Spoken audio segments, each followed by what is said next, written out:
very sharp, very focused. And that's a shot that again will live long in the memory. It's just ridiculous. Absolutely ridiculous. What a shot that is. He's got the hot shots all to himself. The break of a multiple world champion, exuding class. Good afternoon from Leicester. Welcome to another week of snooker here at the BetVictor Championship League. We're over halfway through, still in stage one, but on Friday we start stage two. So we've got two more groups to bring you today, including the one featuring the top seed in this event, world number 9 Barry Hawkins. There he is, starting out shortly against John Astley on table 1. Hayden Pinhey and Harris Taher, the other players in this group. Table 2, very interesting group this actually. Zhou Yulong, Ashley Hugill, David Lilly and David Grace. Hard to pick a winner there, but you can of course watch it on the Matchroom Multisport YouTube channel. These are the evening's fixtures. We're going to conclude on table 1 with Barry Hawkins against Hayden Pinhey, and on table 2 Zhou Yulong, David Lilly. So we'll have two more players through to stage 2, which as I say starts on Friday. So Barry Hawkins, suspiciously suntanned. He's not necessarily been on the practice table every day since the World Championship. Why would he be? But raring to go again. Barry Hawkins to break. As he takes on John Astley here. Remember, it's 4 frames possible. He is the top seed in the event.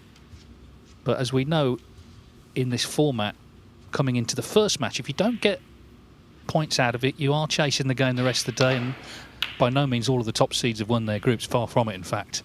We saw Serge Away on Saturday, in fact, fail to make it through. John Astley, very experienced, not on the tour at the moment. He's been in quarterfinals of Riga Masters back in 2016. Lost in the penultimate round at Q School 2, so didn't get his card back, but he's here off the top-up list. And as I say, vastly experienced, as indeed is my co-commentator today. In fact, he played here on Saturday and is a local. We'll just wait for John to play this shot. Yeah, Ben Wollaston, good to see you, Ben. And, well, it wasn't your day on Saturday. Close group, though. Yeah, I won my first 2 matches. Only needed a draw in the last match and actually went 1-0 up as well. So, yeah, it wasn't a nice way to finish. But, you know, Robbie Williams did well to win that group in the end. It's a strange scenario, isn't it? You know, needing a draw, because every match you play all year, you're just trying to win. So to what extent is the sort of format and thinking about all that on players' minds? Yeah, it's especially going before the match starts, you know, needing a 2-2. You just got to obviously try and win each frame. But when you win the first frame, you think, I only need one of these 3 frames. So, yeah, that is a different thought process to normal tournaments. Well, as for this match, they have played 3 times before, and in fact, Astley has won 2 of the 3. He beat Hawkins most recently at the Scottish Open. That was 6 years ago. So he has got those good memories to hold on to, and I guess also he won't. Well, he'll know that Hawkins hasn't been practicing every day in the last couple of months. He has played a match already, Hawkins. He qualified for the World Open, so this is not his first match of the season. But of course, Astley did have all those matches in the Q School. So I guess if you're going to play a top player, maybe this is the time to do it.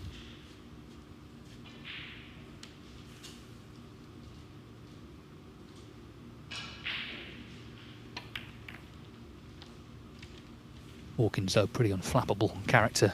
Of course, had a very good season. He got to the final of the UK Championship and the German Masters and very narrowly lost out. First to Judd Trump, then to Karen Wilson. I'm saying Vafai beat him at the Crucible in round 1. We've got to talk about your win over Mark Selby, Ben. I mean, what an occasion that was to play him there and to beat him there. I mean, one of the best players we've ever seen there. Yeah, I don't think many people gave me a chance, to be honest, probably including myself. Yeah, it's one of the best memories for me that I've had as a snooker player, and having my older son there, who's 12, who could, you know, experience it all. And he didn't, you know, he never watches me on TV, he never watches me live, but he stayed there till midnight on both days, and he didn't even go out during the interval. So it was amazing. You know, he got quite emotional when I won, more emotional than I was. So that was that was the most special thing for me, just seeing how happy it made him. That's brilliant. And of course, also, I mean, it'd been, what, 12 years since you played there, so, you know, you're itching to get back there, and then to have that great win. It was, I know you didn't win the next match, but just a great way to end the season. Yeah, and I said to my best friend actually a few days ago, it could have been a lot different. Mark Davis missed the last black against me, and I should have been out first round. So sometimes you need that little break, and you know, things can happen in snooker. Well, what's happening here is one of these frames where reds have gone into bulk, so the safety's down the black end for now, but the balls are opening up. Worth saying right at the start, Barry Hawkins is poised on 499 career centuries, so we'll monitor that through the day, see if he gets to 500. Yeah, I think Barry will be using this for the big tournament that he's got next week, the Shanghai Masters. Just get a bit of practice in, and obviously the aim will be to win the group. But yeah, I think that will be his main aim, to get some match practice in. Yeah, and coming in the last week, if he does get through, he plays again Friday, so it's not long to wait. And it all concludes next week. Just trying to keep the pressure on Astley here. Cue ball on the top cushion, reds everywhere, danger everywhere.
Yeah, couldn't quite get the cue ball back to the top cushion, so there is a red to left corner. Sorry, left middle.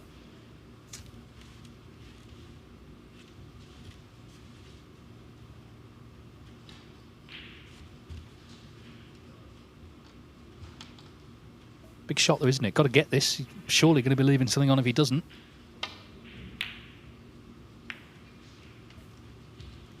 Yeah, and he hasn't.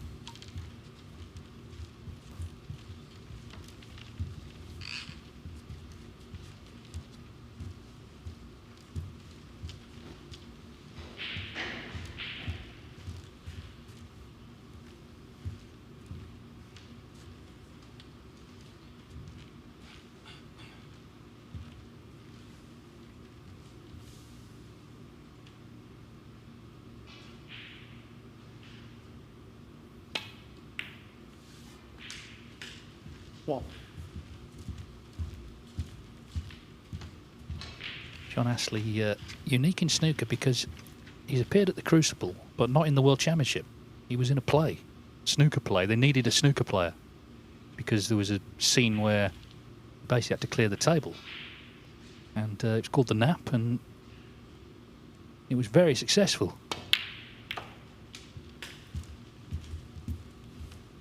In fact, one of the people who came to see it, Angelina Jolie, because she was friends with one of the actors in it. I don't think she's turning up here this week, though, Ben. I don't think she's that big a snooker fan. That's quite incredible, yeah. You don't get much bigger actress than her. So that was the circles he was sort of moving in at that time. It's just gone a little awkward, though, hasn't it? You know, it's a promising opening, but very close to this red now.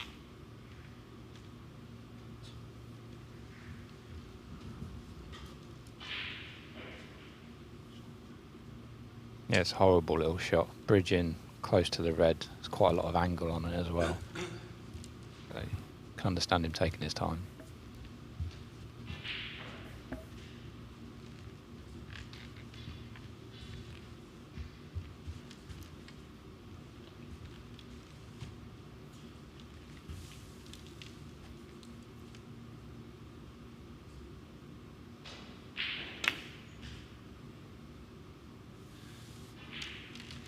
Well, he'll regard that, I'm sure, as a missed opportunity after Hawkins missed that red to left middle just to score 8 points.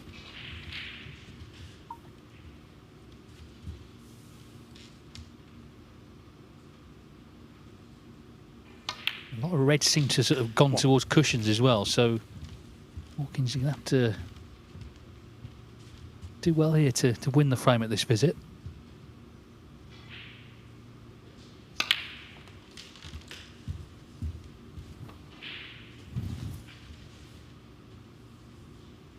Eight.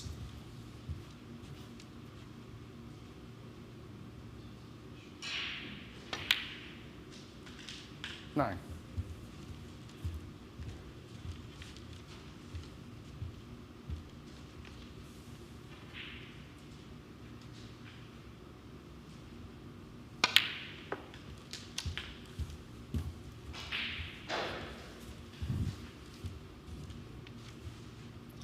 $60.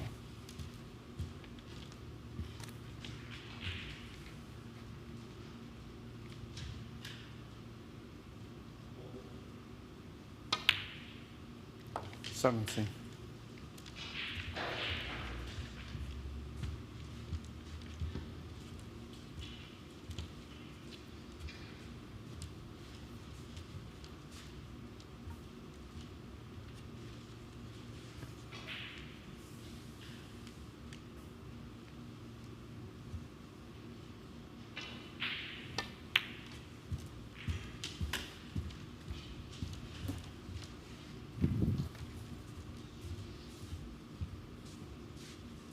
$22.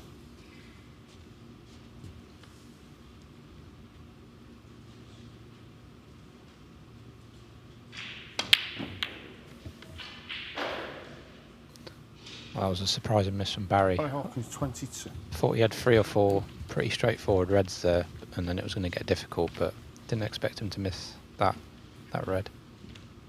No, it's a bit of a scrappy start, as I say, because of some of the mistakes and the earlier safety. A lot of reds have gone near cushions, so just one of those frames, really.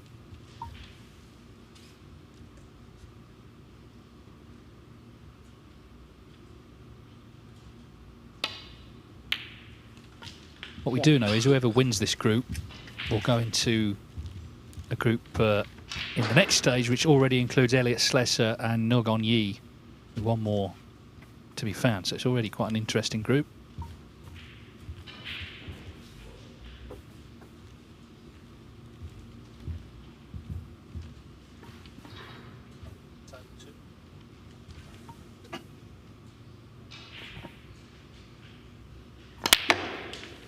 Now, table 2 is a bit cleaner than this one. It's already framed ball here for Ashley Hugill.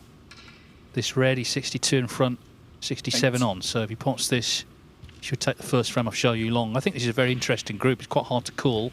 Xiao Yulong, the top seed. But Hugill is a threat, as is David Lilly, as is David Grace. So 13. Pick one out of those 4. Don't think he's on this black, but it is a snooker needed. Green ball. Now then, John Astley lining this one up.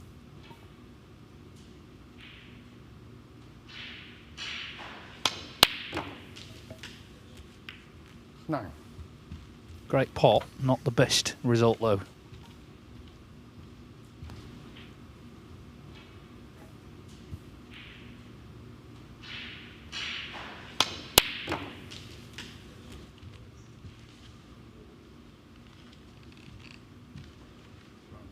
Brown ball.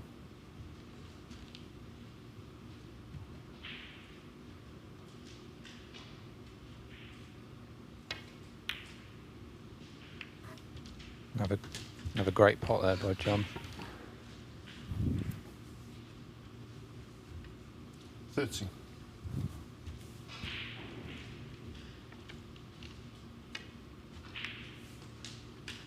Yeah, I mean, 40. I mentioned the play he was in. There was a scene where he had to basically make a big break, and I mean, they weren't sort of, the tight pockets that you get at tournaments, but the table itself, because it had to change the scene, it had to be rolled on and off on wheels, so it wasn't exactly the sort of table that you would play snooker on. So it was quite an undertaking. 80. And he was offered the chance. They went to America to do it on Broadway. He was offered the chance, but because it clashed with the snooker season, he declined. 90. Yeah, I remember him telling me about the Broadway option. I guess I don't know, he'd probably took it if he wasn't on the tour like he isn't this season, but I'm not sure. It's a big, obviously, commitment to move for a few months or however long it would have been in America.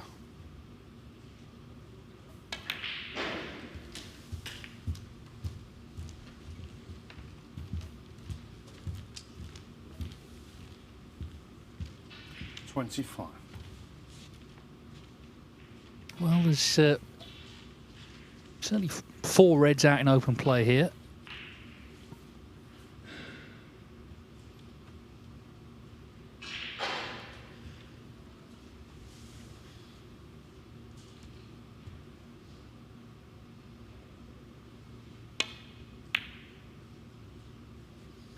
John Astley, 25. The interesting thing, of course, about this format is it doesn't matter whether you make a maximum in a frame or it's like this, a bit dragged out and scrappy. They're all going to count the same in the end in terms of the league table. 3 points for a win, 1 for a draw. If the players are tied, it goes on frame difference. Then the result between the players, if that's level, if they draw 2-all, then it goes on the high break. 1. Good pot by Barry, and nicely found the gap between the black and pink to get nicely on that black.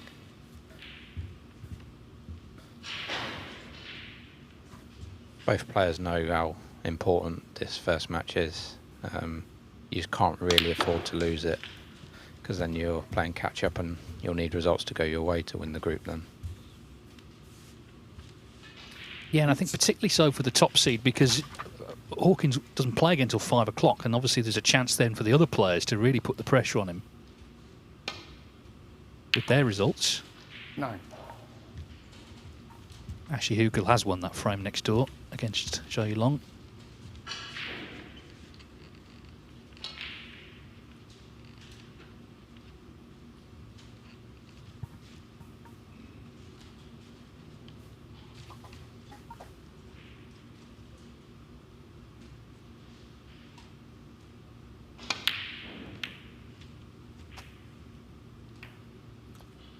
Barry Hawkins, 9.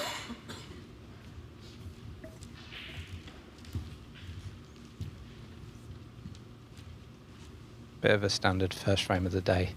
Both had a couple of chances already, but it doesn't matter really how you play. Like you said, it's just about winning the first frame.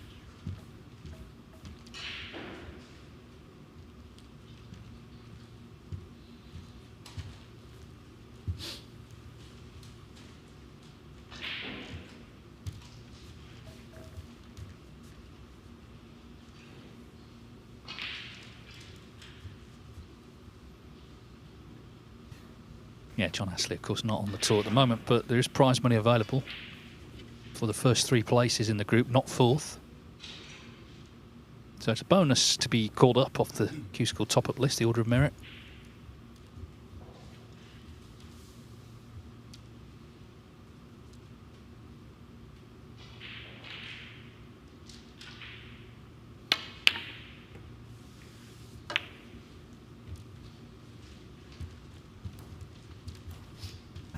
Didn't get too close to that one. Yeah, I think he was thinking too much about where to leave the white, so he didn't leave a red, but because he didn't hit it correctly at all, that's why he didn't get the white back and left Barry pretty straightforward first red. 1.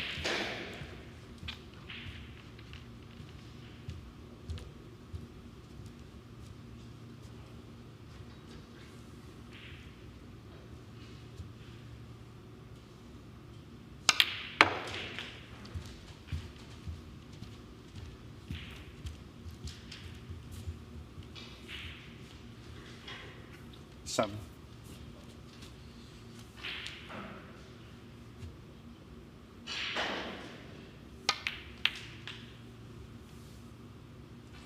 8.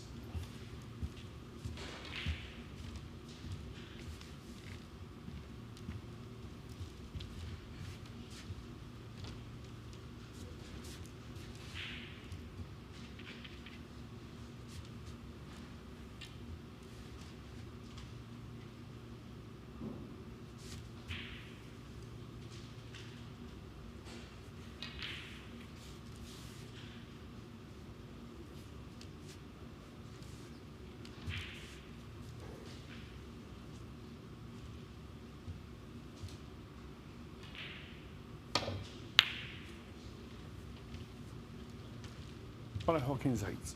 There's kind of a skill to win in frames like this, and a lot of it is down to patience and discipline.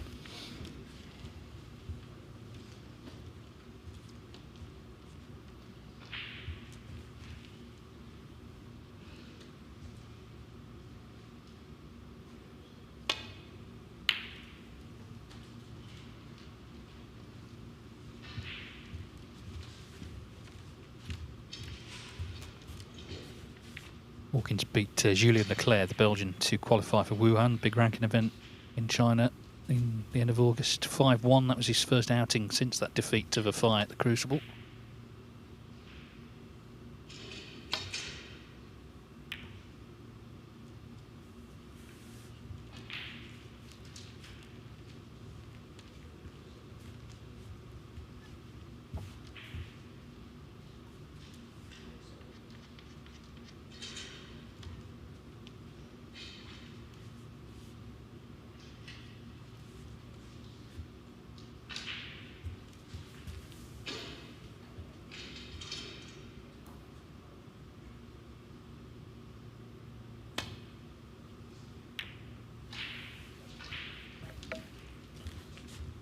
Great shot by John there. When the red's that close to the cushion, you just got to catch the red so thin. It's one of the most difficult shots to play.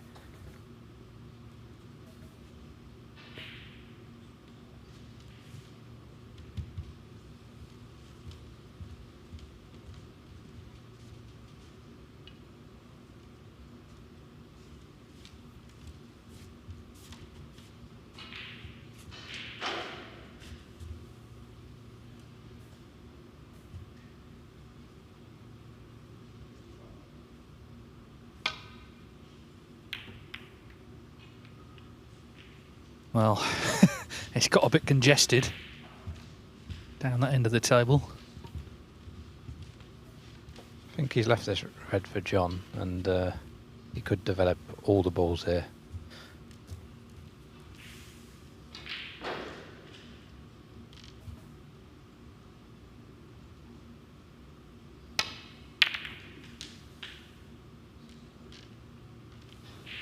It's kind of typical of the frame. Nothing's sort of gone right for the players.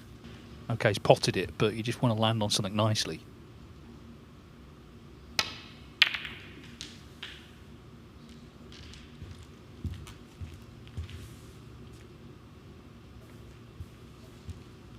Yeah, once he popped that red, I thought he was definitely going to be on a colour.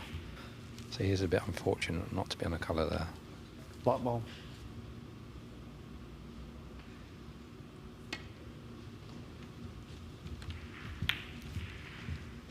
John Ashley 1.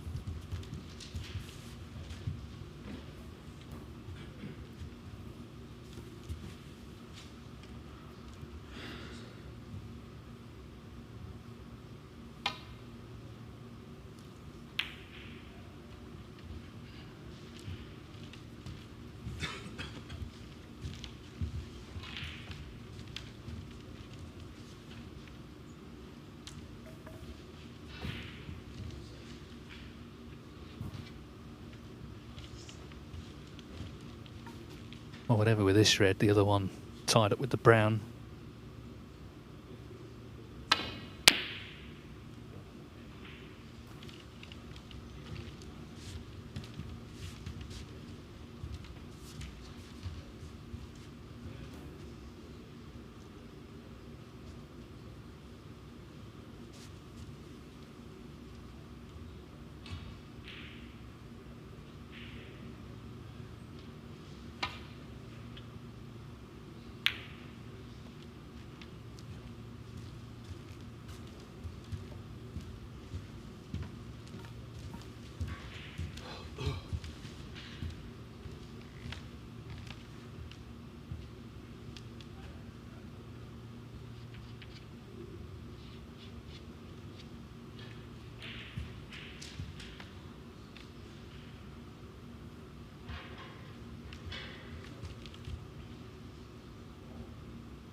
If he's got the angle on this blue, he could develop the red and brown, but if not, I'm sure he might play a snooker.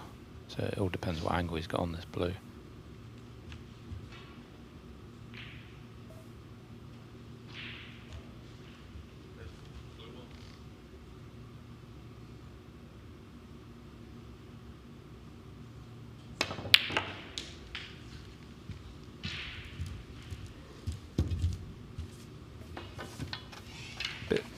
Bit surprised he popped that blue if he couldn't actually develop the red and brown, or maybe he tried, just got too much screw in it on the white. So now it's not quite straightforward to get a snooker here on this red.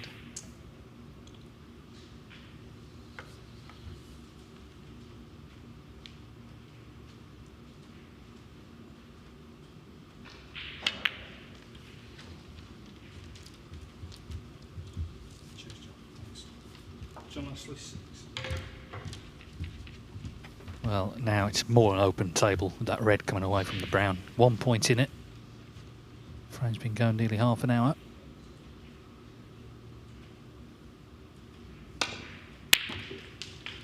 Yeah, it wasn't the best from Ashley, was it, that last shot, to leave any sort of pot on. Good pop, though, from Hawkins.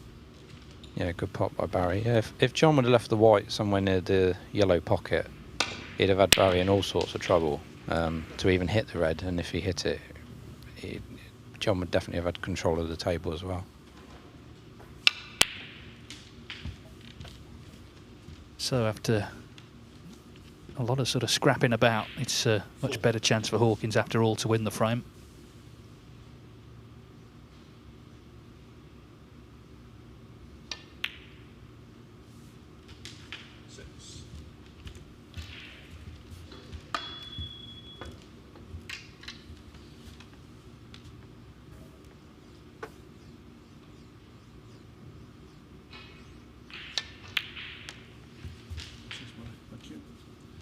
I guess his defeat in the first round of the World Championship was something of a surprise, because the Tour Championship just before it, he beat Sean Murphy 10-1, Judd Trump 10-5, so, you know, he's playing really good stuff. Anyway, it's a new season, lots of trophies to be contested, not least with Hawkins number 9 in the world. He's going to be in most events. Blue is frame ball. Oh, and it's not there. Wow. Wow. Well, John Astley must have thought the frame had gone, but a lifeline is thrown his way. Blue, pink and black, after all, to steal it. And who's to say, you know, later on tonight, we could be looking back at that blue as the moment that Barry Hawkins potentially lost this group. It's early days, but he couldn't believe it. Yeah, he didn't even play for the pink. He just tried to make sure the blue, and it was an amazing miss, really. Well, John's got this straightforward black for the frame. What a first frame. It was eventful, and John Astley must have thought he'd thrown it away. But in goes the black, he'll be delighted. So underway for another week at the Championship League. John Astley leads Barry Hawkins 1-0.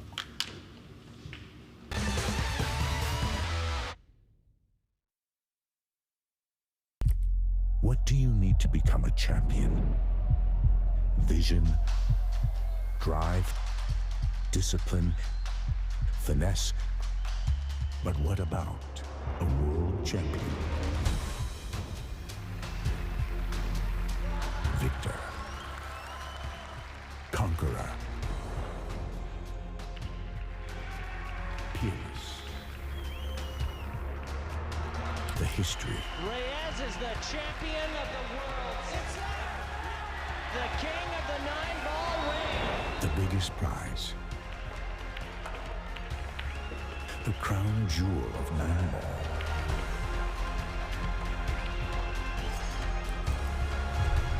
A return to the kingdom where a champion will rise. The World Pool Championship.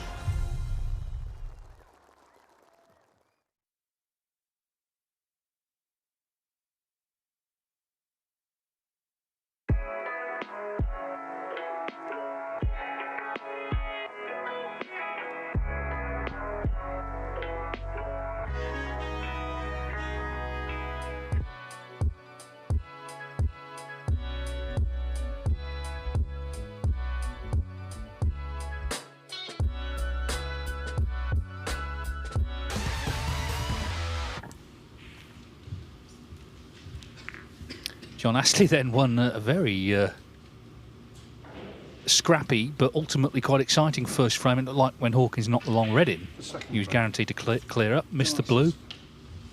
Maybe just not in that zone of concentration that he would be in a couple of months' time when there's been tournament after tournament, still getting back to it, which is understandable. Anyway, John Astley was delighted to get the chance. So it means Hawkins to get the 3 points here. Remember, he's the top seed in this event. He's going to have to win all 3 frames now.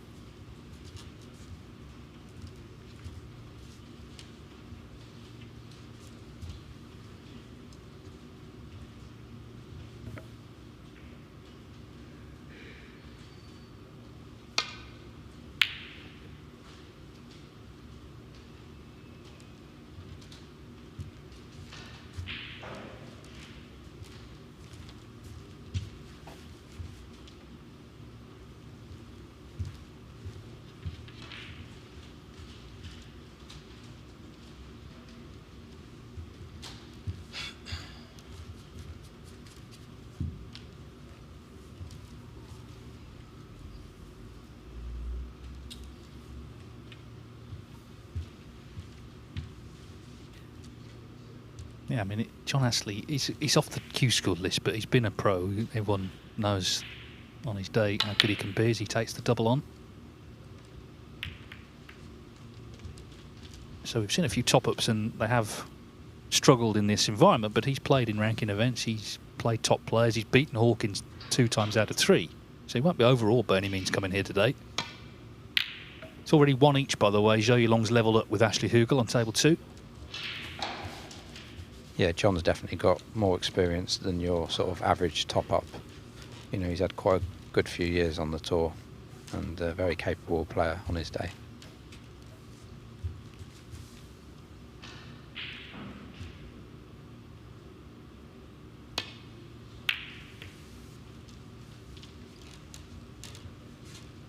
Just to remind you, Hayden Pinhey and Harris Taher, the other 2 players in this group, they're up next.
Bit of a side there. He didn't reach the book line, but it's okay, I think.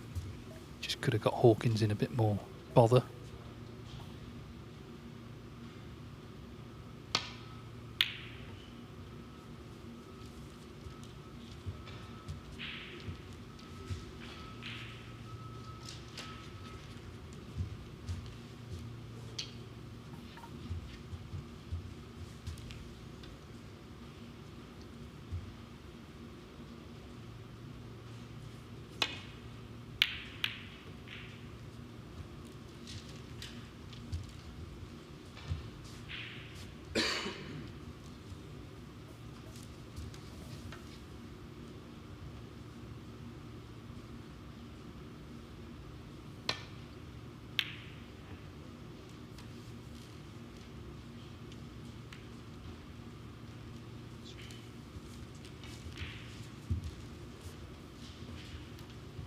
That little glance on the blue has blocked the potting angle to the red.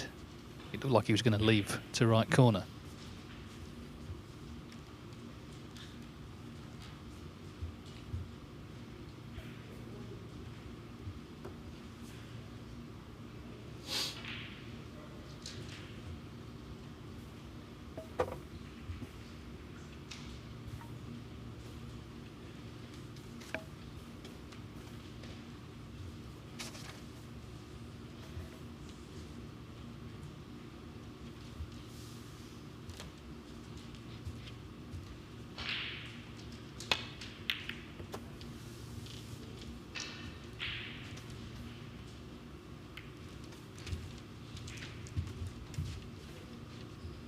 Now then, it's a bit more fluent on table 2. 1-all and Ashley Hugill 54 in front on a break of 54 here in frame 3.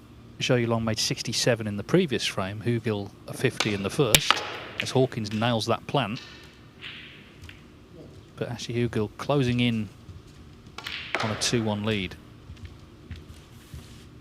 He's another one of these players, a bit like John Astley, you have to sort of check whether he's on the tour or not, because, you know, he has been, he's played at the Crucible, but that Q School is really tough, and just because you've lost in it, it doesn't mean that you're a bad player by any means. Yeah, I always lose track who's on the tour, who's on their first year, who's on their second year, you know, because you see all the players all the time. You forget, unless you completely follow their career, which if they're on the tour or not. Well, he was poised to win the frame but missed that red, so he's got one safe, but not done yet, that frame. And this one is already, again, just gone a bit scrappy. Hawkins found that plant but didn't land on a colour.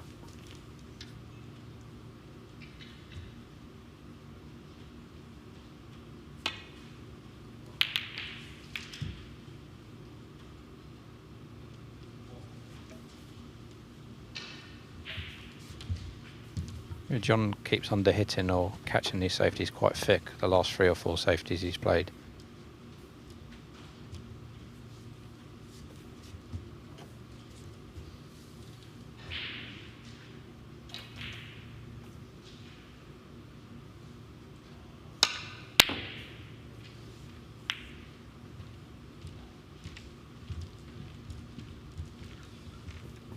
Even there, I mean, he's knocked the blue onto the baulk cushion, which doesn't help anybody.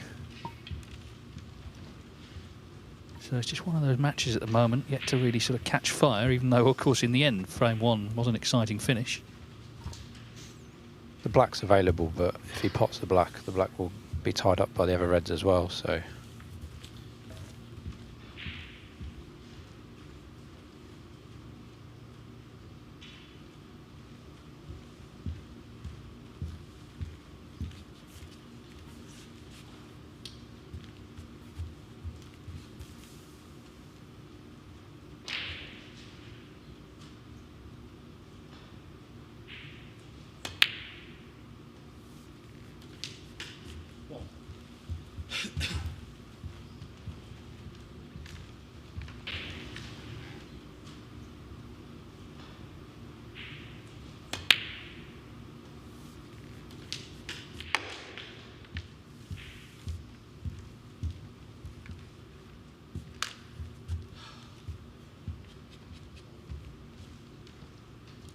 8.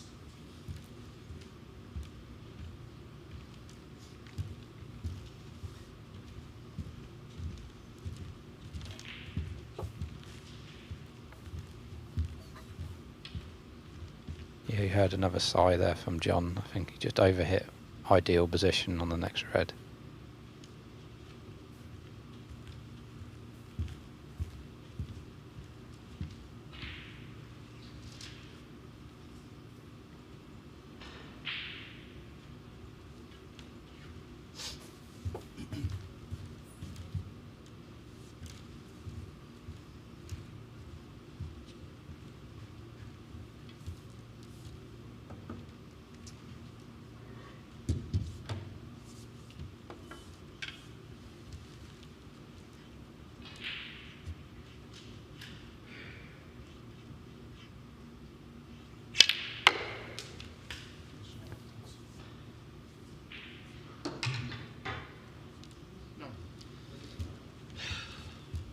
It was a good try. A lot of screw and side on that. Just cuts in, but again, position won't be easy to get right here with such a thin cut on this pink. Yeah, another sigh from John Astley. With the blue being knocked out of commission and the black buried. He really needed that pink back on its spot. It's going to be green.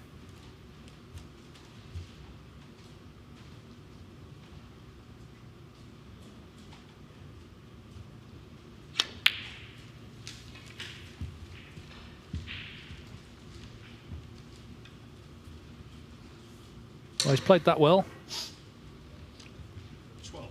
Just wants to get that pink on the spot, which will make things a lot easier to get a bigger break.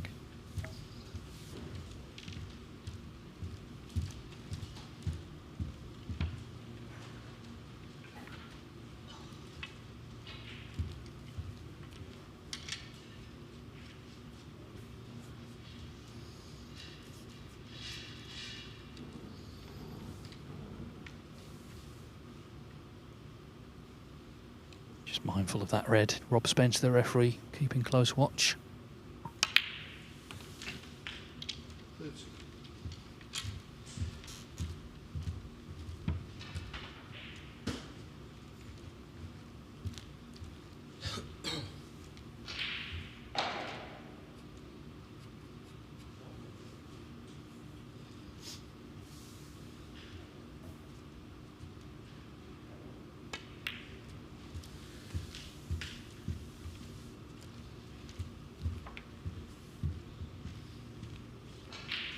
Right.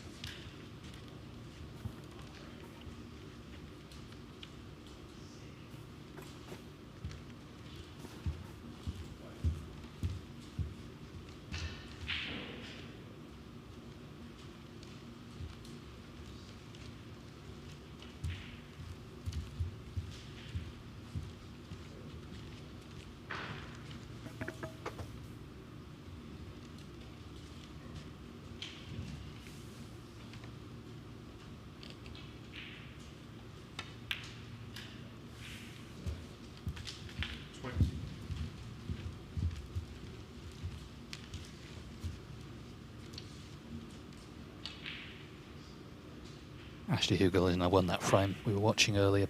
Not the long red innings frame ball last red, so 2-1 to him against Xiao Yulong, who is the top seed. It's an interesting mix of players who already come through. Some of the top seeds won, but there were 26. notable wins for some of the younger players. Liam Davies, Ben Mertens, of course, Artemis Zizins from Latvia on Saturday. So they've all gone through to the next phase, as has Nogon Yi, who will be in the group that the winner of this group will be in.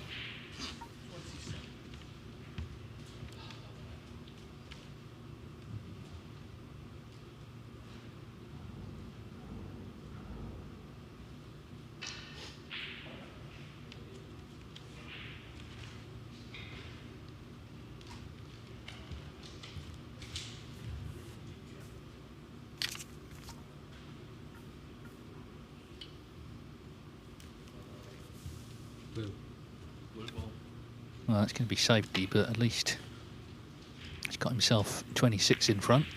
John Ashley 20s.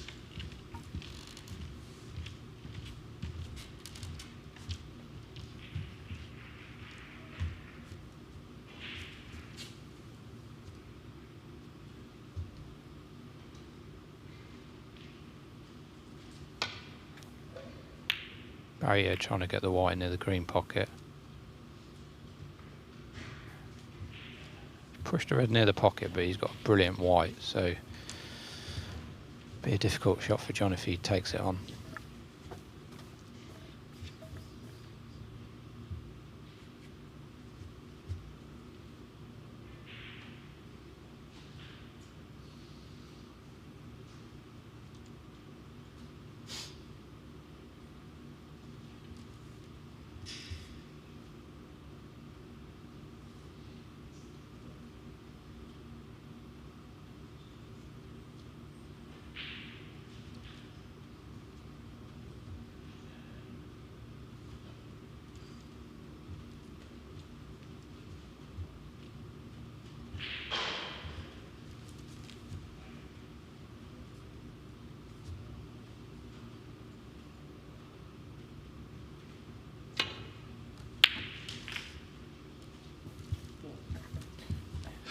He's not on a colour, but he'll be delighted to pop that red because he was in quite a bit of trouble there. Sometimes when I think he was forced into the red, just concentrates your mind on the pot. So it was a good pot by John.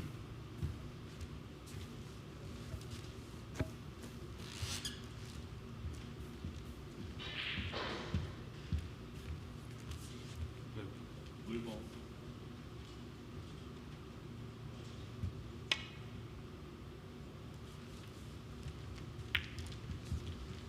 John Ashley.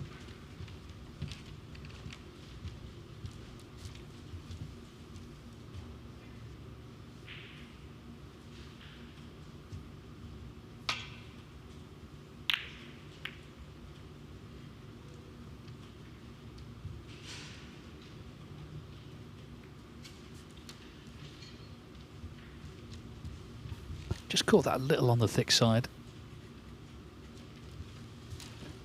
And Ashley's already knocked in some good long balls in this match.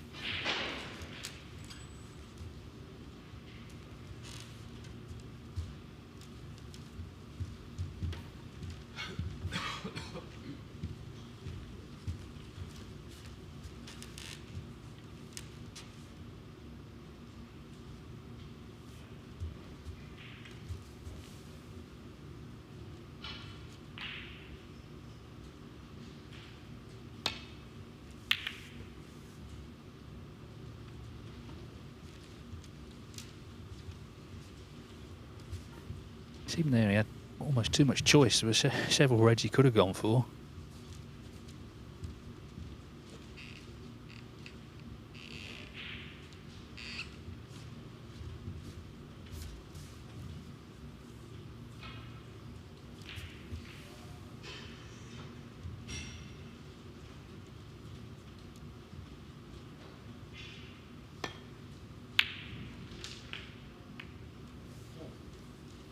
It's just a match where nothing landing nicely, you know, trying to get on the black here, but it just didn't quite work out. So it's a test of patience.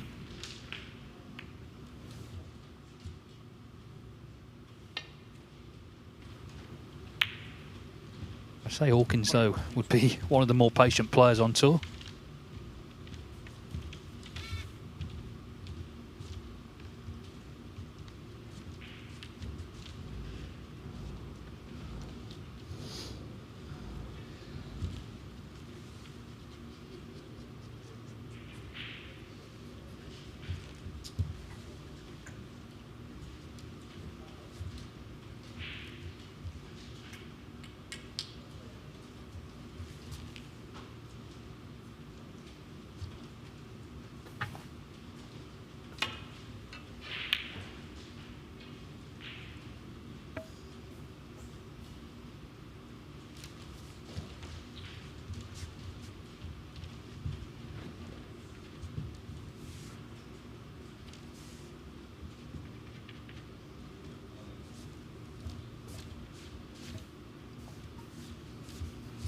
Big shot for Barry if he takes on one of these two reds.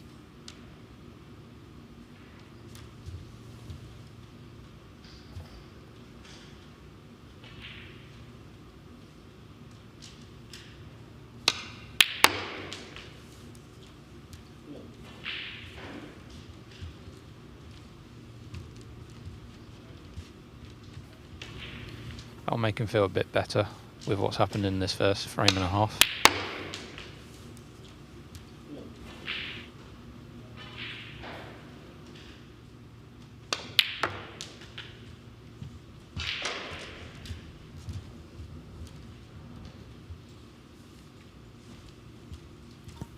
Yes, and things have opened up now. So this is a definite chance. There's one red glued to the left-hand side cushion. Going to need dealing with.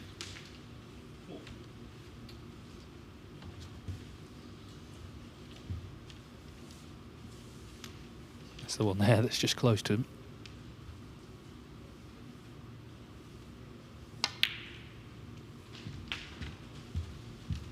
I guess the question this season for Hawkins, as I say, will be in pretty much everything, is can he land a really big title, because he's now been runner-up in all 3 Triple Crown tournaments.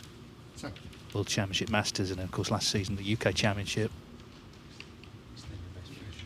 So although he's been very consistent, he of course won some of those big trophies. He has won 4 ranking titles, but he's also just been on the wrong end of a couple of big matches.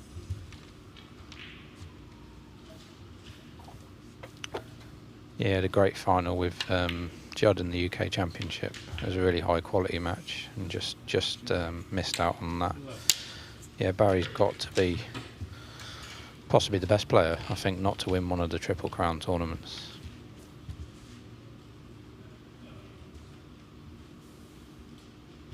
Yeah, I can't think of anyone who's been runner-up in all 3 without winning one. So not necessarily, I suppose, the list you want to be top of, but everyone in the game knows, certainly the other players, how good he can be. I mentioned those good wins at the Tour Championship.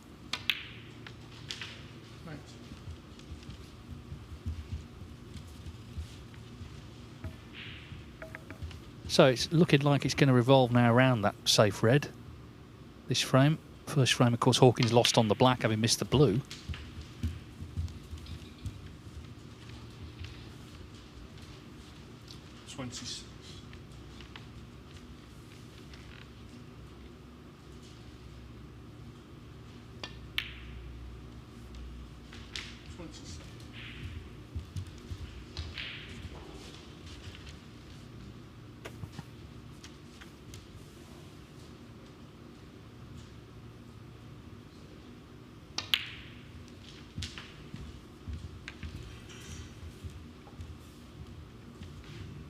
I think he might play up for yellow or blue here to bring out that last red.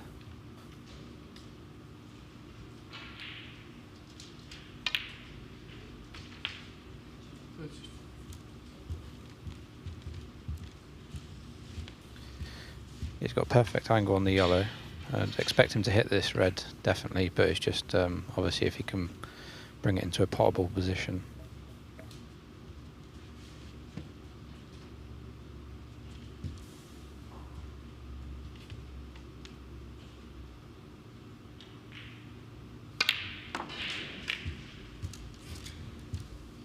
Dreaded double kiss when you're trying to knock a red off the cushion. So will he be tempted by the double, or he could just play a snooker?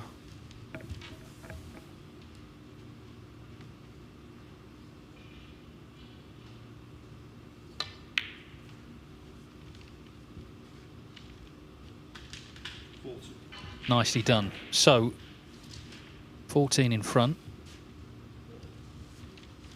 but we saw what happened in the last frame. He didn't quite kill it off.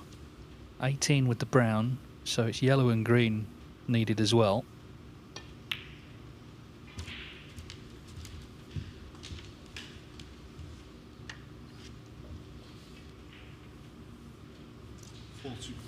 Surely no mistake this time. 46. Been a typical Barry Hawkins break, really. There was nothing flashy about it, but very efficient, well controlled.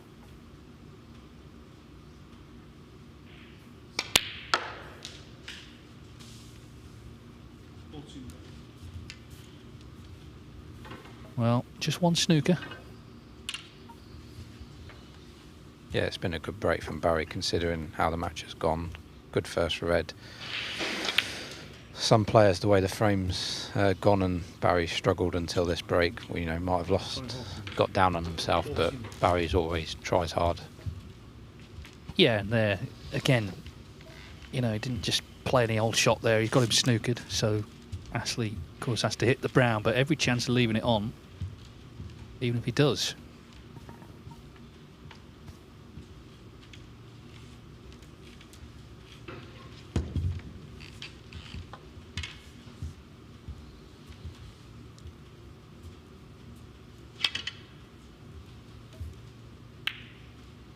Well, he has hit it and he hasn't left it on. Problem is that Hawkins sort of has control of the initial exchange here. Of course, it's Astley who needs the snooker.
Good effort. If it had got tight to the black, this would have been trouble.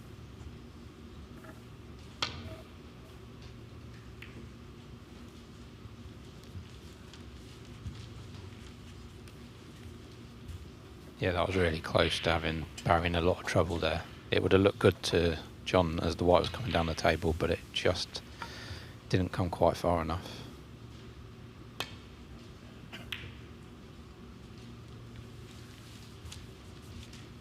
Well, he needs cover here. And he's got it, I think.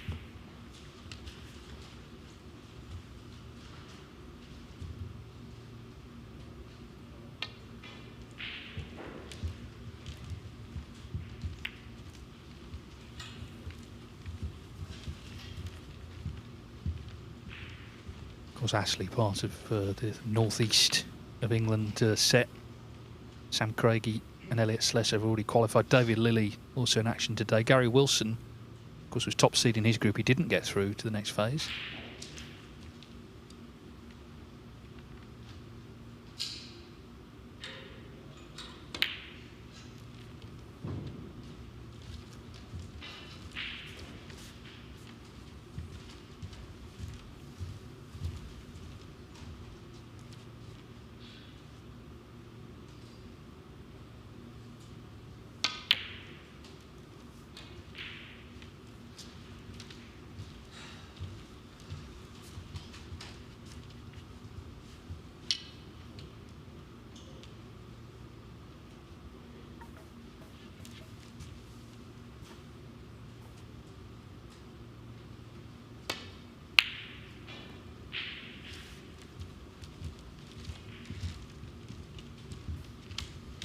Good shot by John.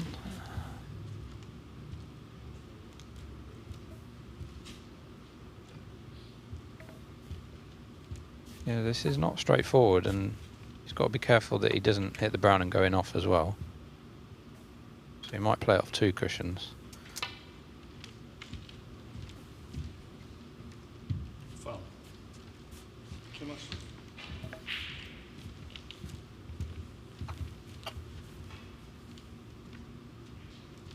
Well, how thin is the brown?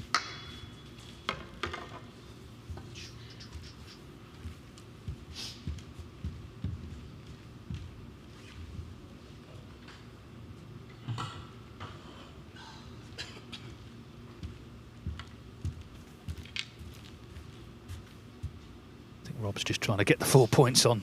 Obviously, he can win the frame now.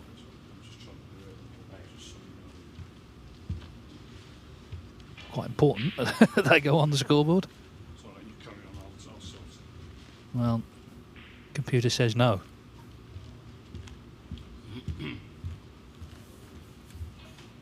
Yeah, it's a very thin one, I think, this brown. It's one of them that if you do miss it, I think it's going to stay right near the pocket, but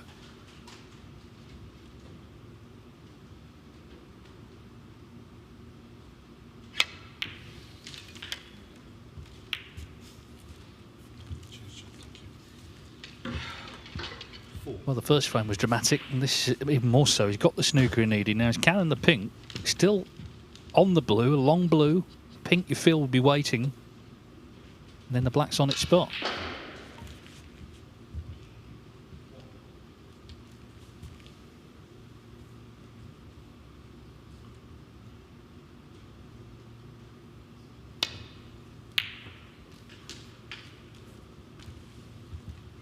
He just avoids the black. Yeah, well, he's going to steal another one, it would seem. incredible 2 frames. You know, Barry in both frames was, you know, you'd almost say certain to win both frames. Especially this one with the snooker.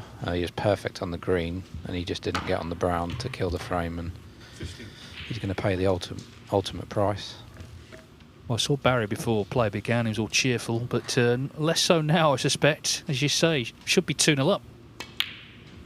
But it's John Astley who wins a second black ball frame, having needed a snooker on the brown.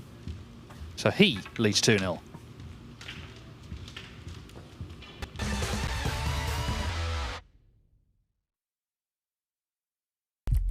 What do you need to become a champion? Vision, drive, discipline, finesse. But what about a world champion? Victor, conqueror, peerless. The history, Reyes is the champion of the world. It's the king of the 9-ball ring. the biggest prize, the crown jewel of 9-ball.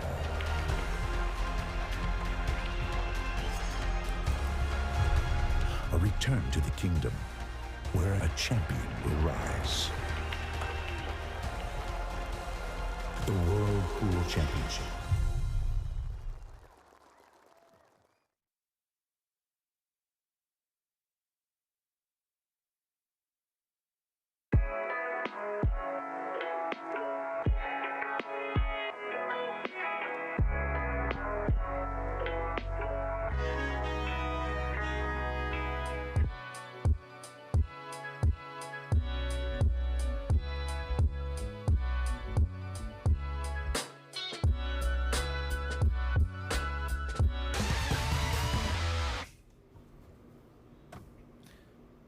Now they played 3 frames and are deep into the 4th on table 2. It's 2-1 to Ashley Hugel. So the top seed here, Zhou Yulong, under a bit of pressure to get the draw.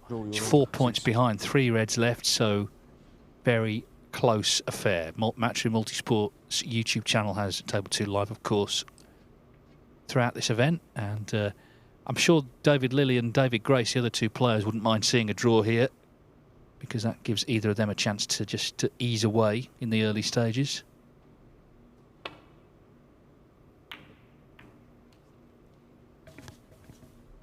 Yeah, I think David, Lilly and Grace will already be reasonably happy because the top seed's already in a bit of bother, as well as this group, Yulong, the top seed. It just shows you how important this first match is. Not saying they're both obviously out, but they are definitely not in as strong a position as they were at the start of the day. Well, the next few shots are going to decide it. Meanwhile, we'll be back, of course, shortly with table 1. Barry Hawkins. Don't know whether he walked under a ladder on the way here or what, but how he's 2-0 down. Well, we know how. He missed the blue in the first frame. And then John Astley, in fairness, he laid that snooker on the brown. And in escaping, Hawkins left the thin clip and Astley cleared up.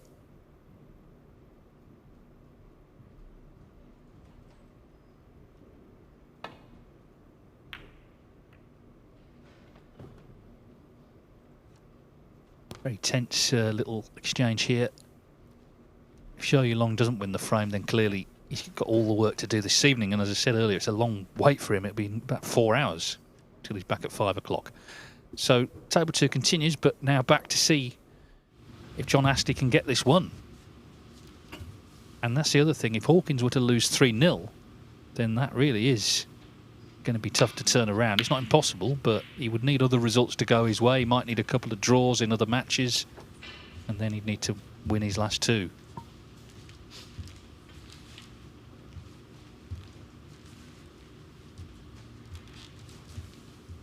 And off the break off, he's left a chance at a long red here for Astley.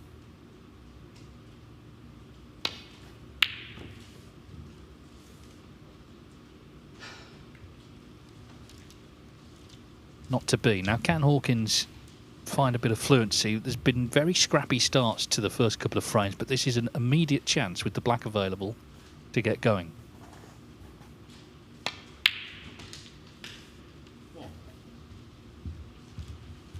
Just while we watch him, did you make it to Wimbledon, Ben? I know you're a big tennis man. Unfortunately not. I watched a lot of it. But yeah, it obviously is so hard. Probably one of the hardest events to get tickets for. It's just all the other majors in tennis are, you know, pretty straightforward if you pay a reasonable price. But Wimbledon is completely different. Yeah, shame I couldn't go this year. I was looking out for you. They were putting the camera on, you know, David Beckham and Helen Mirren and all these people. I thought, oh, Ben will be there, but obviously not. No, I can't get in the royal box yet. Maybe Tatiana can get me in there. She's more famous than me.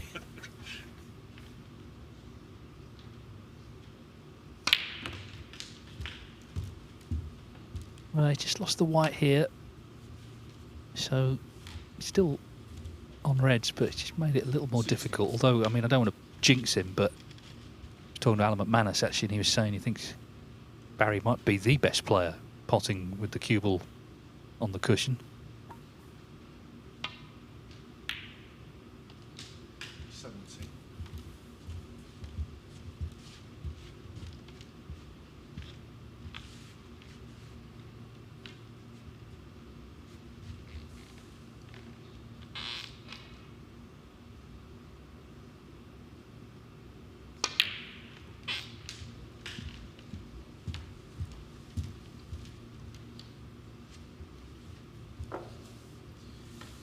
17.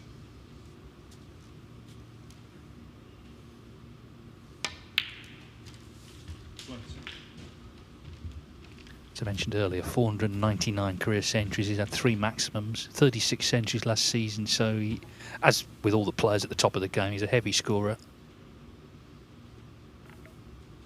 Yeah, you know, people would say, oh, Barry's a solid player, but he's a bit more than that to have, you know, basically 500 centuries. I'm not sure exactly, but I'm assuming only about 15 players would have made that many centuries in their career. So it proves that he's one of the heaviest scorers as well. Yeah, he'd be the 15th, actually, so you're quite right. Yeah, I mean, I think he's one of these players, if you look at all aspects of his game, there aren't really any weaknesses. It's just maybe just closing out some of the big matches has been an issue. But having said that, you know, in these finals, you're always up against top players. He's nothing like that one. I think the table's probably been reclothed over the weekend, and normally on the first day, or especially the first match, the cushions can be a little bit slower. But you think Barry would, you know, now know that after a couple of frames, but I think he was just surprised how slow that come off the black cushion.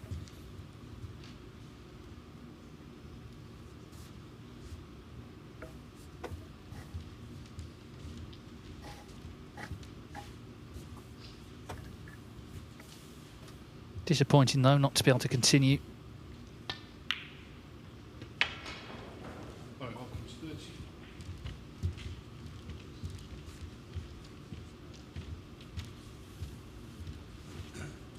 Yeah, I mean, just on those Triple Crown finals, the Masters, but in 2 Masters finals, Hawkins, he lost to O'Sullivan, Ronnie O'Sullivan and Neil Robertson. World Championship, Ronnie O'Sullivan. Masters, Judd Trump. It's not like he's playing, you know, nobodies. They're all obviously amongst the very best ever. Yeah, and despite obviously Barry being an unbelievable player, he's still obviously slight second favourite in all those finals. So it just proves how hard it is to win one of those tournaments. I remember the world final he played against Ronnie. I thought he played absolutely amazing and still lost 18-12, but that was almost Ronnie at his absolute best, I think, in that final. Yeah, he sort of pushed him, didn't he, Barry, to play to that level. 6th century from O'Sullivan.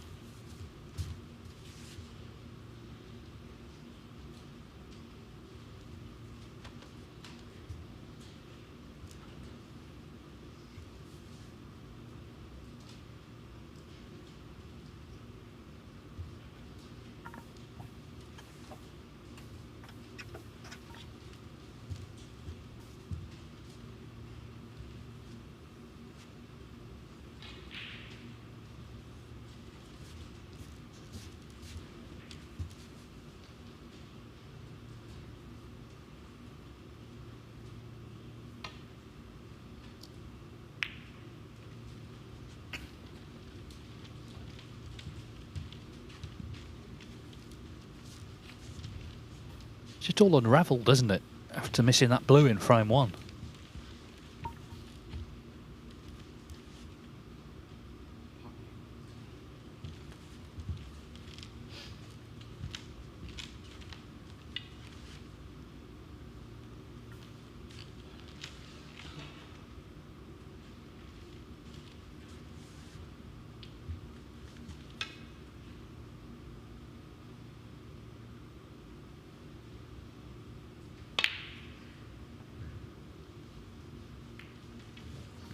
But John Ashley not able to take advantage on this occasion. Hawkins sat down, rather fed up, but comes back to the table immediately.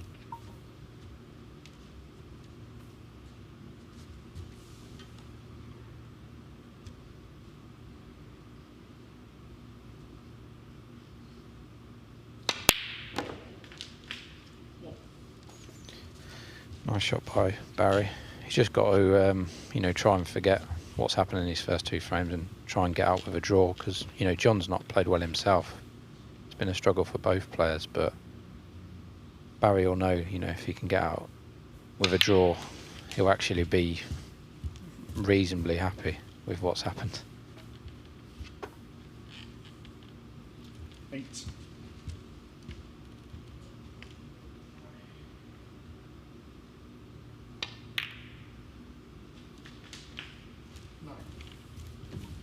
Well, big chance now to win his first frame.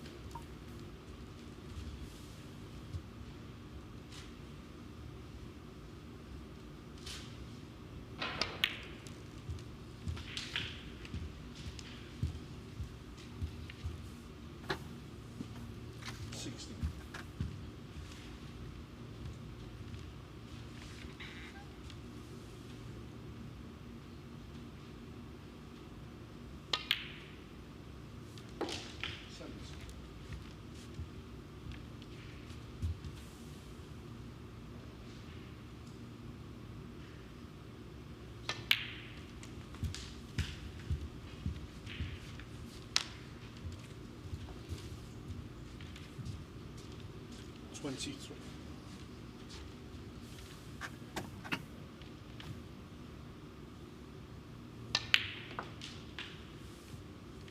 20.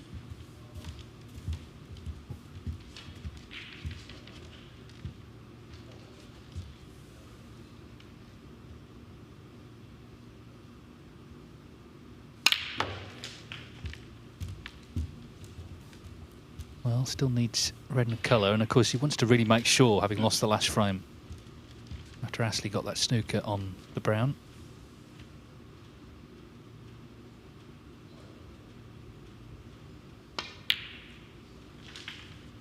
So didn't win it in one visit, but looks like he has now taken this frame, this black, and it's 2 snookers needed. And it looks, well, in fact, a handshake next door. Ashley Hukel has beaten Zhou Yilong 3-1. So the top seed in the group beaten there. Zhou Yilong took on a very difficult brown with the last red over the middle. So had to get it, didn't, and Ashley Hukel did enough there to get the win. Alfie Burton, who's not on the tour at the moment, he did win a group in the first week here, so he'll be coming back. So we have seen players off the Q School Order of Merit coming here and doing good things.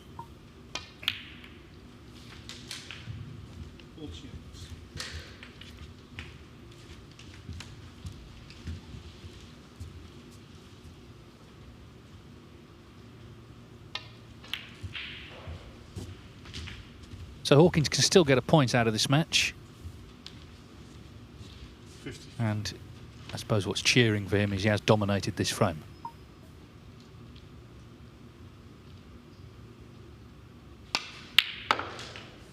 And still can make his 500th century, I think, here as well. Not sure he'll know. He might do, he might not. We'll tell him, don't worry. Well, it's not going to happen now, but the main thing is he's won the frame. So Barry Hawkins on the scoreboard at last. John Astley's lead 2-1, and there's one more frame.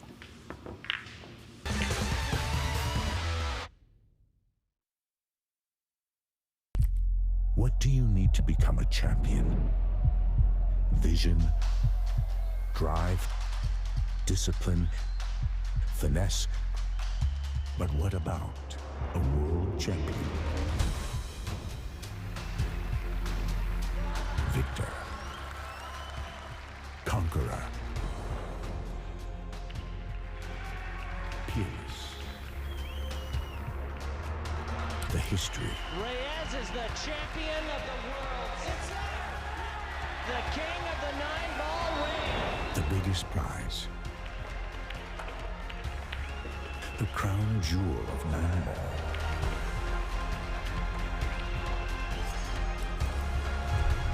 A return to the kingdom where a champion will rise. The World Pool Championship.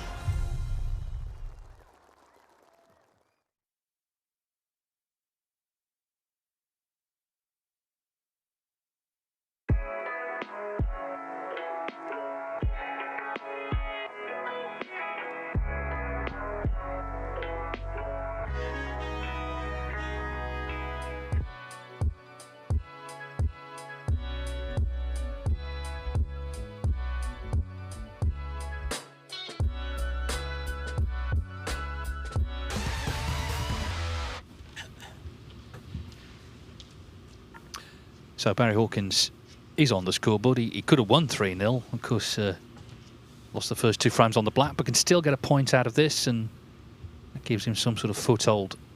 2 matches left to play. John Astley, though, can still get the match won and take the 3 points. Hayden Pinhey and Harris Taher will follow. Next match on table 2, David Lilly and David Grace in a few minutes' time.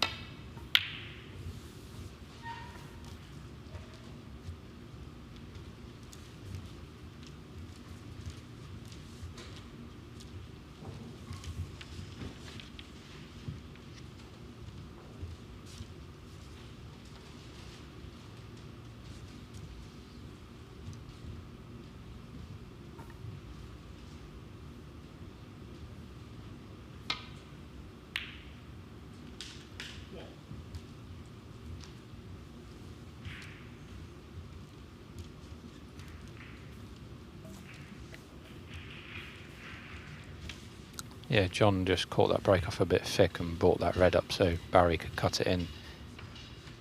It's frustrating as a snooker player to leave a red in the middle of the break off. You know, it happens quite a lot, but It's never a nice feeling.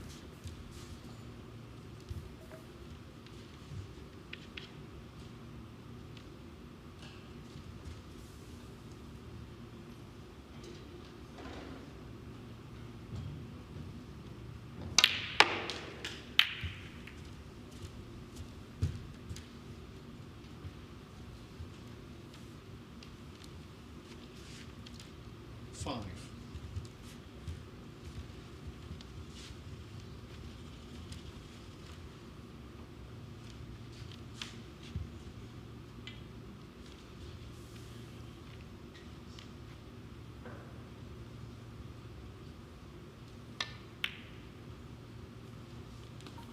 So a good split, and he's away with a chance to get this frame won in this visit, which on Astley just having broken off.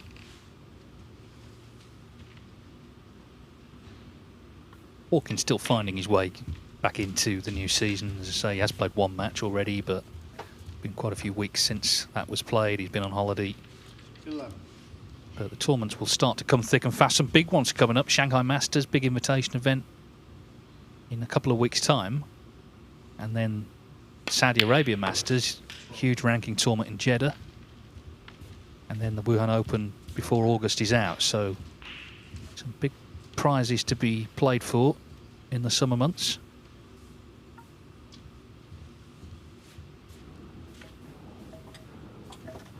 Yeah, I think for most of the tour it's when the season really starts, you know, kicking in really, with a trip to Saudi and then China. Possibly only, you know, back for a week in the UK before going out there again, you know, going to China after Saudi. So yeah, busy month in August.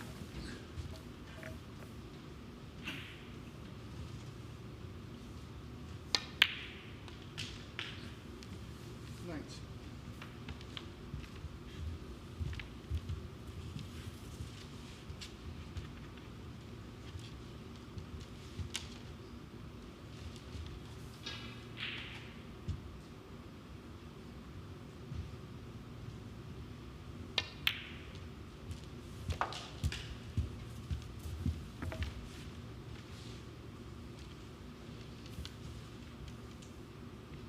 Twenty.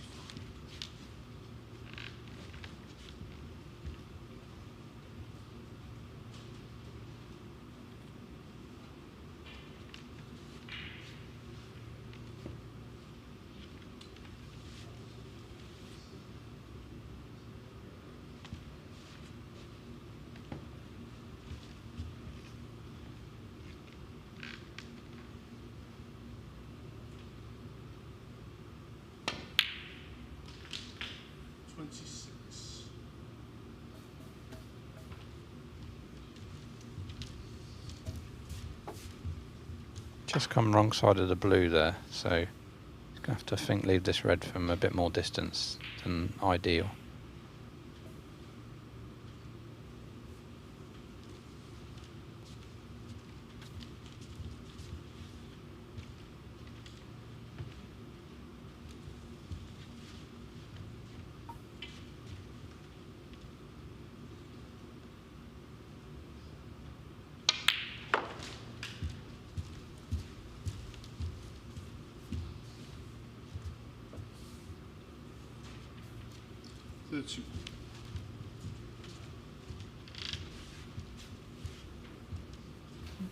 Oh, he just wants to possibly pop this red and leave himself slightly low on the black. I think he'll try and move the red away from the black spot, and that'll open everything up.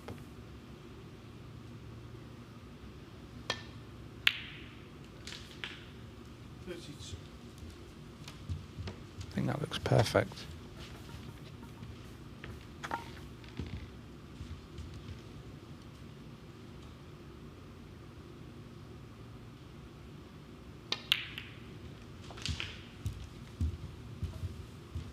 You sort of know when it's perfect for some, you know, the players when they're straight down to the next shot, you know, no fidgeting. They're just happy with the angle on the black there.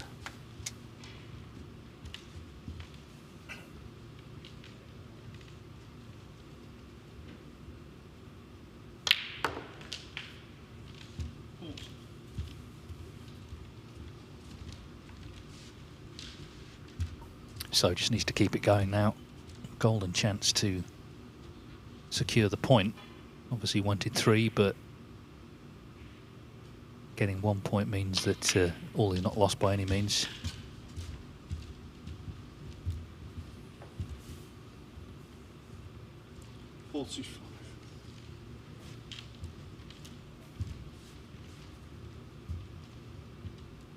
He plays Wu Yiza in Shanghai. That'll be an interesting one. Wu Yiza already qualified here for the next stage, and the winner of that plays Ronnie O'Sullivan.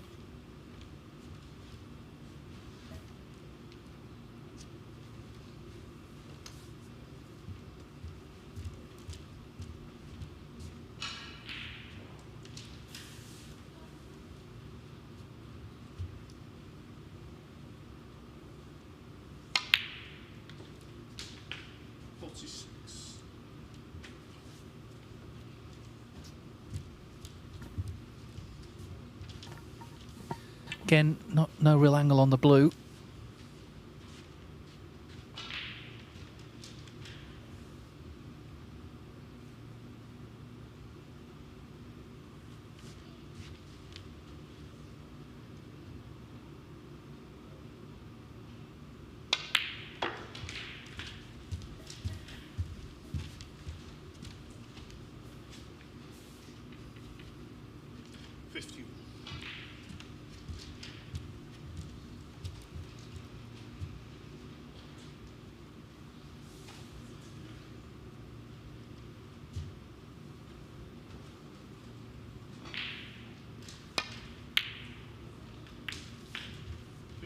Oh, that's a lovely shot. So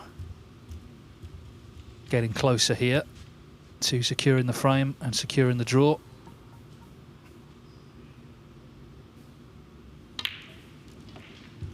He had quite a lot of side on that Barry just to check the white up to move that red away to be perfect on the black. So looking pretty straightforward for a draw now. And still with the chance to make this 500th career century.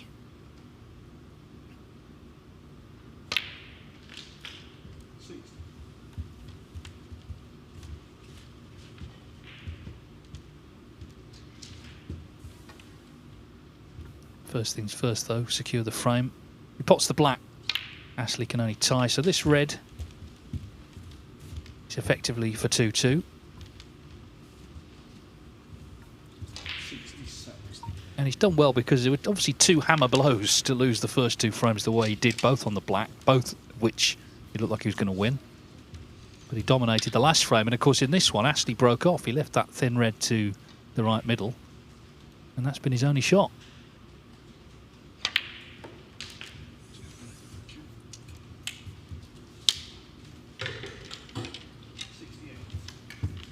Yeah, Barry's done really well to keep his composure after those first 2 frames. He's played pretty well these, yeah, from 2-0 to 2-all. He's played well.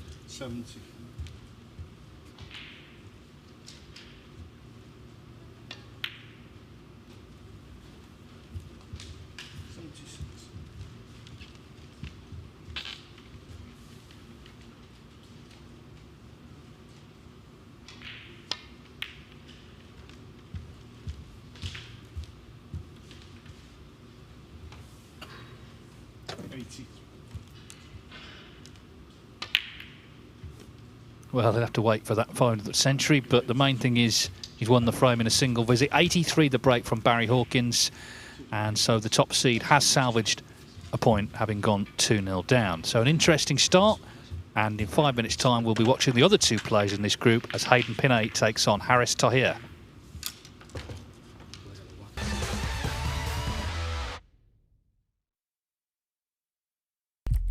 What do you need to become a champion? Vision, drive, discipline, finesse. But what about a world champion? Victor, conqueror, peerless, the history, Reyes is the champion of the world. It's the king of the 9-ball ring. the biggest prize, the crown jewel of 9-ball.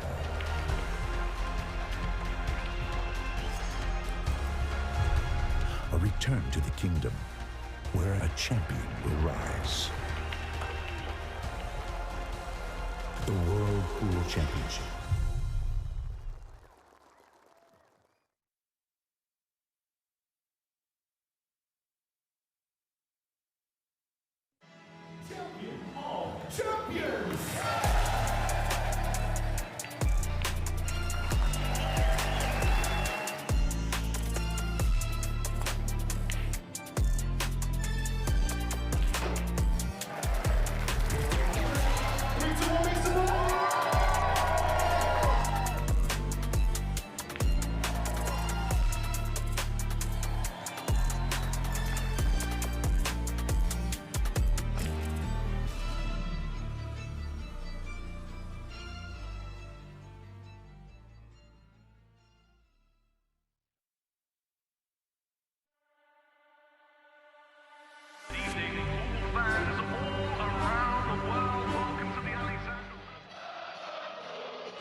Arena looks just spectacular, and I cannot wait for you all to see it.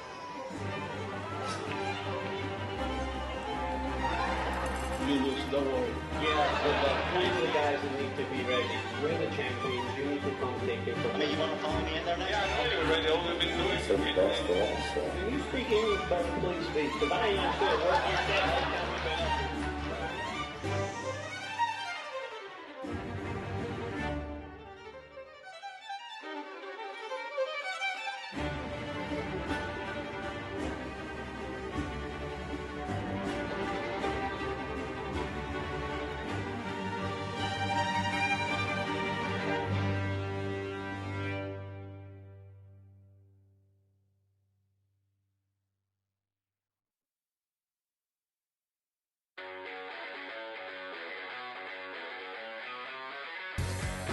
We are guaranteed 4 phenomenal days of action right here in Florida. Drama is certainly guaranteed in front of a hugely raucous crowd. The American fans really get into the spirit.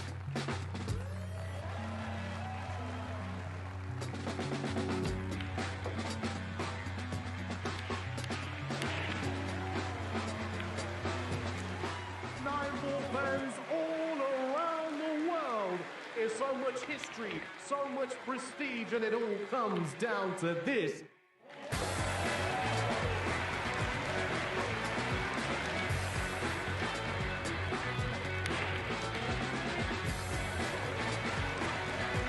So much action lies ahead at the Caribe Royale in Orlando, Florida.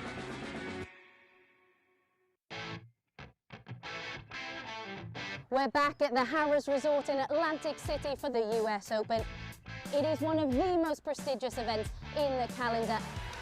Record breakers, history makers, it's that time.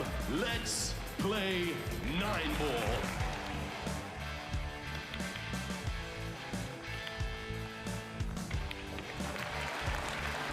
9-ball pools on the growth. And the governor gets on the board. Next year's prize money in the US Open is going to be $500,000.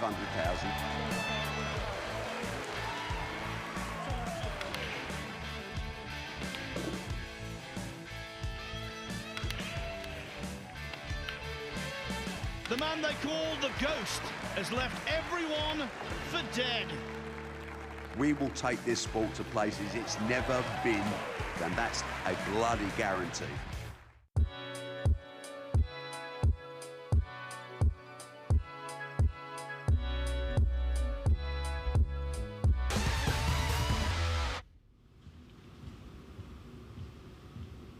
Welcome back. It's day 13 of the BetVictor Championship League here in Leicester. First match has been completed here on table 1. The top seed and the top-ranked player in this group and in the tournament, Barry Hawkins, managed to salvage a 2-all draw with John Astley, bottom seed in this group. It was a shaky old start for the top seeds in both the groups, actually, over on table 2. Zhou Yulong falling victim to Q-School top-up Ashley Hugo. So 2 potentially big results in the grand scheme of things today. Second match up for us here on table 1. Harris Taher taking on Hayden Pinhey.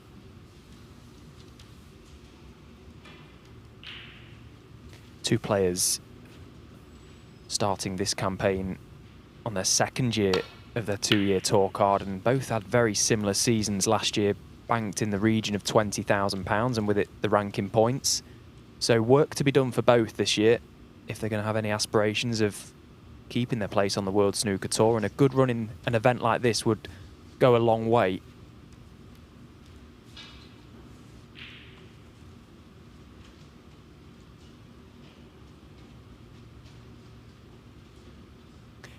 Ben Wollaston alongside me for this one, and interestingly, Ben, Hayden Pinhey, ranked 106th currently in the world, comes into this group as the 2nd seed. Yeah, not sure how. Obviously, quite a few players wouldn't have entered, but that does seem low. I always think 2nd seed in one of these groups. I normally qualify as 2nd seed. Quite a few years I didn't qualify as top seed because you get back-to-back matches, and if you do win them, you can put so much pressure on, well, anyone in the group, but especially the top seed in the group. So if Hayden can win this match, then he's got another match after this to put himself in a very strong position.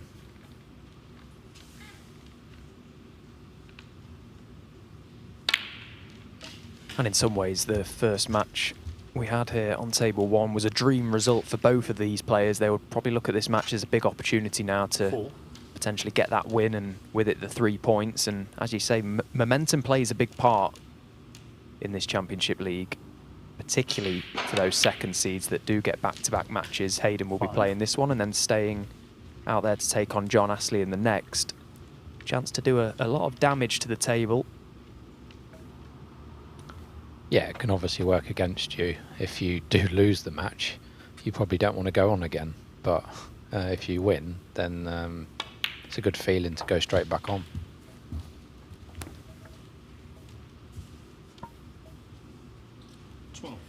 It's quite a new experience for both this as well. Nothing much to go off on the head-to-heads. They've never met before, so this is their first meeting in a professional environment.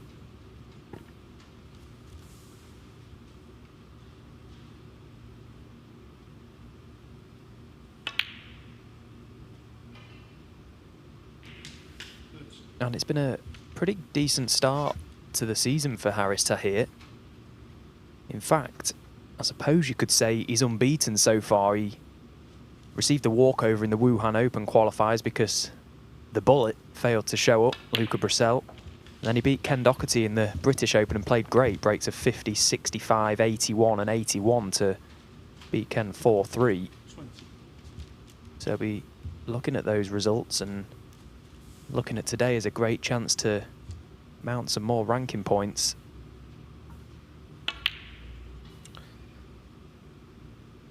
It's always a nice walkover to have, especially in a Chinese event, to just get your season up and running. So I'm sure Harris was delighted when he got the news that he'd be in the 2nd round of the Wuhan Open.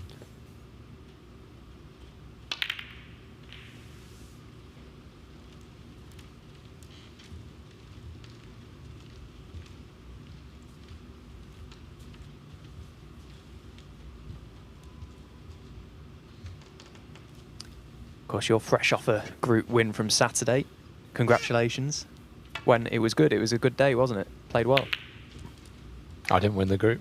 No, I was 2nd in the group. I won my first 2 matches, and I was probably looking good to win the group.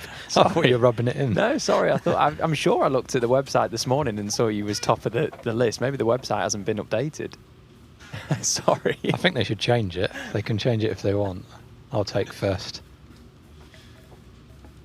Yeah, of course, all the players come in here with that one aspiration of finishing top, book their place into phase 2. Chance to progress in the event, and it gets pretty serious from next week. This is the final week 3 of these phase 1 groups. Phase 2 will be played on Monday and Tuesday of next week, and the final played on the Wednesday. So you get on a bit of a run, if you find a bit of form at the right time, it could do you the world of good.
It's been a long road for Hayden Pinhey to get onto the World Snooker Tour. He missed out on a number of occasions, heartbreaking losses down the years.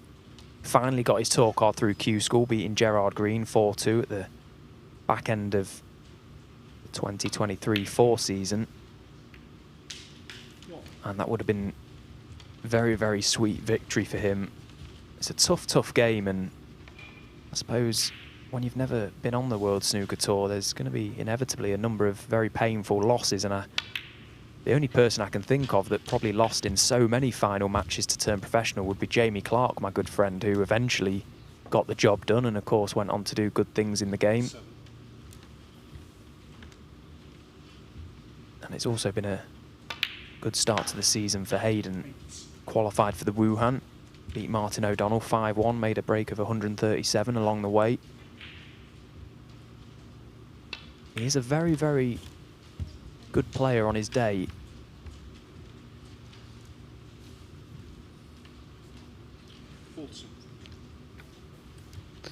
Yeah, it feels like he's been on the tour, obviously, before, because I've seen him, you know, and he's had loads of top-up matches on the main tour.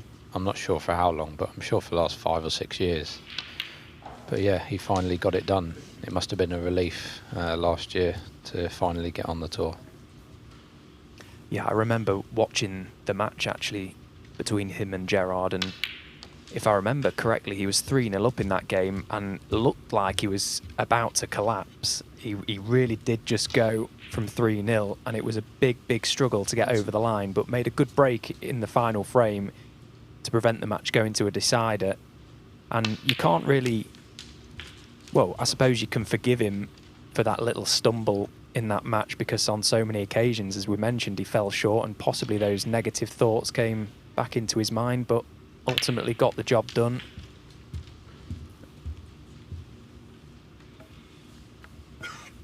Yeah, normally these matches to get on the tour, best of 7 in Q School, they're not normally pretty. It's just about getting the result. It's very rare. What I think it's a very high standard match, because just so much on the line for both players.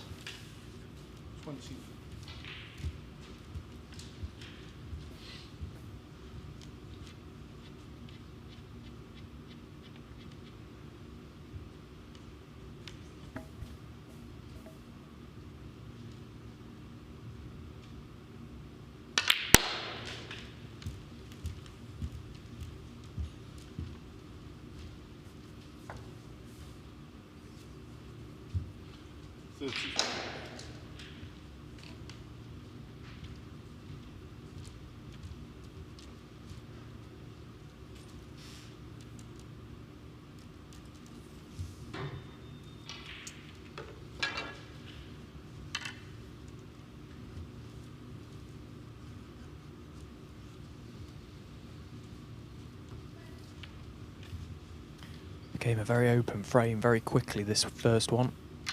Red spread far and wide. Tough little shot this with the rest. Would have expected this to have been a lot easier.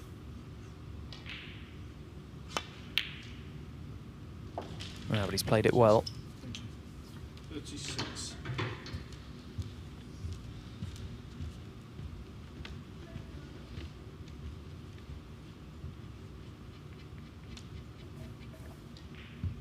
I think in the last match and this match, the players are just getting a bit caught out with the cushions on this table, because I think it's been reclothed over the weekend. Just for the first few hours, or even possible the first day, it can be a little bit slower than you would expect coming off the cushions. You can see there exactly what he was just saying. Hayden was convinced that cue ball should have travelled on further. Must say, the group I played in, I thought exactly the same. The cushions were playing very, very soft. But it's just something you've got to adapt to quickly. It's the same for both out there. Nothing you can do about the conditions, and I suppose just need to hit the ball a bit harder.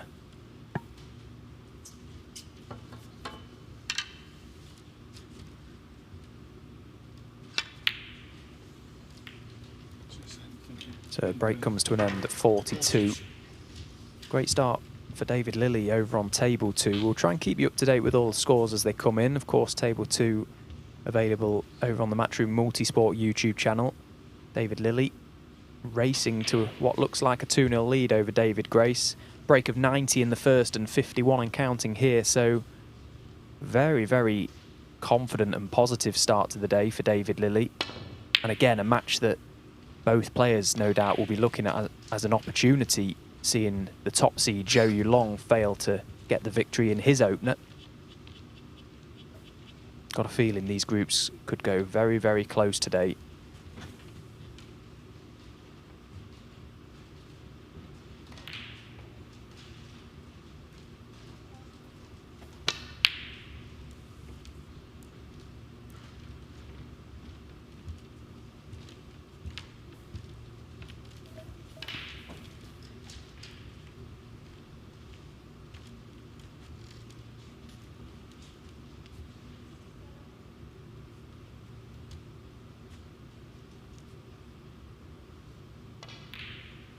So that red disappearing for David over on table 2 pretty much guarantees he's going to win that frame, and with it guarantee himself at least a draw in that match. The Matchroom Multisport YouTube channel, as I say, for all the action over on table 2, which is group 20.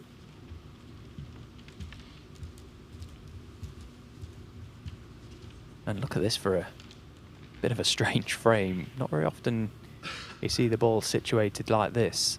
4 reds up in baulk. Neither player able to play safe up into the baulk area.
Well, the break finished on 91 for David Lilley over on table 2, so back-to-back breaks of 90 to kick things off for him.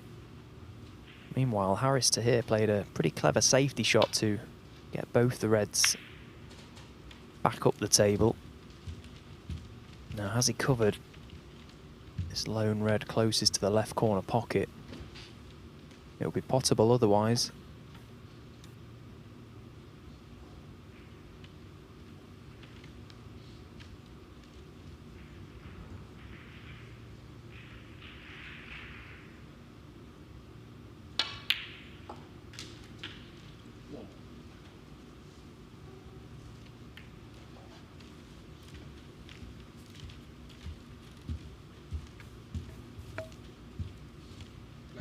Going to play the snooker behind the black here. Just didn't quite get the right contact on the black.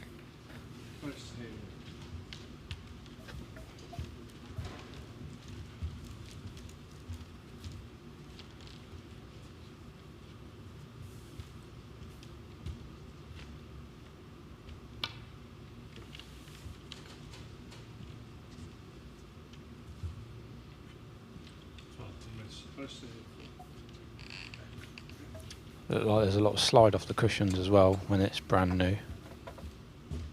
Expect him to get a lot closer this time to these reds.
He's a very attacking player, Hayden Pinhey.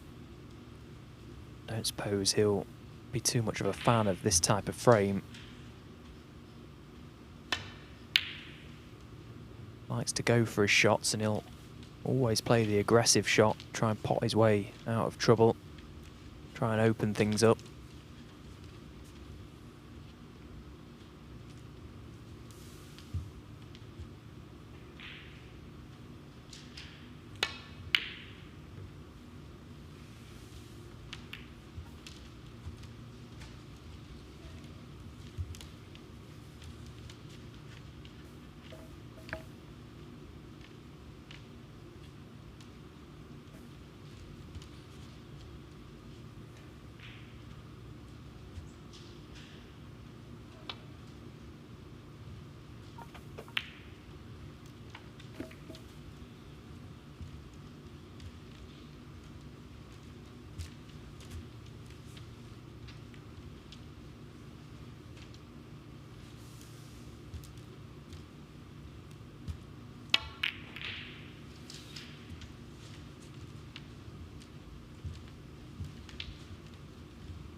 That was a lovely safety shot by Hayden there. I think he's covered him on all reds, covered Harris on all reds there.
Well, he set himself for that long red.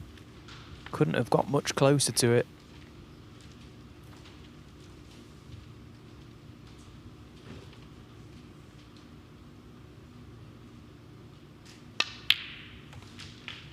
So a chance now for Hayden, already nicely in front in this frame, to potentially put a few more points on the board, take a few more reds off the table.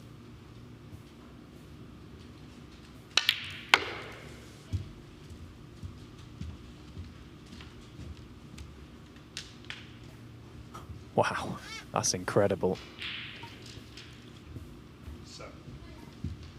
Yeah, he couldn't land there, to be honest, if he tried to play it there, but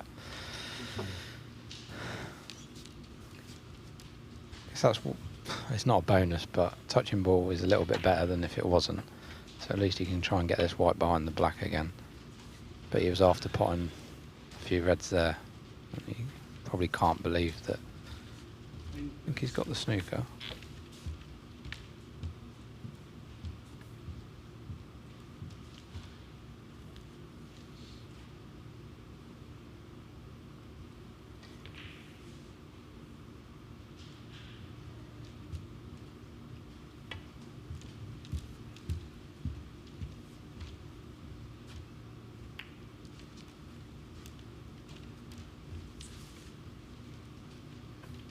Chance again maybe to try and get that cue ball in behind the black, chip the red to the side rail.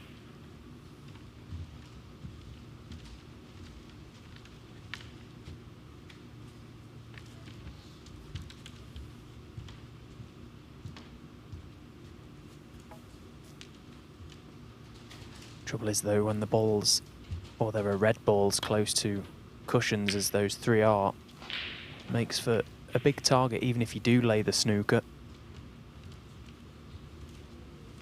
A chance once again for a long one. Cut this red back into the yellow pocket, swing the cue ball round.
Well, tried to get that cue ball working. It was a pretty big shot.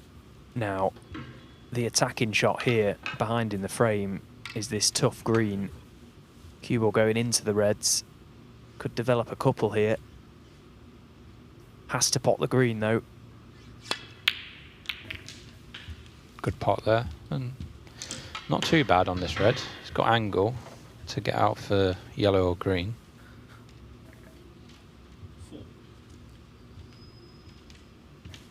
I liked the way he just got down to that green. There wasn't too much hesitation. It was really the right shot, but in the first frame of the day, it's not easy to tell yourself to play it straight away. But then he's missed that red. Wasn't easy, but overhit it a little bit, I think. Well, Hayden was out of his seat like a whippet there. Couldn't wait to get back to the table. 20 points in front. Yeah, he ran to the table. He was pretty quick.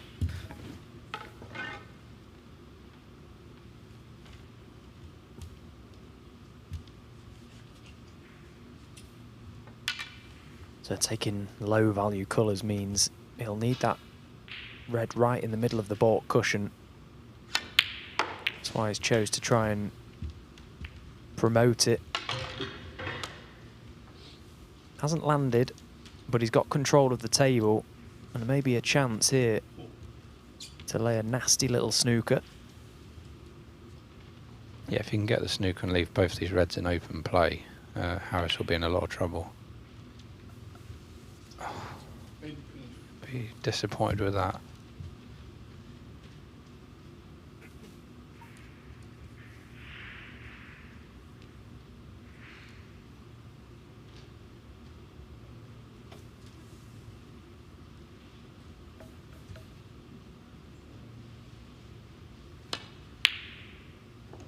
Oh, that is a beautiful pot.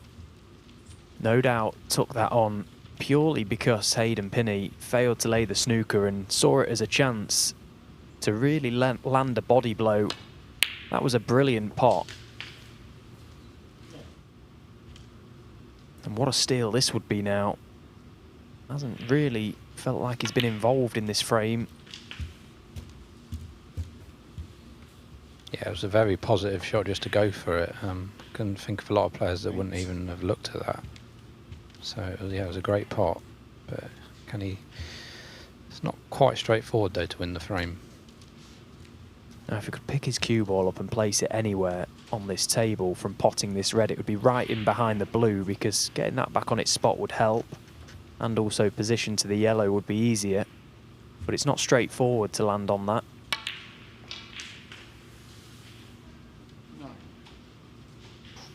Well, he had a great line there.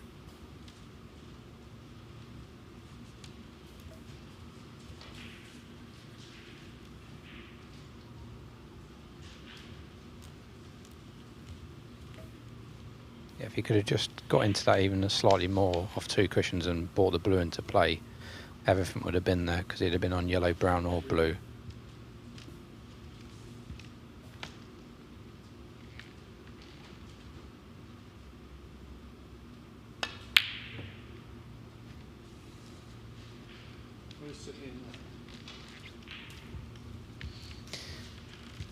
Disappointing miss, but he might have left this yellow, but I think it's pretty hard to get. Can't see how he can possibly get on the green. Yeah, the natural angle looks to be going into the blue with the cue ball, which is not to Hayden's advantage. So that's why he's chosen against it. But he hasn't played a good shot again, failing to get the snooker. And now there's a big, big target, this green, by this top cushion, to try and lay in behind.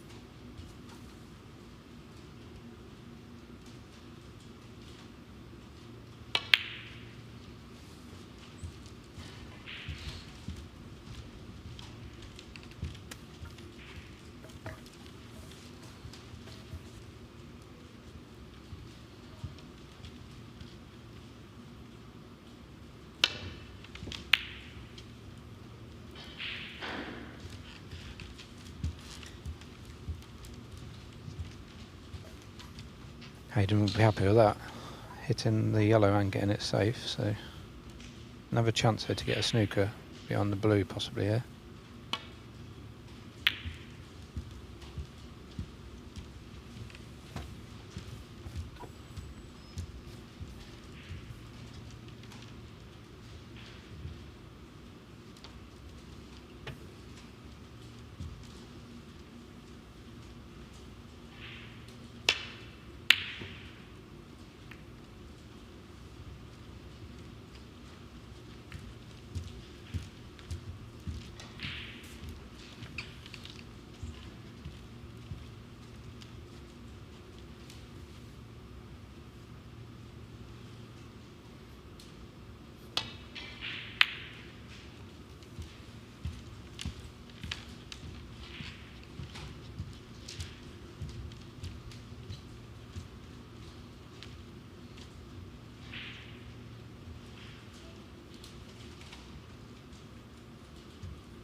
Well, he attempted the yellow, and when you miss it, it's in the lap of the gods as to where it's going to land. Very easily could have caught that top cushion and found its way into the left corner pocket, but as it happens, he's got a massive second prize.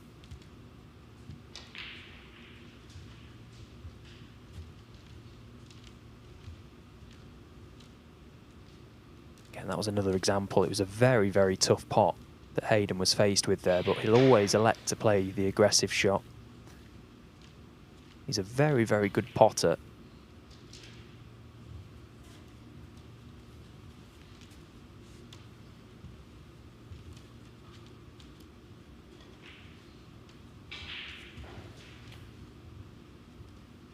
Meanwhile, our match here on table 1 is quite a slow start. It's been anything but a slow start over on table 2 for David Lilley.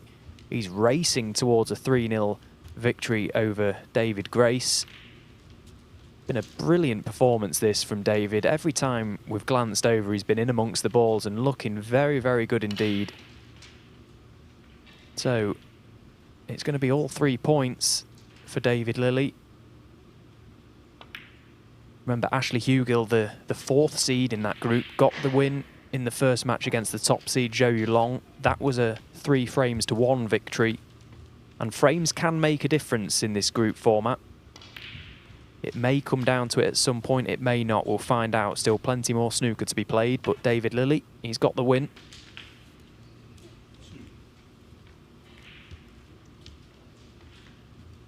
And he actually stays out there to take on Ashley Hugill in the next match. So a big, big game coming up over on table 2. Meanwhile, still some resolving to be done here. Just the way this frame unfolded very early on, it always had the likelihood to be a scrappy one. 13 points separates the two. Nothing safe now, though.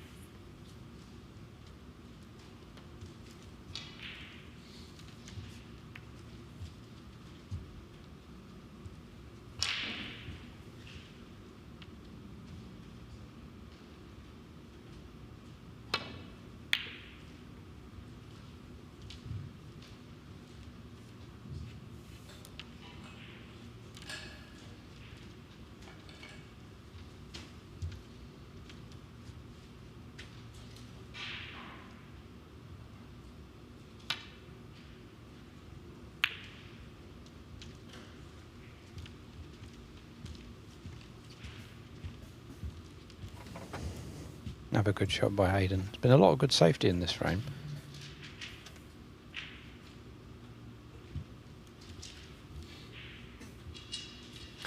Yeah, and it's quite tough to judge when you're hitting the cushion so soon with that added slide on the new cloth. There you see, it's gone way too wide. Surprised he was possibly rolling up to that, because unless he gets it, you know, more or less touching the green, you're most likely to leave it. I'm also surprised that Hayden didn't really entertain the thoughts of taking that green on. New cloth.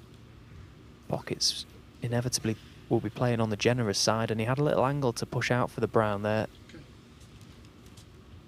Yeah, it was surprising he didn't have a look, because they ain't the tightest down the cushion.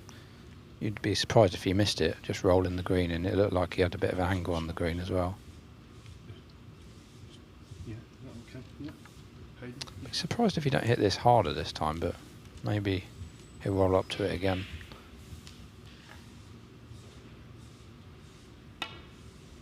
Wow.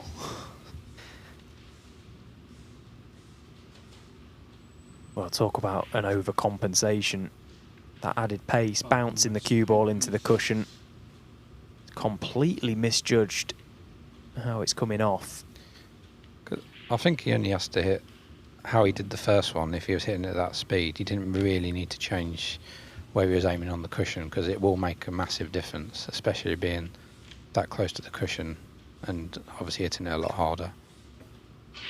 Somewhere in the middle this time. Yeah, and he needs to hit it as well. He's 23 points behind. If he fails to make contact with the green this time, he'll require snookers himself.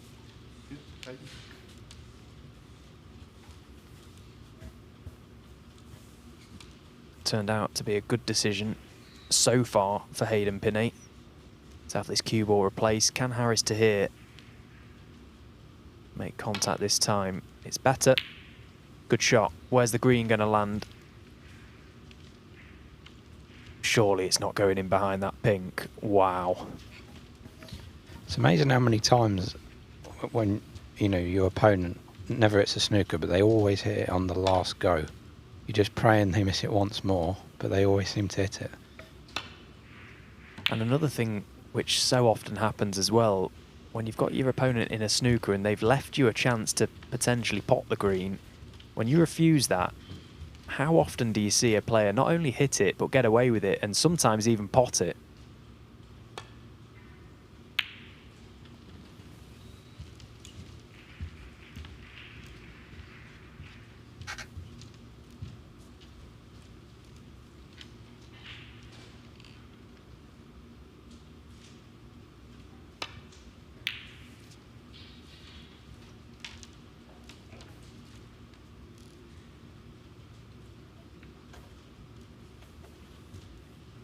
Bit fortunate there, Hayden, because he caught that miles too thick. Left hampered queuing for Harris here.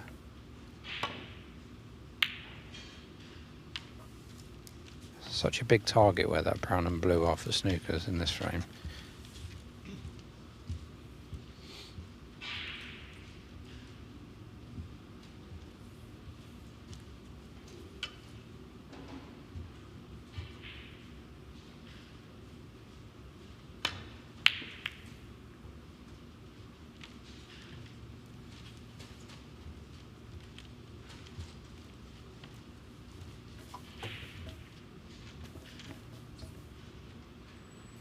Well, that blue going over that corner pocket may make a difference to the remainder of this frame.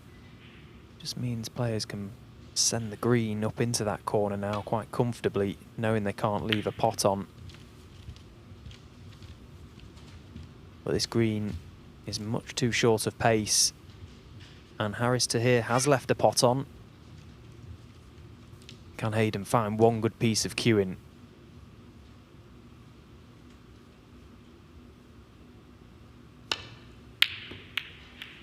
Not this time. Now what's the damage?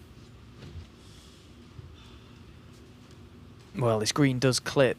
It cuts back into this right corner. Cue ball's the issue here. Doesn't look as if he can get close or in behind that brown.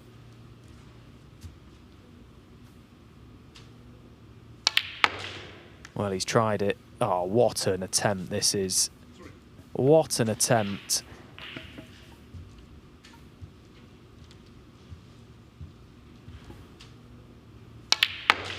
Had to get close to the left corner pocket, had to get close to the knuckles of the middle pocket too to find that line with the pace. He's got to go for this brown now, surely.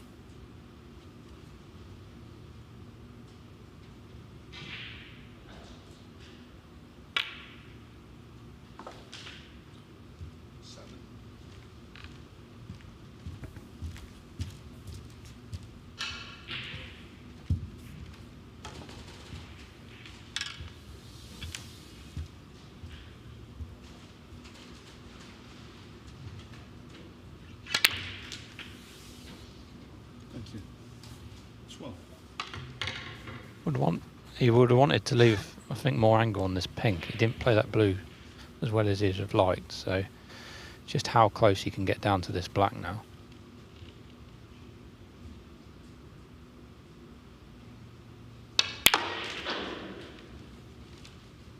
Oh, and he's landed in a really awkward place.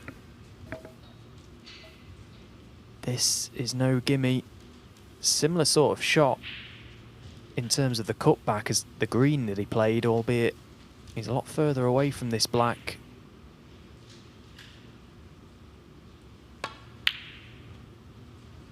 And it made the difference.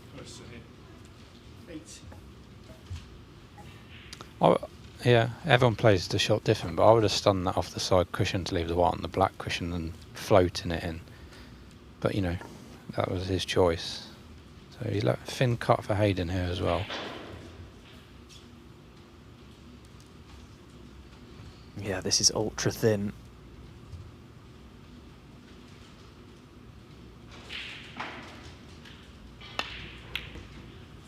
Wow, he's overcut it, incredible.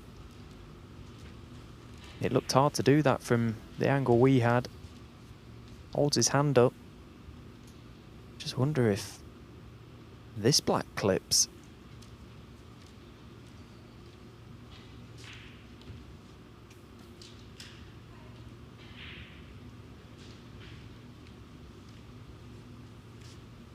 Well, it's been a stop-start first frame to this match, but it couldn't have ended any closer.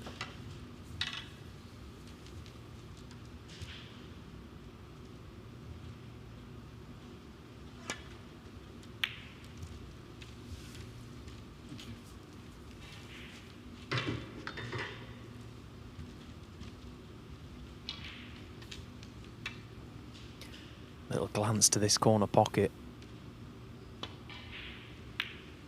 Playing the containing shot. Wasn't really able to gain any advantage from doing so. Now, can Harris play one good telling safety shot? Try and get distance.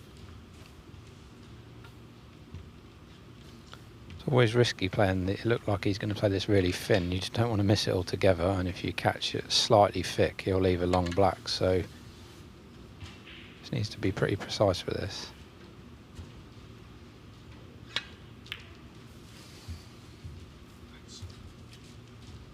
He's left to Potsy. He caught it slightly thick. I don't think he played it full. He underhit it a little bit as well. I think he was worried about catching it too thick.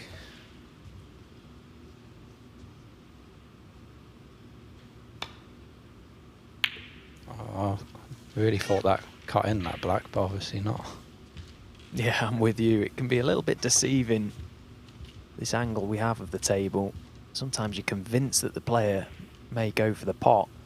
Perhaps it was on, perhaps he just didn't fancy it.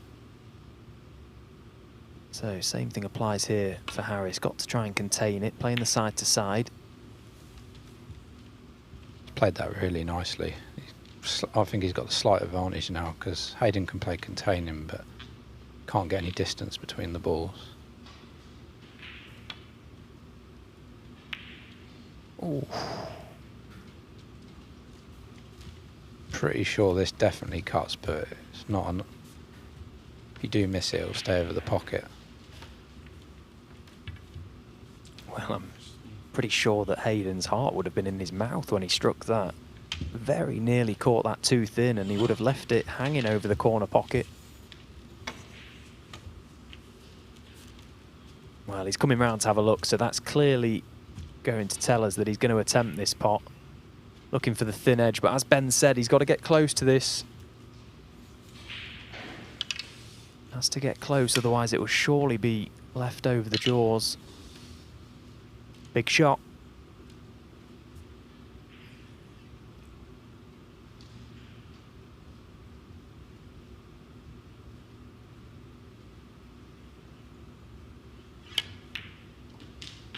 And in it goes. This cue ball is running close. He's okay. So a frame that took a long while to get going. A very, very dramatic ending. Harris Taher didn't look all that involved in that frame for the most part, but he steals it on the final black to take the opener. He leads Hayden Pinhey 1-0.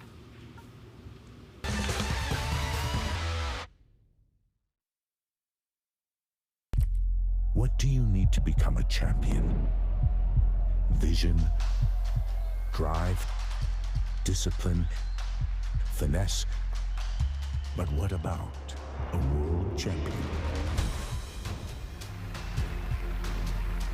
Victor, conqueror,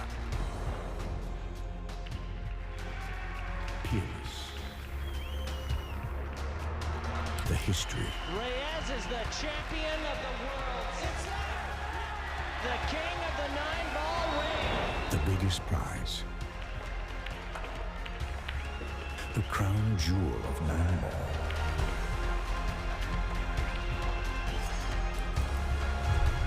A return to the kingdom where a champion will rise.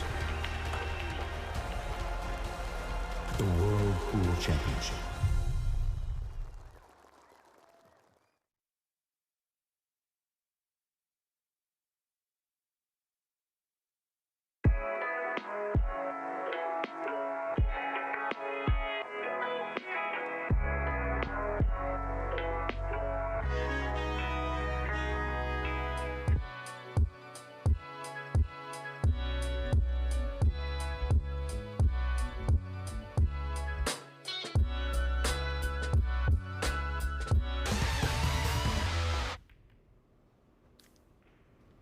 So this is table 2, group 20 at the BetVictor Championship League, and 2 players that have registered victories already today. Ashley Hugill in the first saw a 3-1 win over Zhou Yulong, the top seed in the group, and then probably the star performance of the day so far goes to David Lilley in his match a few moments ago, beating David Grace very, very convincingly. Breaks of 90, 86 and 56 from David to really sort of stamp his authority.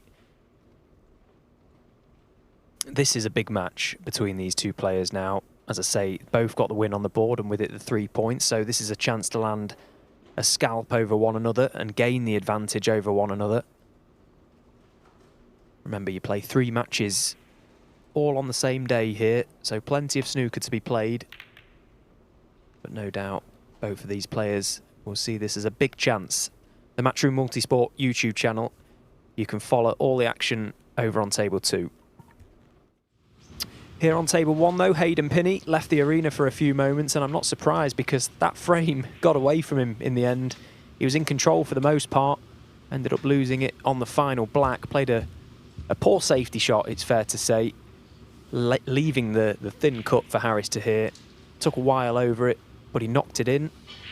So Hayden Pinhey trails Harris Taher 1-0.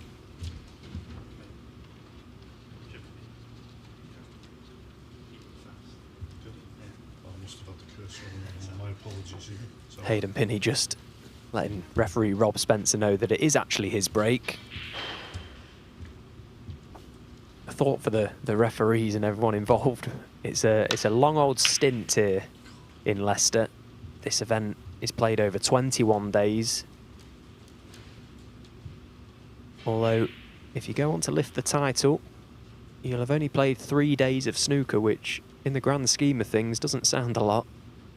£33,000 up for grabs.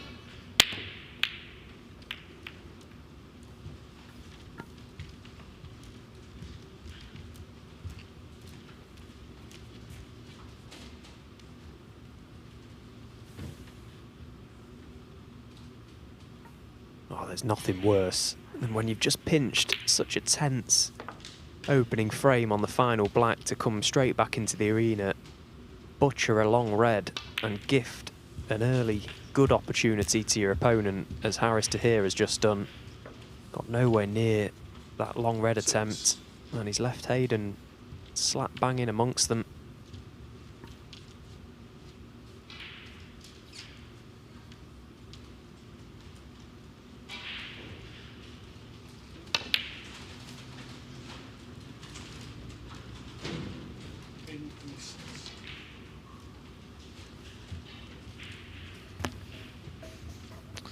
Harris will be delighted. That mistake that he made has only cost him 6 points.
It was a tough first season on the tour for Harris last year. As I say, banked in the region of £20,000. His best run came at the British Open, reaching the last 32, and with that run, his biggest payday of the season, £6,000.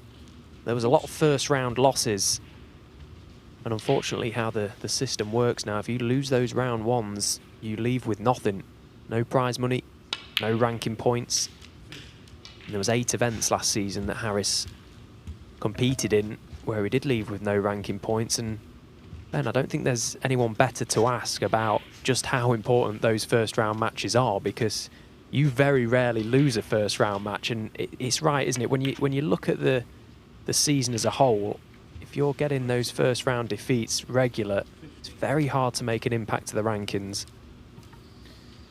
Yeah, I used to be really good at them. Had a couple of bad years with them, but yeah, I do think I win majority. Yeah, you just feel better, don't you? If you're in the second round, you're already on prize money, on ranking points. It's just not.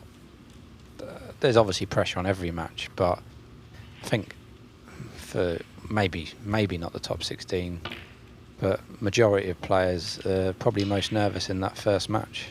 Because until you win that match, you're not really in the tournament. Yeah, I'd like to actually do the maths and sit down and figure out, if you used to win all your first round games that you're eligible to play in throughout the season, what that would actually equate to in terms of ranking points and prize money, because it would probably be a lot.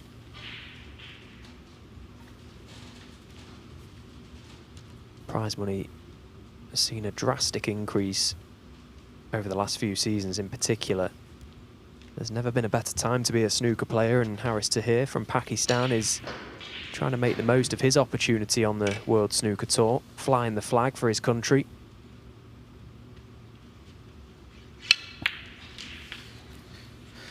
Yeah, I'm not sure with the prize money how much, but depending on where you're ranked, especially in the Saudi and the World Championship, it'd be at least 60,000, but it could possibly be near 100 just winning your first round matches.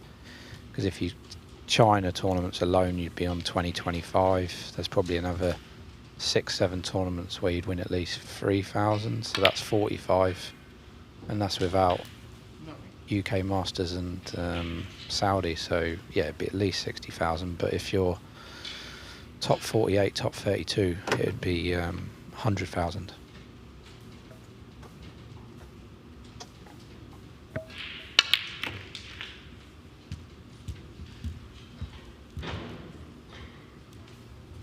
Well, he's played a great shot there into the reds.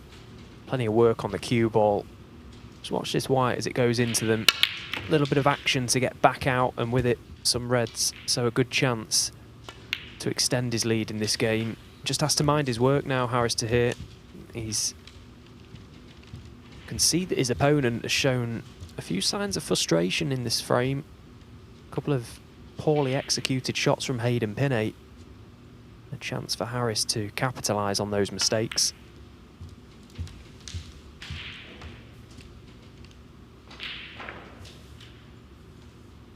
Of course, we talk about tour survival, and we're so far away from that. There's so much snooker to be played this season, but there is also another route to stay on the tour, and it's for the best performing 4 players on the 1 year list that are outside the top 64. So that's another pathway potentially to security this season. That route rewards the best 4 players. So a good run, a deep run in a couple of events would go a very long way. 30. Yeah, as you say, Stephen, getting on that 1 year list, it's hard to say every year, but it'd probably be somewhere 40 or 50,000. But for him to get in the 64 with what he did last year, he'd probably have to win double that. So, you know, not easier, but it's more realistic at the moment that the 1 year list is more of a goal. But, you know, you never know in snooker.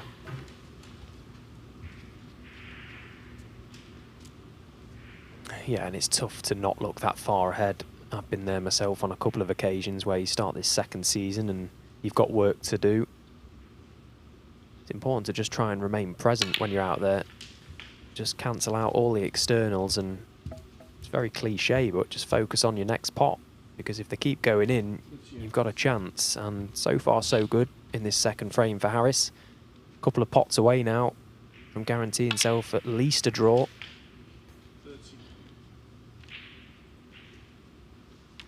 Could have played that one better.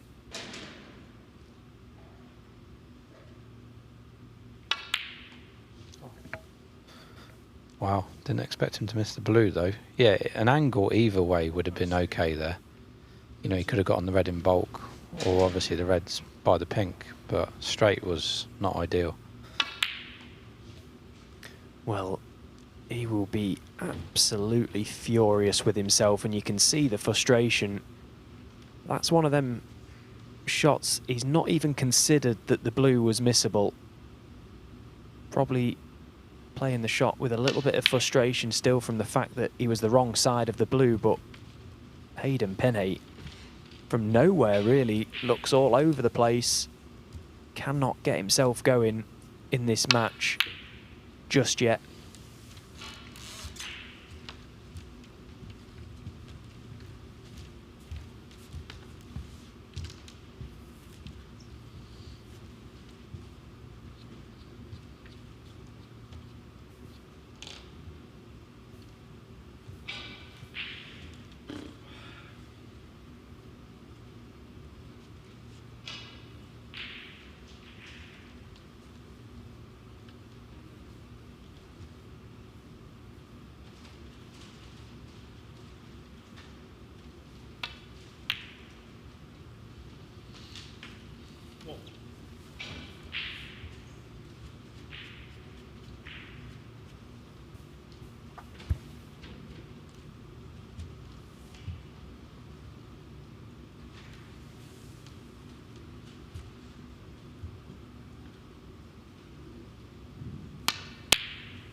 Well, they were two very good pots that Hayden Pinhey has just knocked in. The initial red was tough from under this top cushion, and that green, there was pressure on it.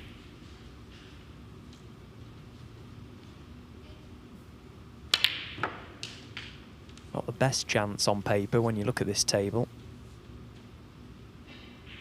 The obvious stumbling block will be that red on the side cushion, but he's got to try and give himself the opportunity to address that problem by potting these remaining two open reds.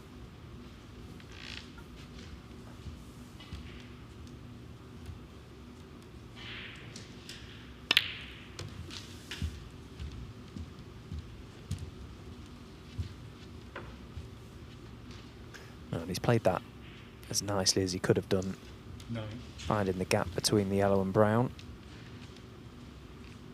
Pretty confident this red will pop beneath the pink into this left corner pocket. Oh, there you see, flies in.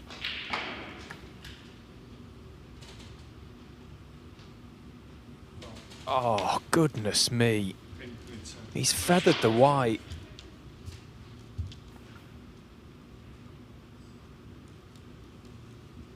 Wow, what a blunder that is. And look at the scores. 43 points behind with 43 on. What a disaster for Hayden.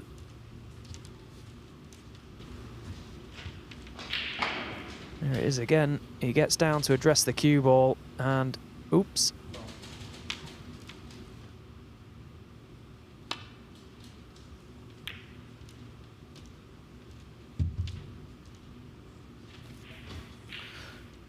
Yeah, some players are more prone to feathering the white because they cue so close to the white. I don't want to say it, but I don't think I've ever done it because I cue quite far from the white. But I'll probably do it now I've said it. But yeah, some people, you know, just feather really close. I think Jimmy White is quite common to feather the white because he cues within a millimetre or two of the white ball. So if you just slightly lose your concentration or think about something else, it is possible, but it's a horrible feeling. Yeah, especially for Hayden there in that position that he was in. He didn't have a lot of points to play with there, and it was a tough clearance, but he was in with a chance. And now that chance has sailed off into the distance.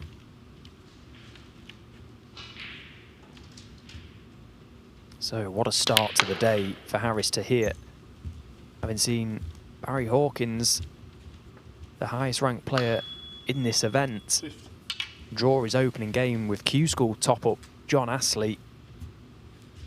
He's going to have 2 bites at the cherry to get all 3 points from this match now. 17.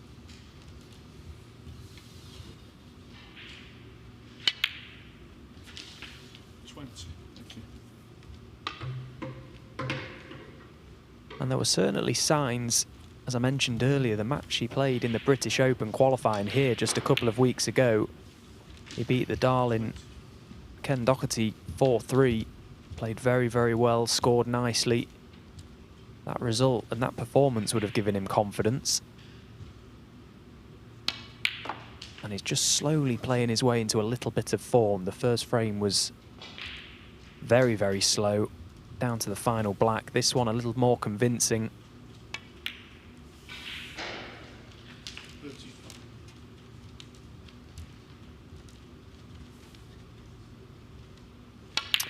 So in goes the black, and it's been a bit of a disastrous start to the day for Hayden Pinhey, but Harris Taher won't mind that one bit. He's won the frame, he's guaranteed himself the draw, but he wants all three. He leads 2-0.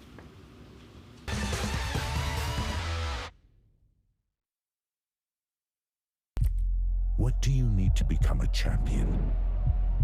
Vision, drive, discipline, finesse. But what about a world champion? Victor, conqueror, peerless. The history. Reyes is the champion of the world. It's the king of the 9-ball ring. The biggest prize. The crown jewel of 9-ball.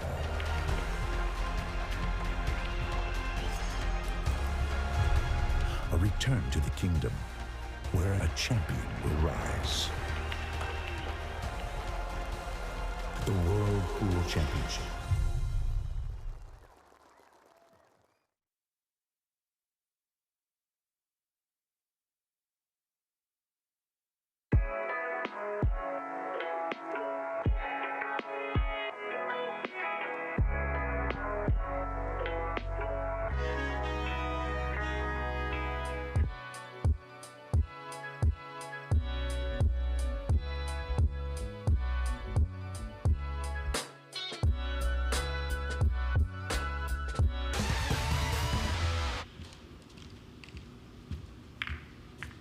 Harris Taher, a great start to this morning's play. 2-0 to the good here on table 1 against Hayden Pinhey.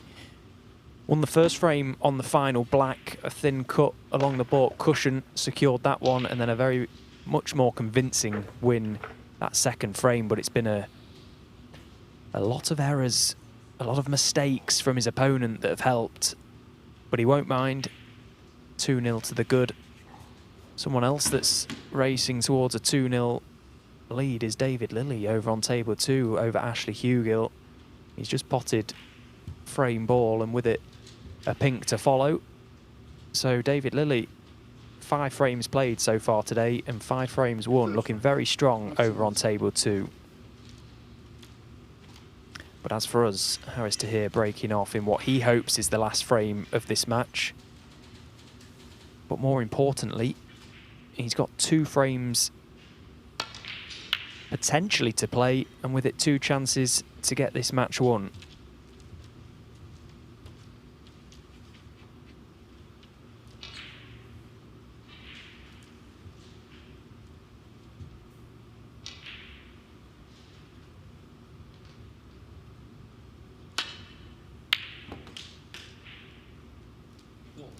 And that's a very nice opening red from Hayden. Probably deserved a better kiss to a baulk colour. But again, he's looks to be on the attack. This brown to middle. And to get on his reds, his cue ball is going to have to go round the angles, in and out of baulk. This will be special. Well, he got the pot, and that's the main thing, and he has got this red to the right corner from distance, and there's David Lilley just absolutely ploughing on this morning. Every time we look over to table 2, it's a pretty similar picture. David Lilley in amongst the balls and pretty much not missing.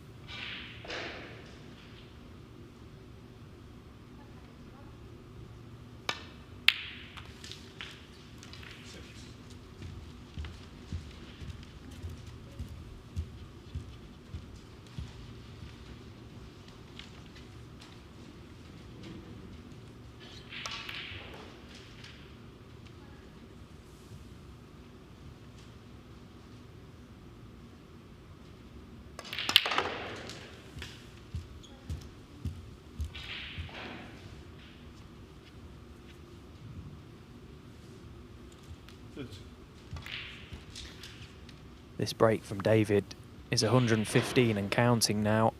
What a performance it's been so far. Breaks of 86, 56, 90 in his opener against David Grace, and now this magnificent clearance of 128 over on table 2. That's the 69th century break of this event, and more interestingly, the 46th century from different players. It's been a barrage of high scoring right from the start, and David Lilley showing us exactly why he can mix it with the best as well.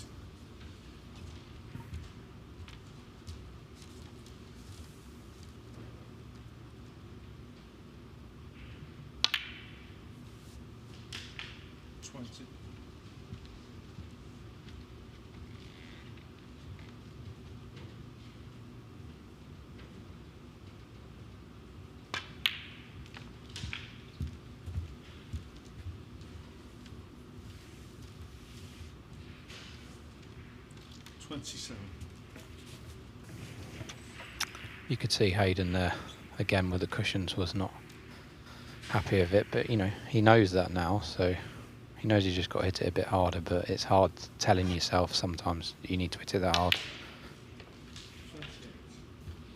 Perfect on the blue.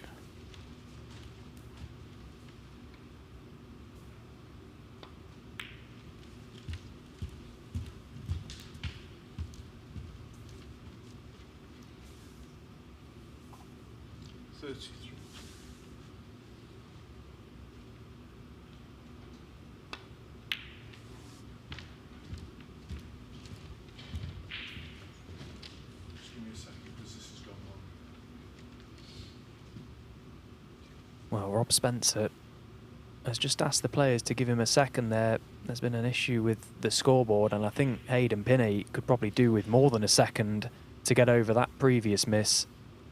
Goodness me, what a bad miss that was. No pressure at all, right behind the red. He was up instantly. He knew as soon as he'd struck that that was not going in.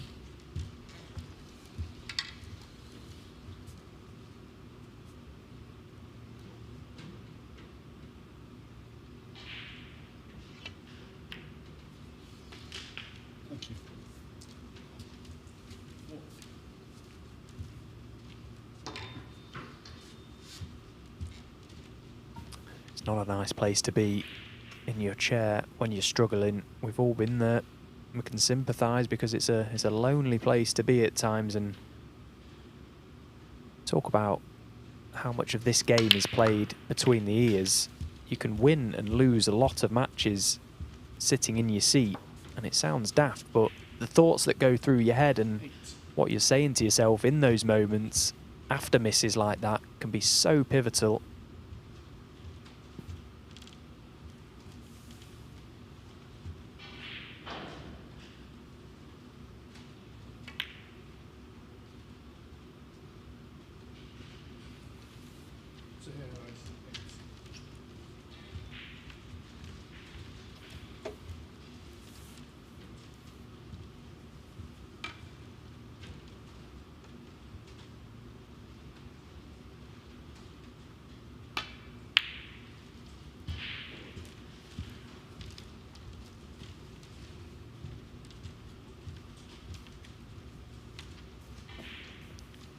Chance for Harris to open the reds up here because he's the one who trails in this frame.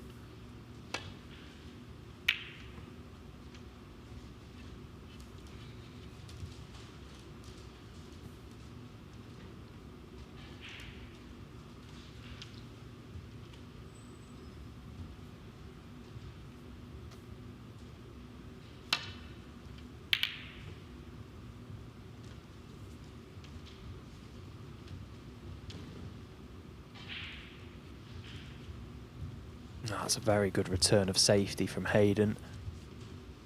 Looking for anything, any sort of inspiration at the minute. Could that be it?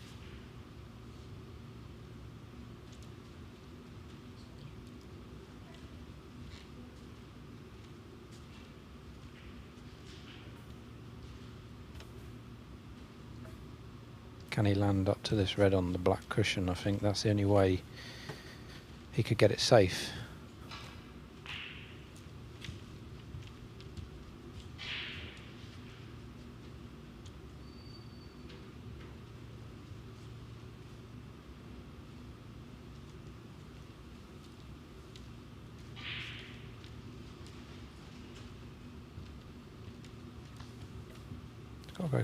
You have to go quite close to the blue here. Got that totally wrong. Totally wrong. He just didn't expect it to slide that much.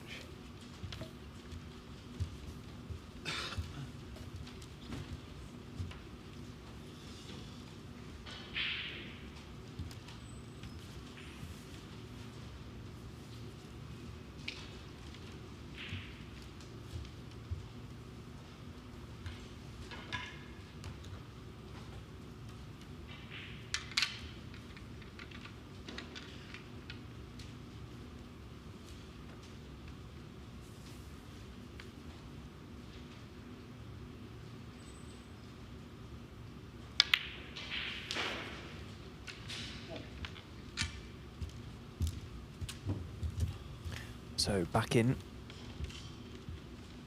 and a pretty good chance now, you would feel, already with a healthy lead in this frame.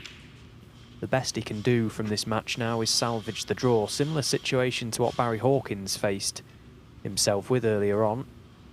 Got back to take the draw and share the points with John Astley.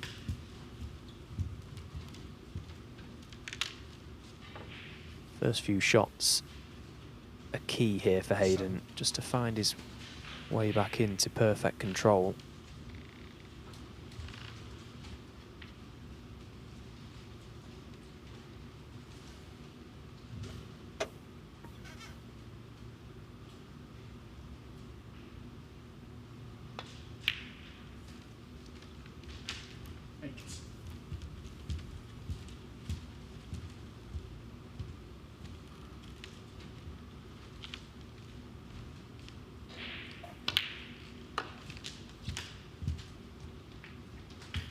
Well, he won't be happy with that. I'm sure he'd like that one back. He may still pot this red, but it's a much tougher shot than it should have been.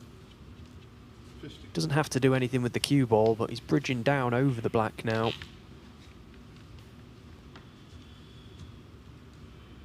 Big exhale, big deep breath. Doesn't want another mistake here.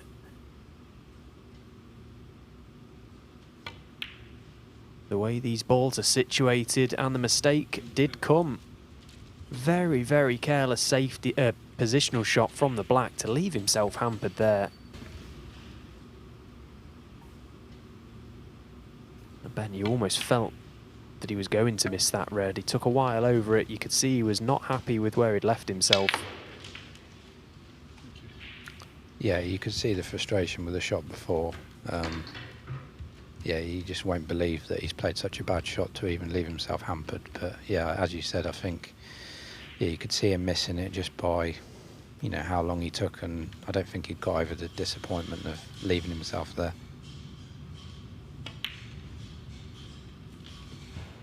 Wow, he's missed that by a mile, that black.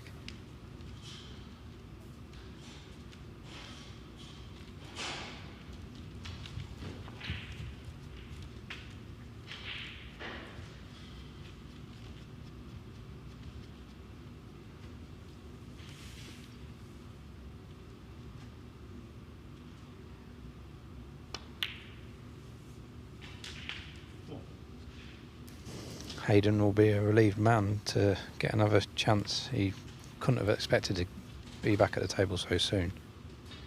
I think relieved is probably an understatement. How has he only surrendered 1 point from that mistake? As you say, Haris Taher got absolutely nowhere near that black. 8. He looked almost confused as to how he'd missed it by so far. Well, when you're struggling, as Hayden clearly has been this morning, sometimes you need a little bit of help from your opponent. And he might have just had a big slice of help there. Could we be looking back at the end of this match as that black potentially being the turning point for Hayden to get back into this game? 60.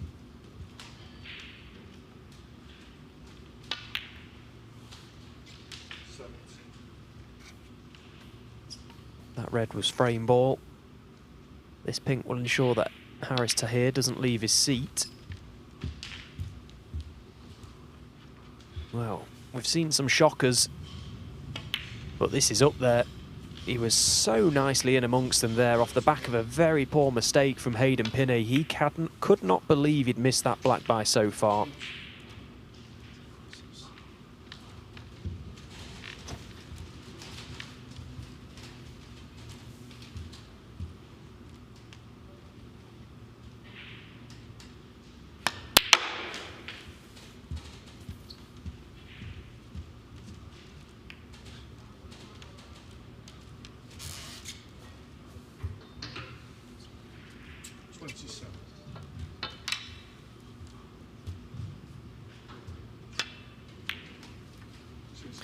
Well, not able to clear the table, but it's been a tale of two blacks for Haris Taher. The black in the first frame to win the opener, and the missed black there off the mistake from Hayden.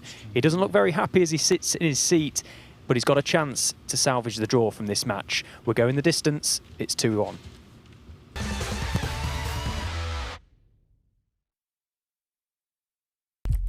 What do you need to become a champion? Vision, drive, discipline, finesse. But what about a world champion? Victor, conqueror, peerless. The history.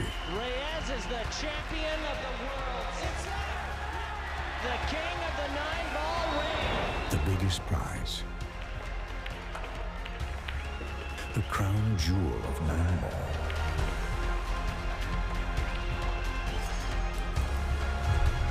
A return to the kingdom where a champion will rise. The World Pool Championship.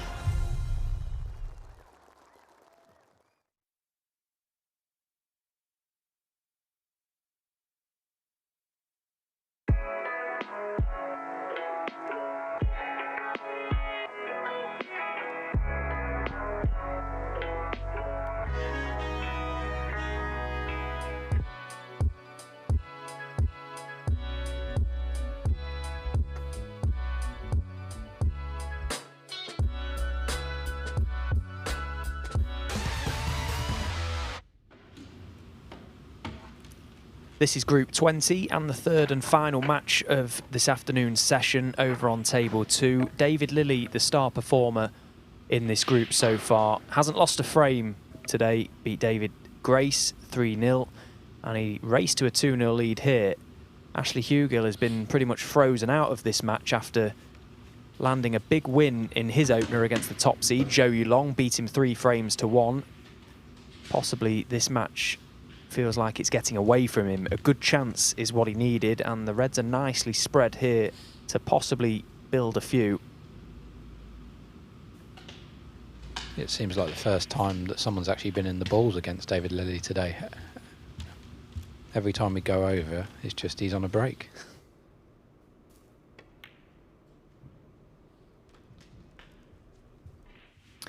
So the Matchroom Multisport YouTube channel is where you'll find the remainder of that match, and then the session will continue from 5 PM local time. But here we have another frame to decide the outcome of this match. Haris Taher led 2-0.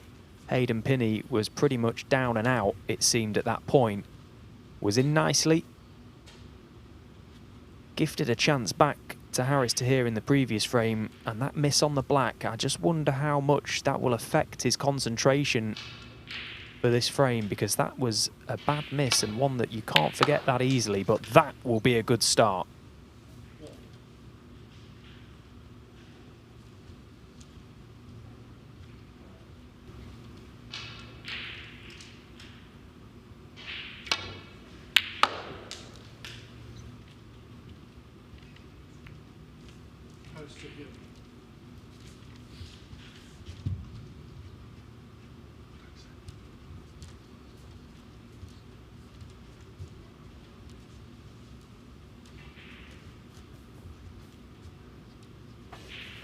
Yeah, it was a great pot. Nice sound as a snooker player here in the leather of the pocket like that. But probably only getting 1 point.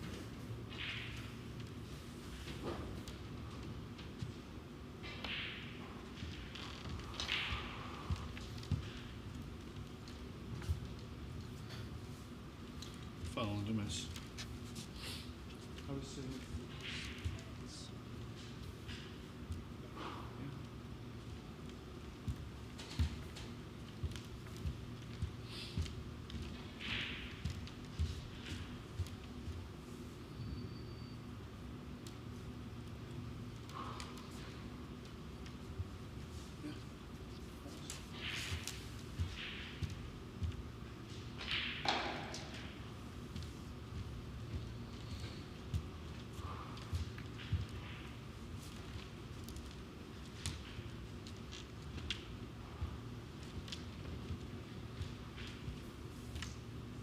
Well, that's a mistake if this red goes from Hayden. Wow.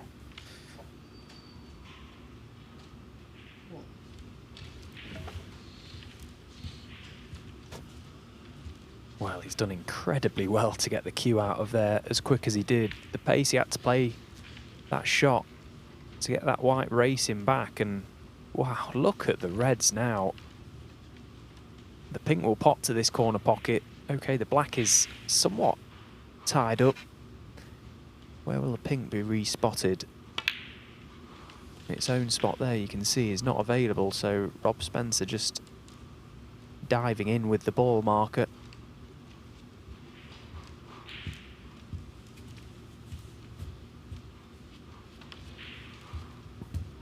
Well, it looks as if he's going to be able to squeeze it in that little gap. Got a steady hand to do that.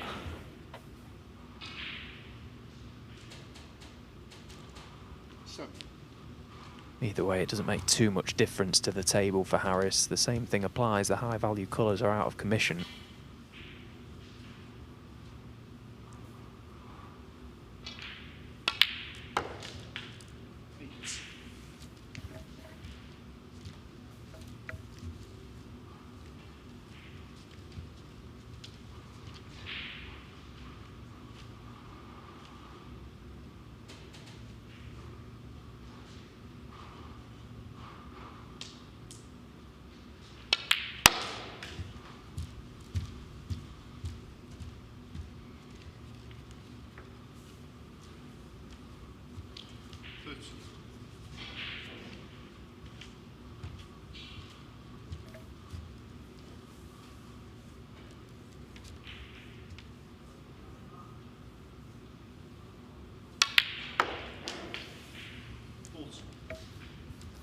So having to go up for the blue each time puts a little bit more emphasis on his cue ball control.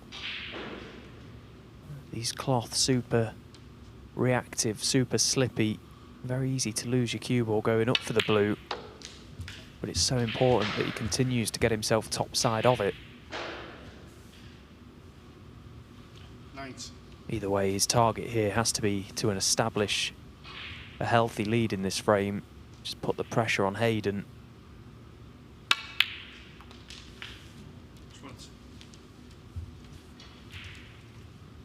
Yeah, so far so good. Keep going up for the blue. He's always got the right side.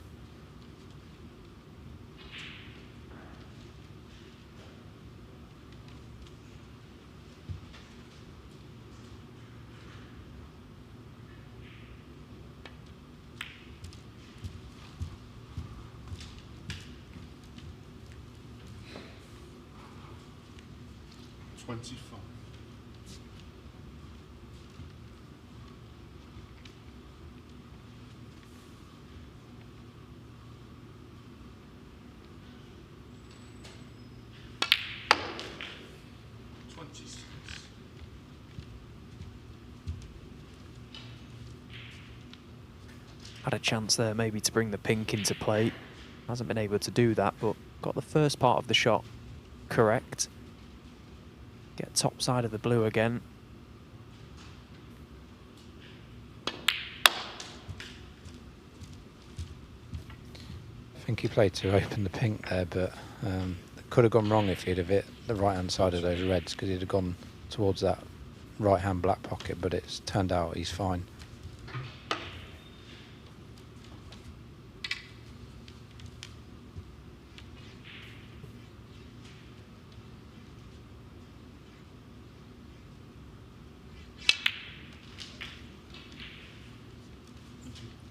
And it sort of swings around.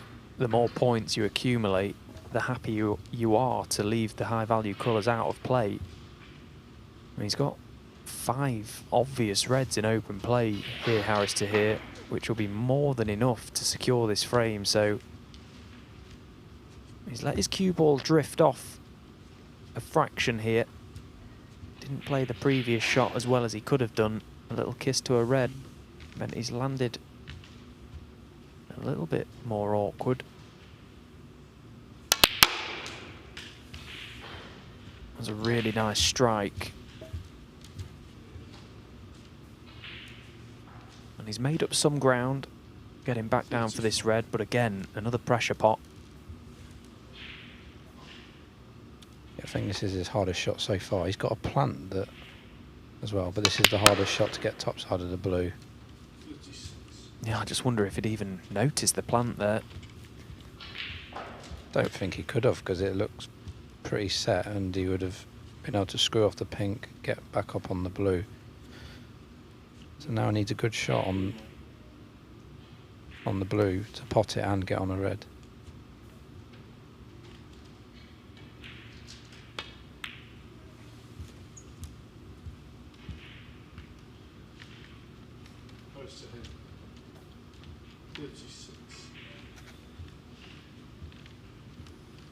Possibly a bad decision, the previous red. Whether or not he even saw the plan, we don't know. But the red he attempted, it was a more difficult pot, and positionally was more difficult. But what about that shot from Hayden? Yeah, he just clipped off it and didn't really think about where the red was going, but still needs pot in this red.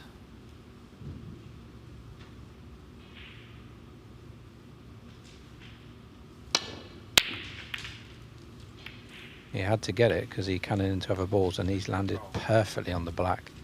He'll be delighted with that.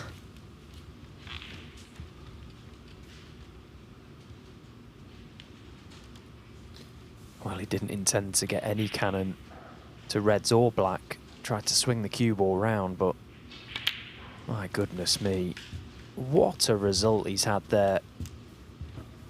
So this really is now a match-winning chance for Harris Taher. He's got the balls exactly where he wants them. A little mistake when he was nicely in a few moments ago hasn't been punished.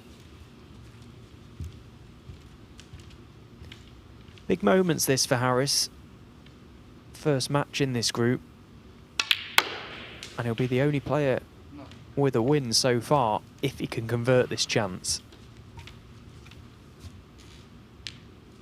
You know, even the positions of the group, bar finishing bottom, there is ranking points for third and second. And at the lower ranks of the World Snooker Tour, every penny counts.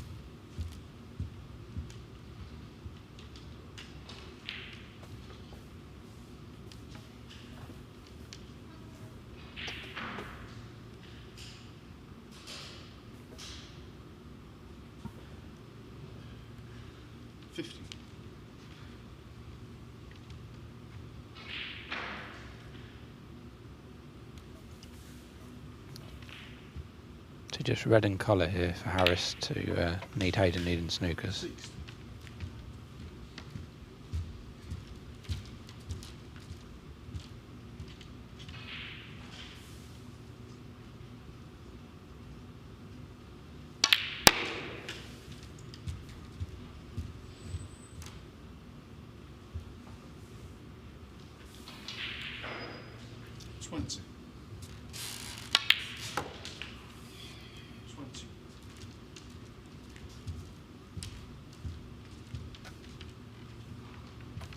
Well, we heard a big exhale there, and that's just all the tension, all the pressure being released. He knows that the job is done.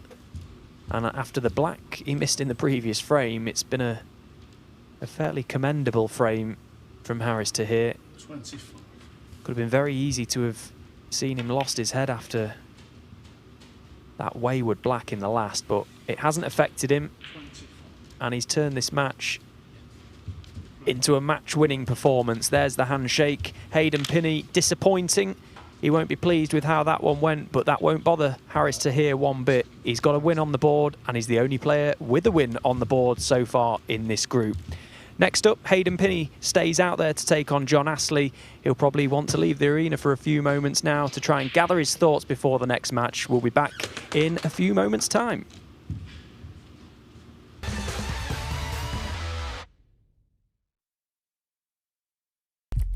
What do you need to become a champion? Vision, drive, discipline, finesse. But what about a world champion? Victor, conqueror, peerless. The history. Reyes is the champion of the world. It's the king of the 9-ball ring. The biggest prize. The crown jewel of 9-ball.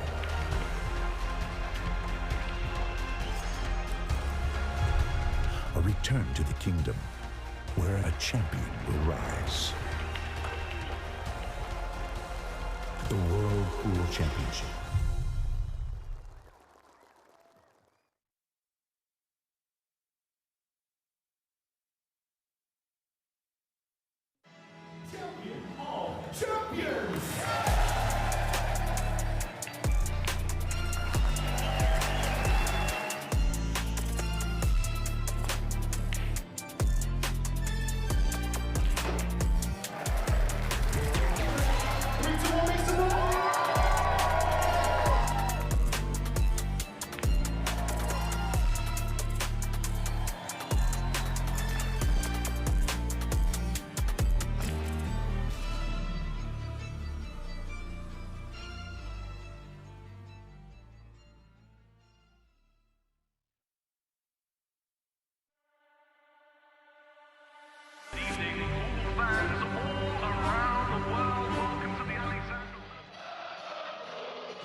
Arena looks just spectacular, and I cannot wait for you all to see it.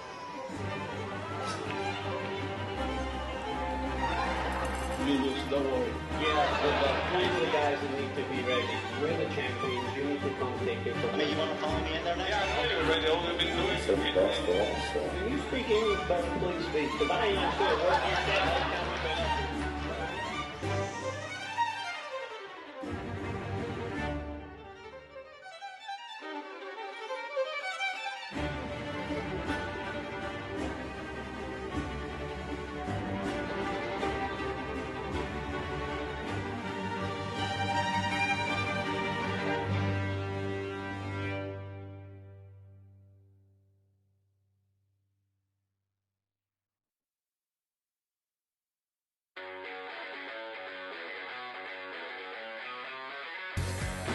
We are guaranteed 4 phenomenal days of action right here in Florida.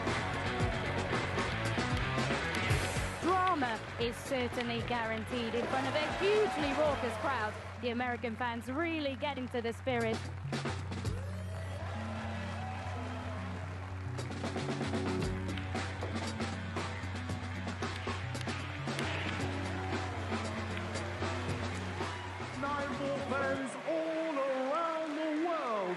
So much history, so much prestige, and it all comes down to this.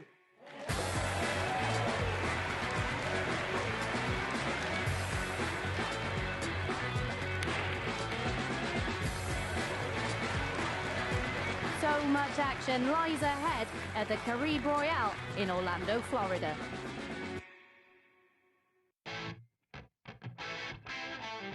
We're back at the Harrah's Resort in Atlantic City for the US Open. It is one of the most prestigious events in the calendar. Record breakers, history makers, it's that time. Let's play 9-ball.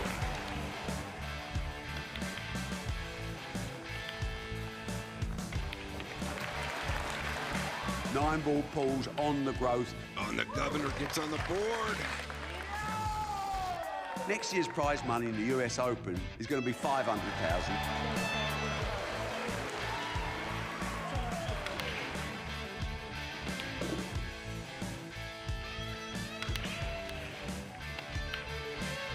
The man they call the Ghost has left everyone for dead. We will take this sport to places it's never been, and that's a bloody guarantee.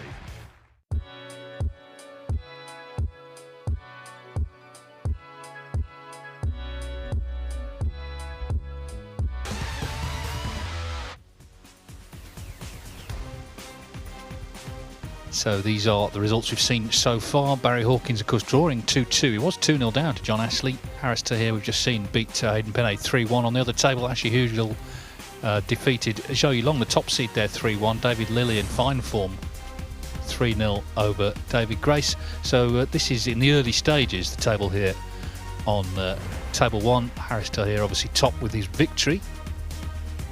But that's going to be affected by the next match, which is Pinhey against Ashley. And on the other side, of course, we've had 2 matches won. David Lilly, the perfect start, 3-0, that's why he's top. And he is 2-1 up against Hugel. It already looks a big match, that, doesn't it? Because, of course, they've both won already. So David Lilly had that 1-2-8 break, and he just seems to be playing really well. But in the early stages here, frame 4, Hugel with a chance. Zhou Yulong, the top seed. It always looked a tough group to call, though, because I think you could have made a case for any of the 4. I mean, Hugel's a top-up, but, you know, he's a former professional and played at the Crucible and very highly regarded.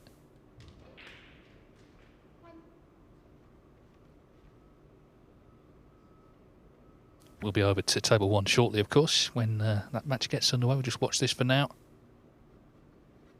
It hasn't felt like Ashley's been involved at all in this game up until the last frame. David Lilly out of the blocks so quickly off the back of his first 3-0 win. Ashley's done very well to fight his way back into this match. And this is a tough black, but if he gets it, he'd have a good chance, but he hasn't got it. That continues on the Match in Multisport YouTube channel, but we're now ready for the last match of this session. Hayden Pinhey and John Ashley. Of course, Ashley got that draw with the Hawk, and Pinhey has just lost 3-1. Not only that, he must have been disappointed, I think, with his performance. Wasn't the best match, but a chance to bounce back here. Yeah, myself and Ben were talking at the start of that previous game, because Hayden's the second seed in this group and how the format works, he's guaranteed back-to-back matches, and we were saying if he gets the win in his previous, it's a good chance to kick on and take that momentum into this game, but it can work the opposite way as well. If you lose that match, you've got to try and regroup, and regroup quickly, because there's not much time in between sessions. Well, Ashley, of course, had a chance to spring a real surprise by beating Hawkins. I mean, he won the first 2 frames, both on the black. Both, really, Hawkins should have won them, but then he didn't actually score another point after that. Hawkins completely dominated the next 2 frames. But he's got a draw with, on paper, the toughest player in the group, so he's well placed as well.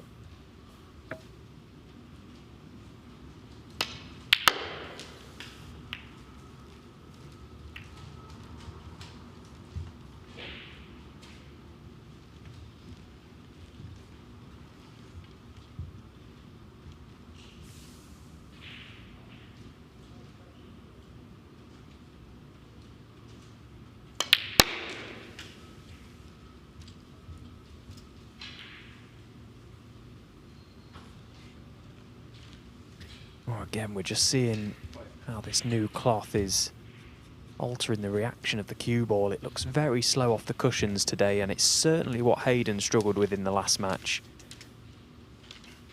But everyone's had a game now, and everyone's, or at least everyone should be aware of how the table is playing, and it's important to adapt quickly.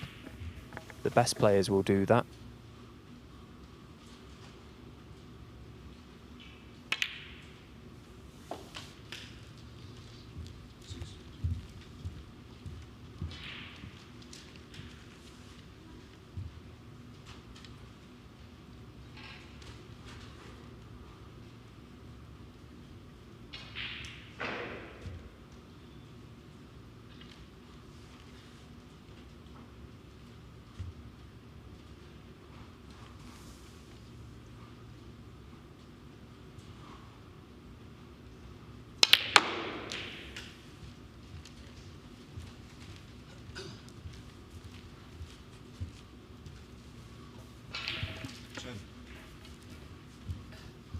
Got to the penultimate round of Q School 2. There's only 2 events. Connor Benzie beat him. Of course, Connor, you saw last week, and of course he did get through. And in the first event, he lost to Peter Lyons early on. You know, the draw wasn't kind. And that was it. So just 2 chances. Yeah, it really is a tough school, that Q School. It seems to get harder and harder every year. The names that drop off the professional circuit and the names that will be playing as top-ups this season, just so competitive, so tough. And really the draw, I mean, it's hard to say there's ever a good draw, but the last players you want to play are players that have just dropped off the tour or players that have got bags of experience. Yeah, I mean, it's a bit like with Ashley Hugill as well. There's nothing between them and players who are on tour. It's just, you know, they fell off and just haven't quite got back on. John Ashley's very experienced. He's been in a ranking event quarter-final. Beat Neil Robertson, didn't he, in the UK Championship. 16. Well, has he gone far enough for this red down the top cushion? He's had a look at it. He's not convinced, and well, there you see, he can't get through to it. And it would have been a great red to land on. That would have meant he could get the black back on its spot. Not to be in possibly end of break.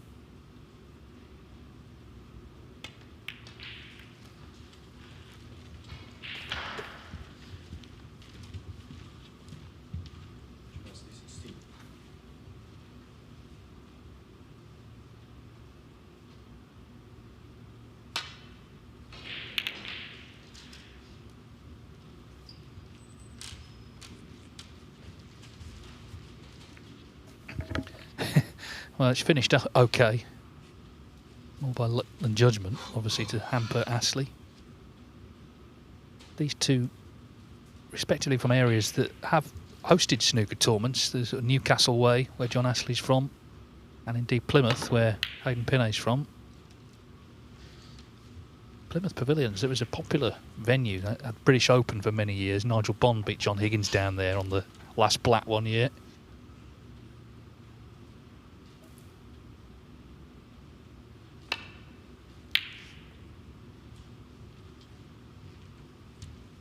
In fact, that's where Fergal won his ranking event at the British Open, beat Anthony Hamilton.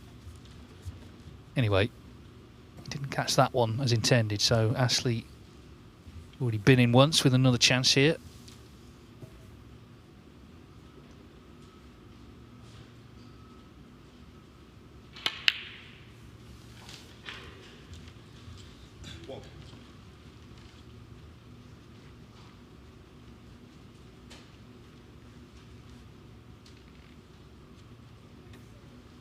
No, he's having a little look. Do the reds by the pink spot pot into this right corner pocket? If they do, it would help. Well, they certainly don't from where he's landed. It's going to be the red right of the black spot. Cue ball has drifted closer than he would have liked to that side cushion.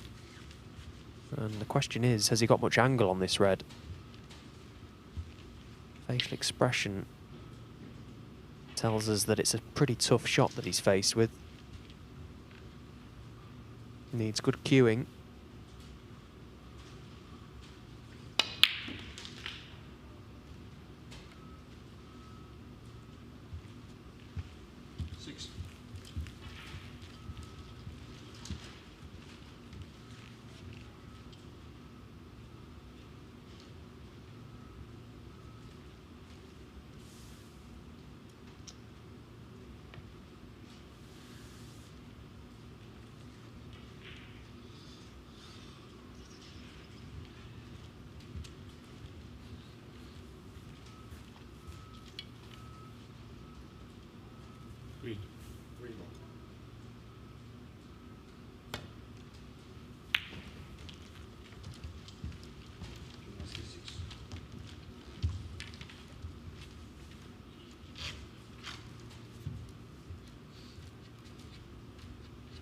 Well, we just saw a moment ago, there is 2 reds that are close to a plant to this left corner. It would mean hitting a single red onto them. There you see, that's dead set. And it's just a case as to whether he can get the correct contact, because John hasn't cut off the top of those reds. Hayden has a red that he can plant onto them.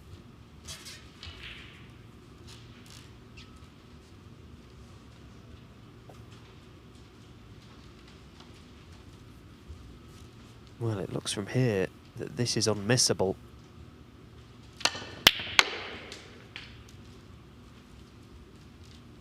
Well, when it's not your day. Yes, I mean, committed fully to this. He nailed the plant, but in the lap of the gods, and very unlucky, really, to see the white finish there.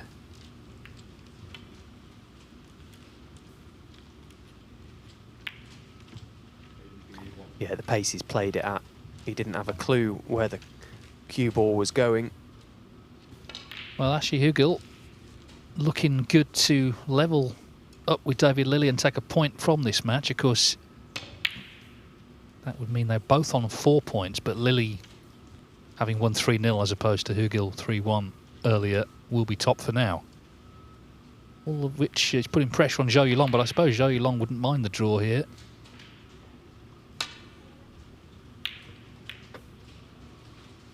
But certainly all to play for later. Zhou against Lilley will be the last match tonight, so we'll know the exact position by then.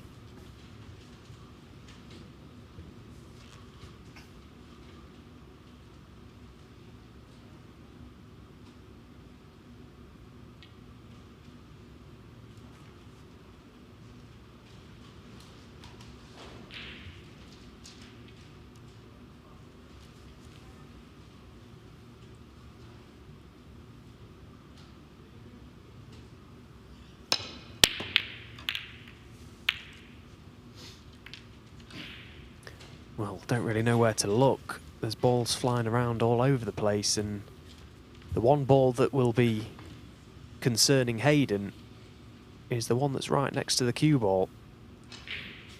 How has that red landed there? He's got a dead straight red to middle that's unmissable from where the cue ball is. But look at that red where it's come to rest. Again, it's just, you know, amazing how run of the ball plays its part. I mean, Ashley was nowhere near the pot there. You think, well, he's going to leave him right in amongst everything. And he kind of did, as like you say, until came to rest close to that red. And it's one of those where you stood behind it and it's really, really tough to refuse. Even though you are hampered, you almost feel obliged to go for something here. And every credit, because he's shown a little bit of discipline there, Hayden Pinhey, and I can assure you he'd have wanted to launch his cue into row Z if there was a row Z. He'll be mighty frustrated with what's just happened. But fair play for not taking anything daft on there and just trying to play the patient game, play the right shot.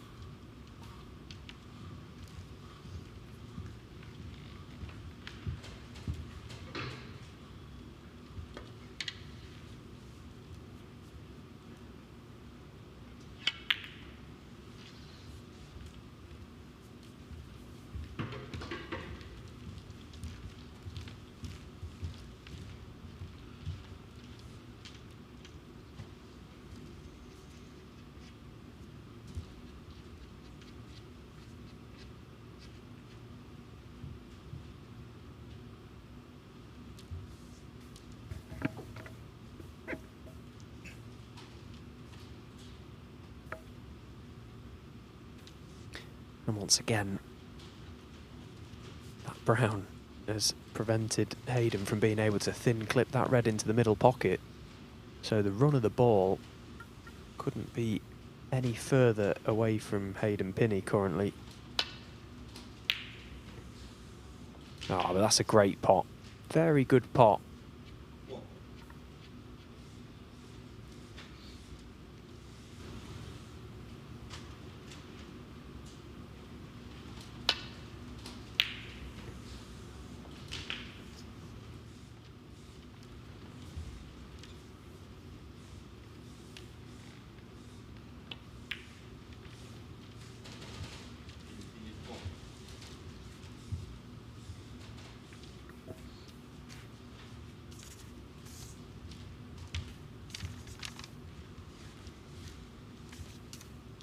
Now, if he's trying to get this cue ball back to baulk John Astley, swinging off the red just beneath the pink spot is fraught with danger. So that may not be available to him, as the blue looks a big ball that way.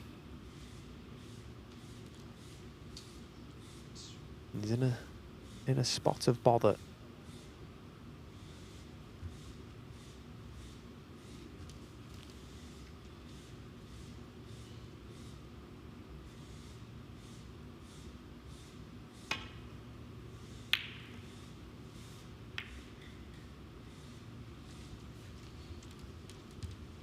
Well, surely even more bother now.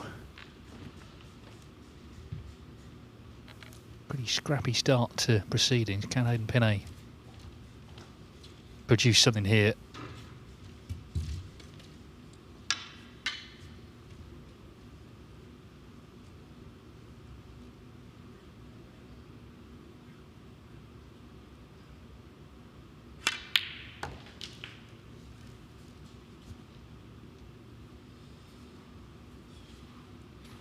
Well, it's just little things in this game. That cue ball has just crept past the blue that he can pop this yellow. Although that initial red was tougher with the rest, he could have had something much easier. But that was very nicely struck. And that's the sort of strike that will make him feel just that little bit better.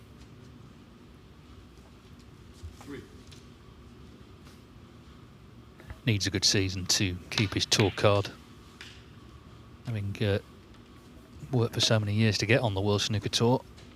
But I remember this venue a couple of years ago, the WST Classic was a ranking event that replaced the Turkish Masters that got called off. He beat Luca Brissell, and this was only a few weeks before Brissell became world champion. Had a couple of centuries, really was impressive. So it's sort of bringing that form out. You obviously can't click your fingers and expect it to come, but he's a better player, I think, than some of his results last season suggested. Yeah, I agree completely. He's a very, very good snooker player, and he's shown that on a number of occasions, but just maybe hasn't shown it as consistently as he would like to. Is that a bat in the arena? Ray Reardon's back. Dracula. It was something flying around, wasn't it? Don't know if Leicester is known for its bat population.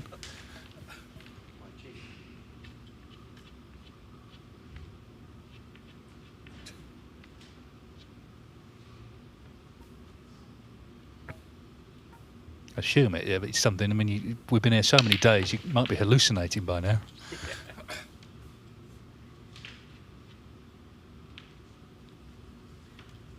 Either way, it's not affected Hayden's concentration. He's desperate to find some form. He needs to get something going. He'll have been so disappointed with how that match unfolded, the previous one. Had a number of good chances. Well, we'll try and get some sort of butterfly net to remove that. Yeah, it's local wildlife.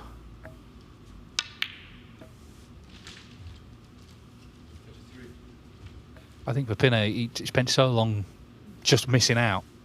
Obviously, he was very excited to join the tour, but then the reality of how hard it actually is on tour hit home. And that's often the case in the first season. Now, has he come far enough here? He's concerned he hasn't.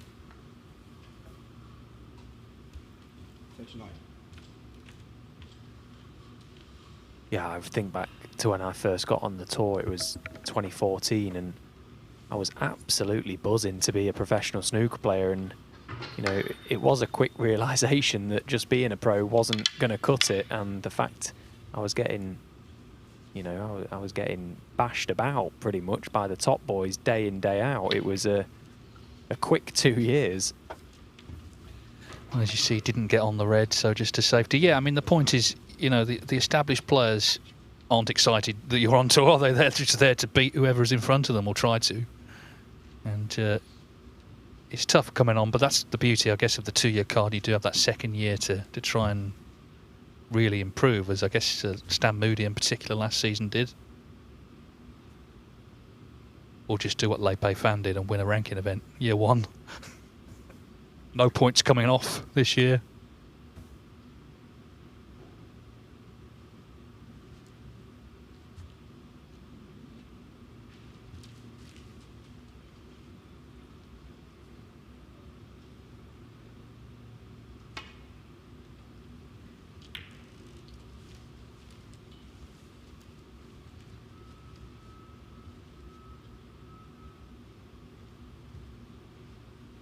Well, the result is about as good as John Astley could hope for.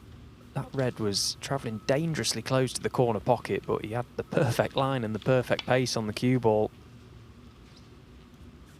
Oh, he looks to have hit this red, but he's left it. And there's the sarcastic thumbs up, the classic sarcastic thumbs up. We've all produced a few of them in our time. Thing is, though, he was in, wasn't he? And, you know, he didn't get on the penultimate red. Just didn't get position on it.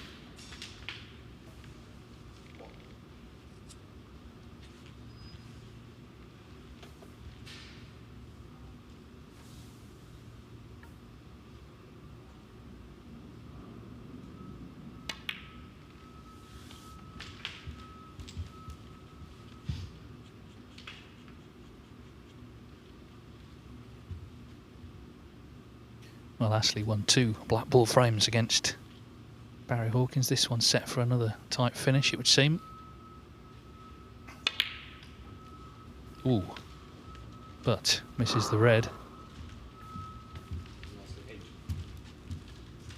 Yeah, quite bizarre miss this, really. Right behind it, and actually didn't really get that close to it. The red's gone up the table, which meant he caught a lot of the jaw.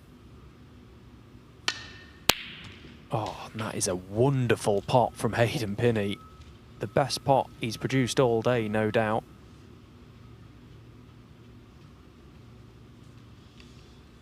He really is a brilliant potter, actually. I think it's quite a strange thing to say about a snooker player because, you know, it's your job to pot balls, but he's a fantastic potter. He does see those long ones really well.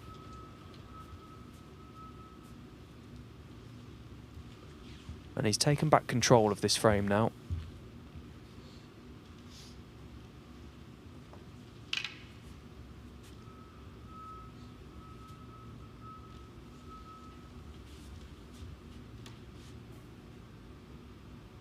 As John Astley studies this, I can report the trophies arrived. So you can tell you we're near the end now. Of course, next Wednesday we finish, but tells you that we're getting to the sort of business end.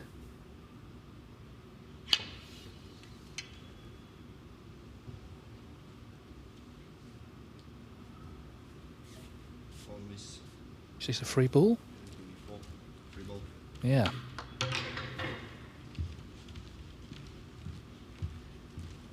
So I can take the black as an extra yellow. And then he would need yellow and green.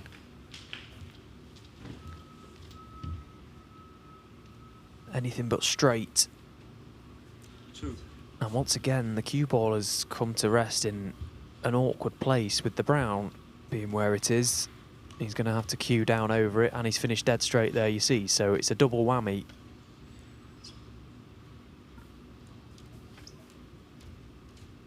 If you played to land there, you'd never ever land there.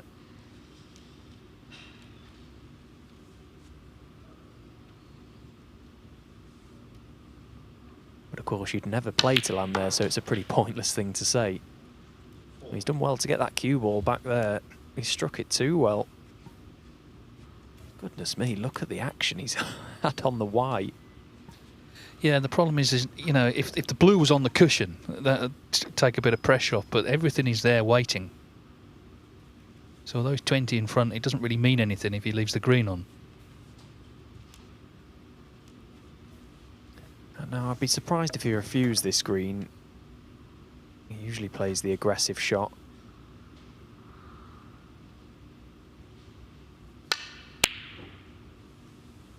Now, he needs it to run safe, and it has done. He holds his hand up there, a bit of a half-hearted apology, but he's not sorry one bit. He probably deserves a little stroke of fortune. a little bit of rub of the green.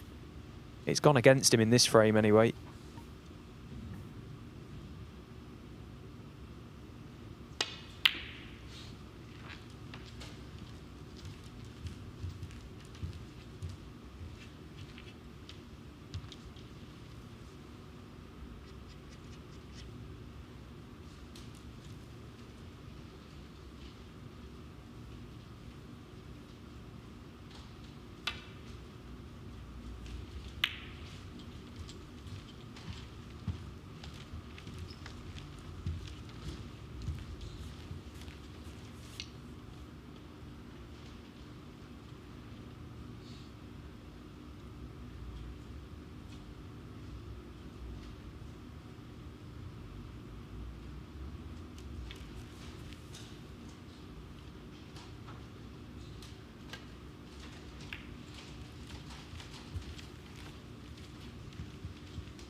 So priority number one for Hayden, get that green ball safe. Doesn't really matter where you put the cue ball, it's get the object ball safe. It's the only ball he needs. Doesn't want to even leave as much as a tempter for John Astley.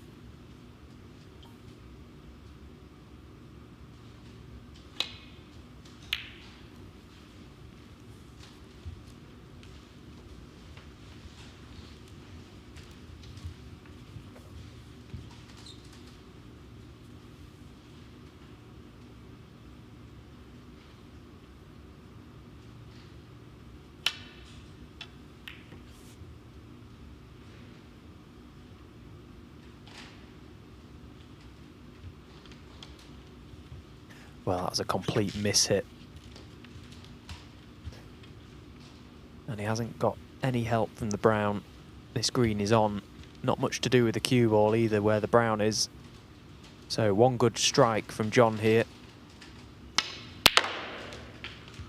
And it's looking like another potential black ball finish. Yeah, it would be his third black ball win of the day in the 3 frames he's won. All frames he should have lost, really.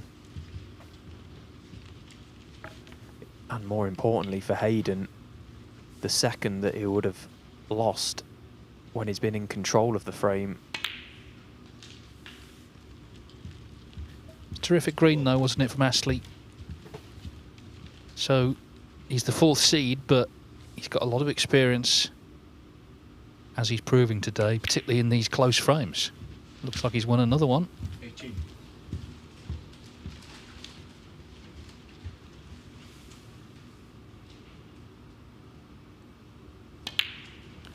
Dramatic start, and John Astley steals another frame on the black. He leads Hayden Pinhey 1-0.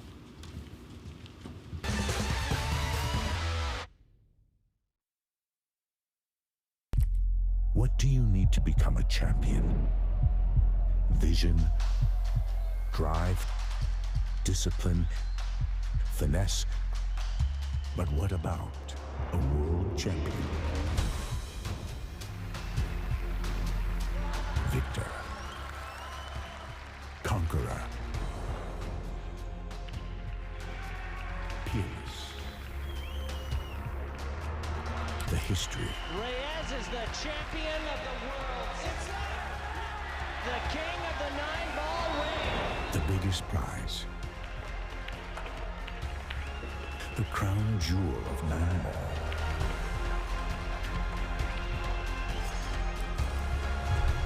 A return to the kingdom where a champion will rise. The World Pool Championship.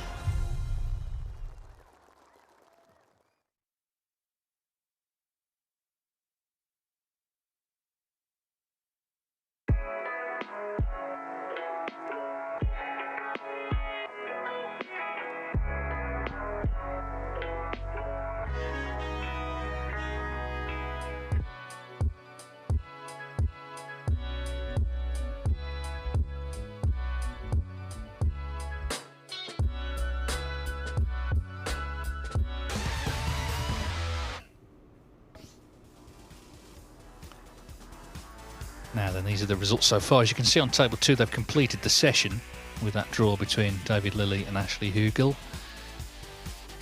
And of course, Zhou Yulong is the top seed there, but he was beaten in his first match. So that's the table. Lilley and Hugel on 4 points apiece.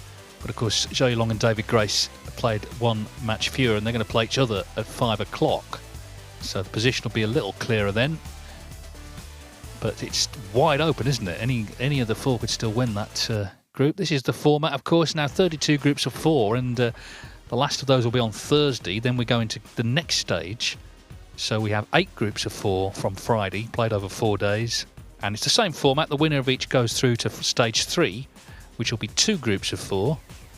They play on July 23rd, and then the winner of each group will play a best-of-5 knockout final to decide the champion. So we end up with, after all the League Snooker, a knockout final to see who is the winner of the Championship League in 2025. Will it be an established player? And there's a few of those already through. Players who've won ranking events: Zhang Anda, Stephen Maguire, Dave Gilbert, Ricky Walden, Matt Selt, Stuart Bingham, Tom Ford. Or will it be a new winner? Someone who hasn't won a ranking event, maybe one of the youngsters. Artemis Zizins is through, Liam Davies, Ben Mertens. It's a very interesting lineup already. And of course the players this week trying to join those players in stage 2. The winner of this group goes into a group that already includes Elliot Slesser and Nguyen Yi.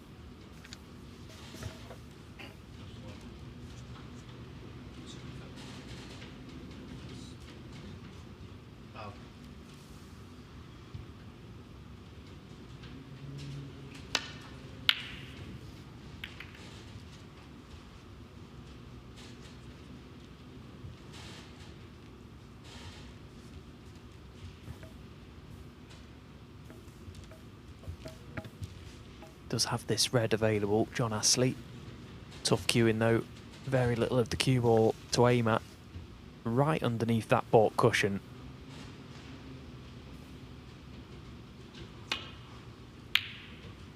And didn't get all that close to it.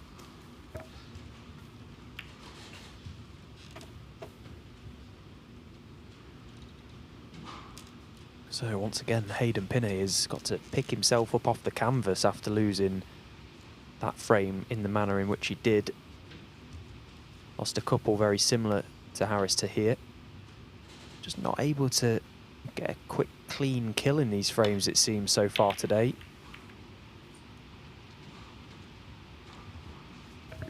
Yeah, I mean, he was looking good, wasn't he? Didn't get on the penultimate red when he was in. Only talking about a couple of centimetres making a difference. Then various things happened after that. Well, this is a tough shot. May have to just dig into the cue ball a fraction to try and swing and find the angle behind the black. Makes the pot harder. He got the line with the cue ball, but now it's in the lap of the gods as to where the red's going to finish, and he's going to leave it.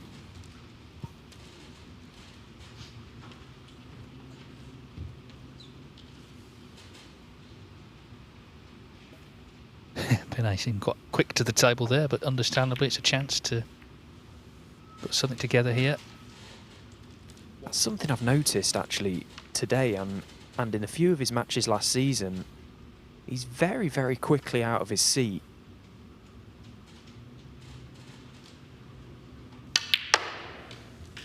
To me, that could be an area in which he could look to improve his game, just find a little bit more composure when he comes to the table. He's quite a quick, fluent player anyway. Can be quite erratic at times, and I think maybe just reining it in a fraction might help him.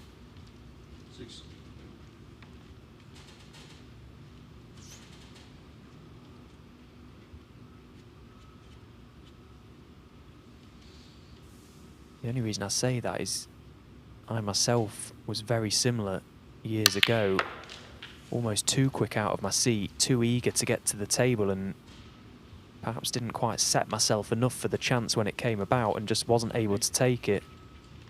Anyway, we'll see how he goes about this chance. It is a chance.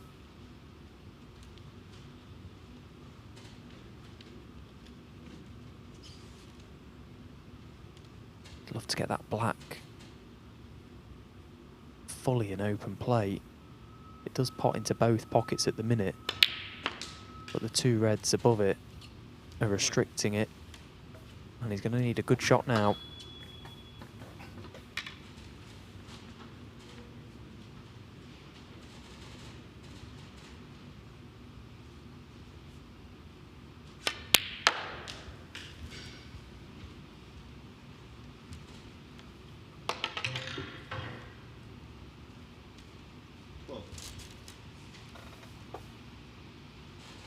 Well, is there a plant in there or all the reds? There is one red that pots here. Looks like there is.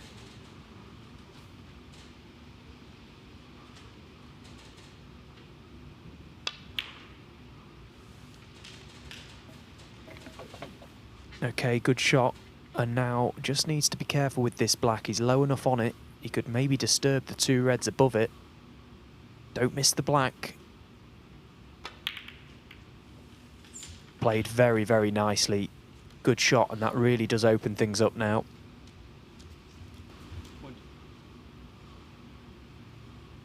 Sometimes it's easy to concentrate on one thing rather than the other on that type of shot. Get the perfect cannon and overcut the black. Did well there. Well, he made his highest break on tour recently, actually, at the Wirren Open qualifying a couple of weeks ago in this very venue.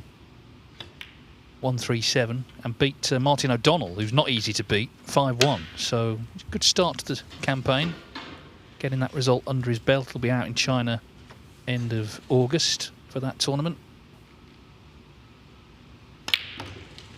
Worth saying for people who don't know, if you lose your opening match in what we call the flat draw ranking event, so everyone comes in round one, you don't get any money and you don't get any ranking points. So it's a huge match to get through.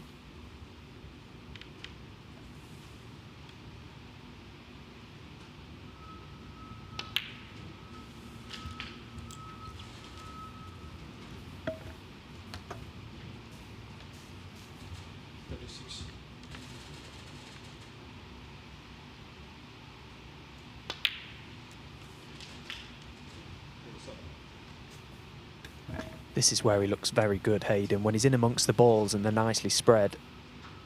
And this is where having that good rhythm that he has really does help him. He doesn't spend too long over-analysing the situation. He just gets down and plays very instinctively, which is tough to do for most players. He seems to be very natural at doing that, which is great.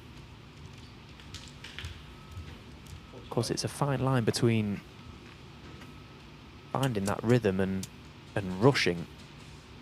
He doesn't look to rush.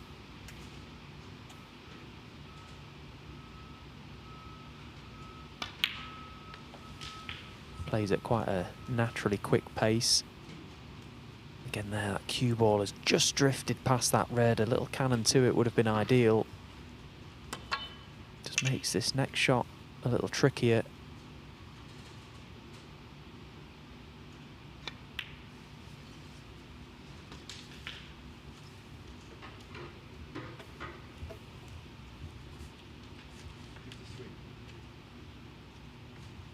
Yeah, there's been talk again about shot clocks recently, and it can be difficult playing methodical players. It sort of tests the patience. It can be hard playing quick players as well, though. I mean, anyone who remembers Tony Drago, extraordinary talent from Malta.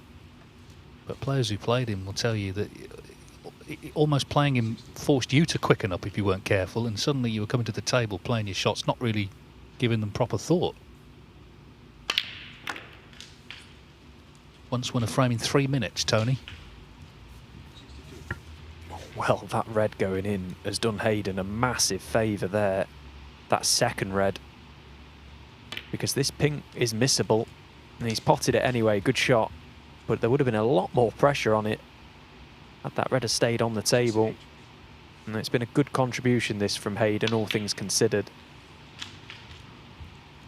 Yeah, by far his highest break of the day. And, of course, you know, big breaks can decide placings if everything else is tied. Barry Hawkins had an 83 earlier.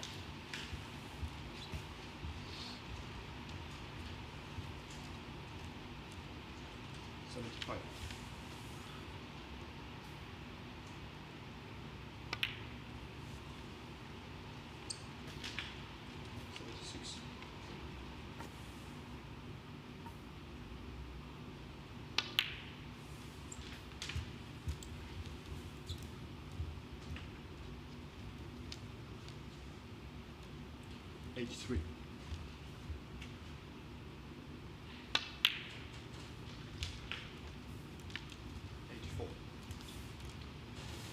So he's been looking for something just to get his confidence up, and surely this frame has a chance of doing that. Having lost his first match, he could do a win in this one, and still 90. with the chance to do that. Double to continue towards the century. Not to be, but a swift 90. He didn't take long there, did he, Hayden Pinhey? That's more like it from him. And in no time at all, he levels up at 1 each.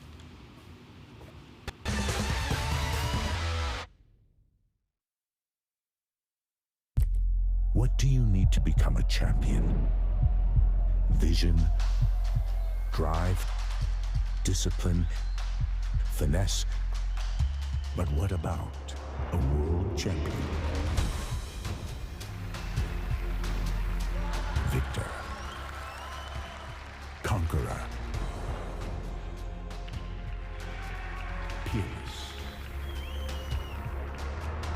The history. Reyes is the champion of the world. It's the king of the 9-ball ring. The biggest prize. The crown jewel of 9-ball.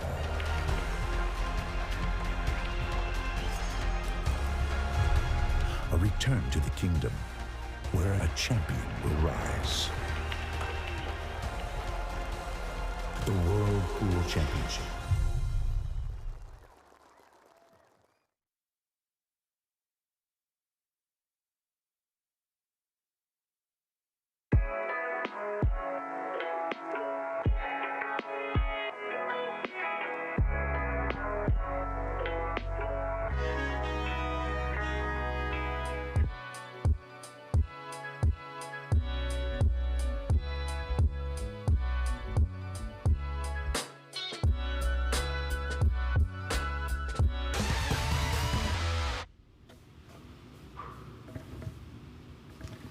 Hayden Pinhey with a swift 90 has levelled up here 1 each with John Astley, so 2 more frames to bring you in this session.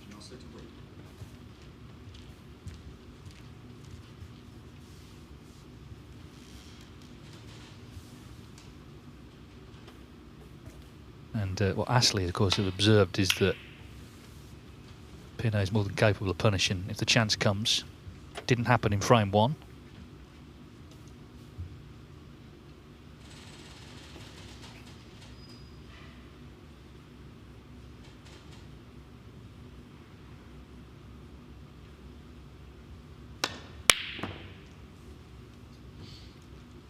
Yeah, it looked as if Hayden had just finally loosened off there. That visit in the last was very, very good, considering how his day has gone so far. And again, not shying away from taking them on, Hayden. Immediately down to try and crunch that red in. Now, he has left this red at the back of the pack, but where's the cue ball going? John Astley's going to have to get it in and back out of those reds.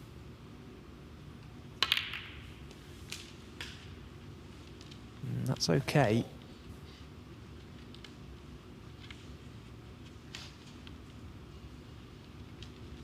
It's not a gimme, this black. He should knock it in.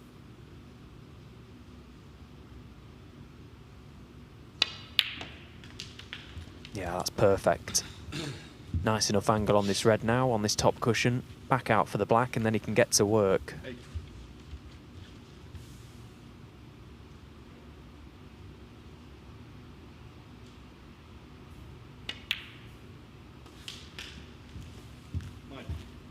Now might be the time to go into the reds.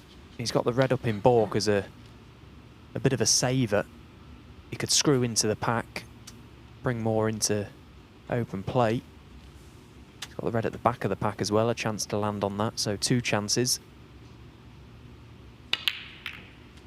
Oh, he's missed the black. And he's not even got on the red. Well, that's an absolute howler from John Astley.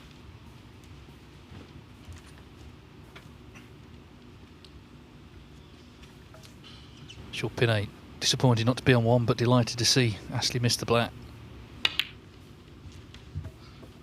just wonder if John was in two minds with the split that he played. The black wasn't even close, and the cannon was a bit tentative for me. Maybe tried to be a little bit too cute, and in the end ended up playing nothing. Perhaps a little bit of indecision. I don't know. Only he will know.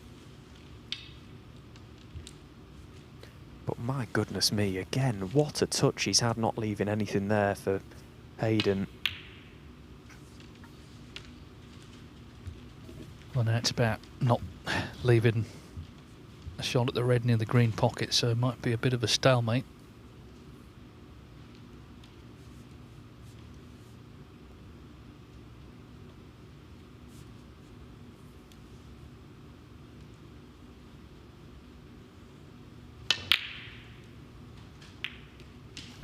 Well, you just can't write it. You just can't write it. He's had a fluke, which is one of the worst flukes you can ever see. The last thing he wanted there was a fluke. I know, I mean, look at it now. He's snookered on every colour by the looks of it. And there's reds in various parts of the table. Well, it's trouble. That is unbelievable. Dear me.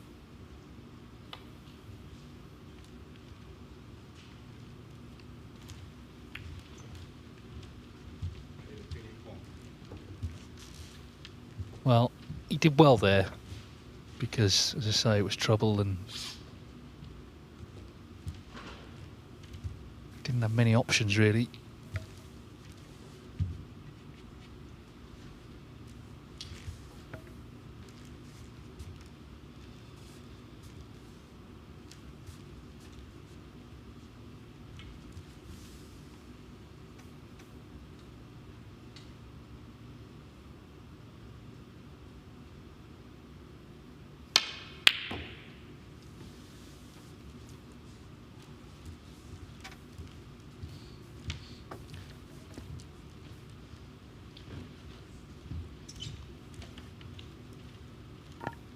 Well, it's turned out to have done him a massive favour. He played the escape really nicely because no doubt he was absolutely raging inside, but did play the one cushion escape to the yellow particularly well. Full ball contact meant he'd almost forced John Astley into that pot, which was a tough one.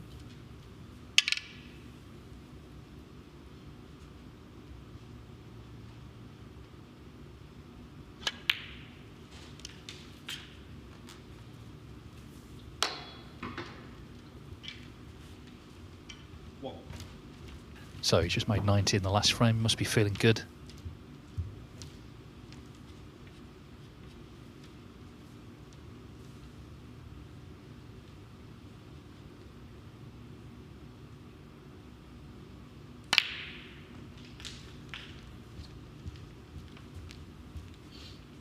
Snooker's quite strong actually down Plymouth way, and for many years in that part of the world, of course Andy Hicks was a professional. He got to the semis of the three biggest tournaments, the World Championship, the UK Championship, the Masters. Had some very memorable wins, never won a ranking event or indeed got in the top 16, but it felt like he was certainly good enough to do both.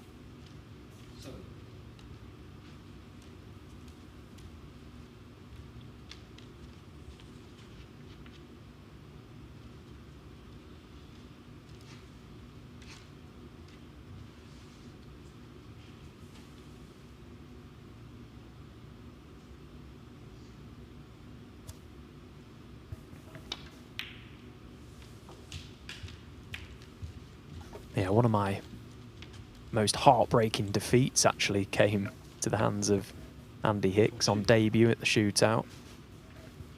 Played a stupid plant in the quarterfinals in front. Snooker players never forget. Great player on his day.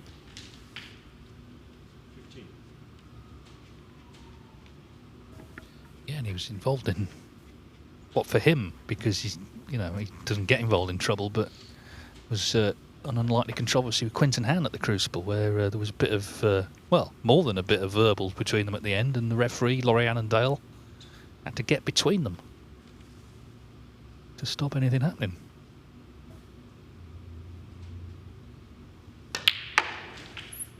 Now this is a very positive shot. Well, does this red pop to the left middle? Can he just squeeze it past the other red? As you say, it was the positive shot. It was the right shot, really.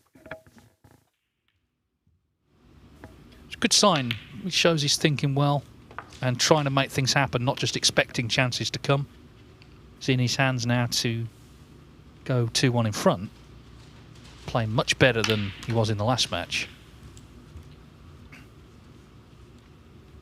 And this is, for me, one of Hayden's biggest attributes, actually, is the fact that he, regardless of what's happened or gone before, he always tries to play the positive, the aggressive shot. I think he finds it difficult to refuse pots, and I'm not surprised the way he can pot a ball. This has been an impressive response. 47.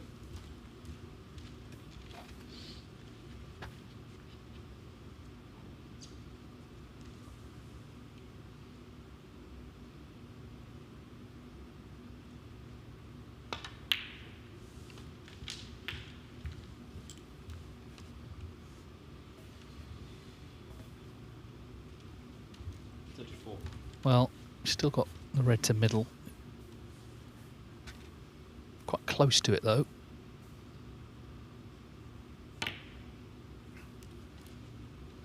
But he just looks in himself, actually, much more confident now.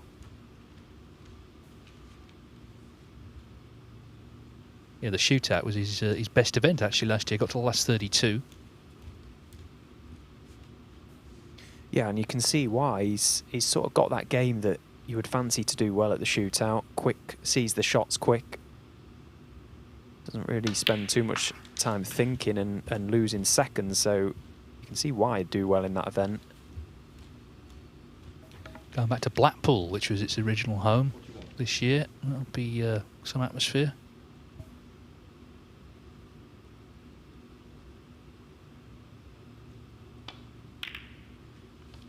Yeah, can't wait to get out there and play in that one. I never actually played at Blackpool when it was there before, and I've only ever heard good things about it as a venue for the snooker shootout.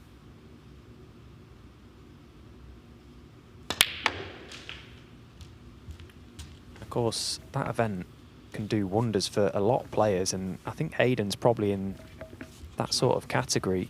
A good run in an event like the shootout with the added ranking points on his second year of his tour card, you know, could make the difference.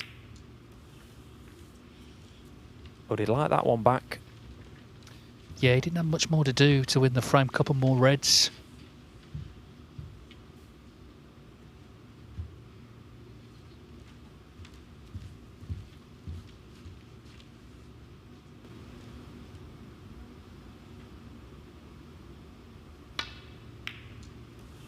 Could have been a lot nicer on it. Had to play a nasty little drag shot. It's not the sort of shot any player particularly likes playing.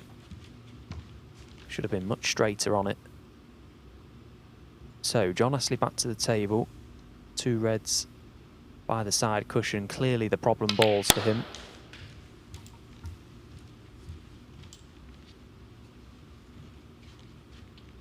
Six.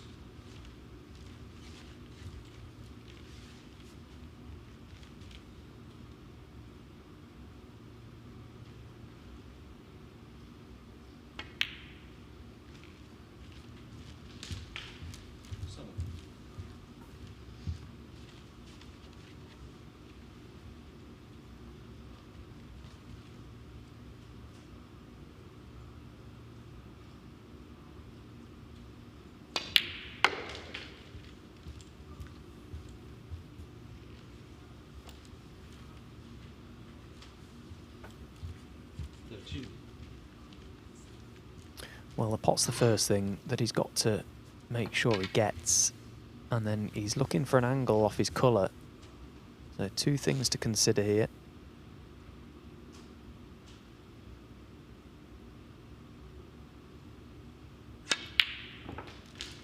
Well, it's a good pot, and his cue ball's just travelled on.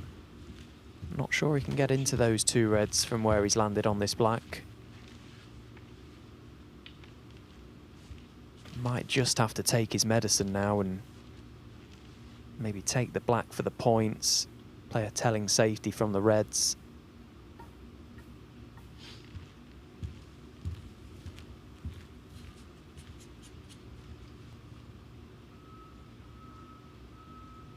Can't imagine he'd be looking to pot this black and play a double on the red, because he'd surely be going into the other, so there really is nothing to overcomplicate this shot.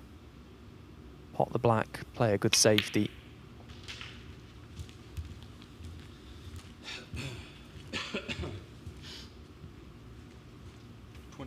Yes, and now Pinhey needs both reds as well.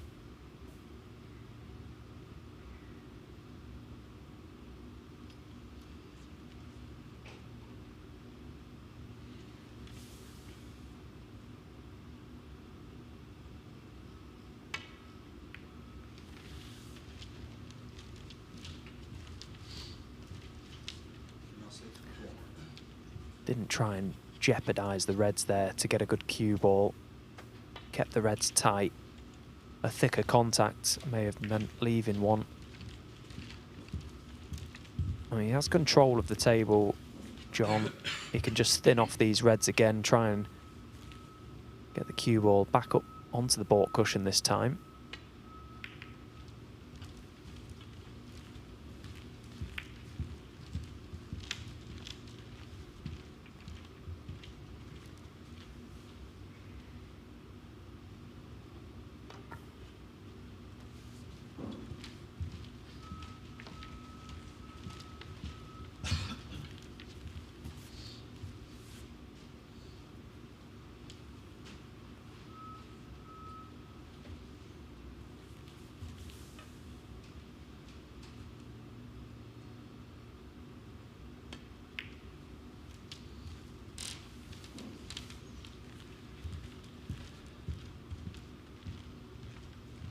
That's a pretty good shot that John's played there.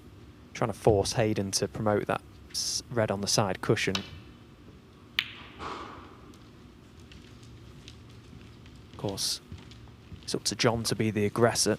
He's the one that's trailing. Hayden quite happy to just contain things until hopefully an error comes from John.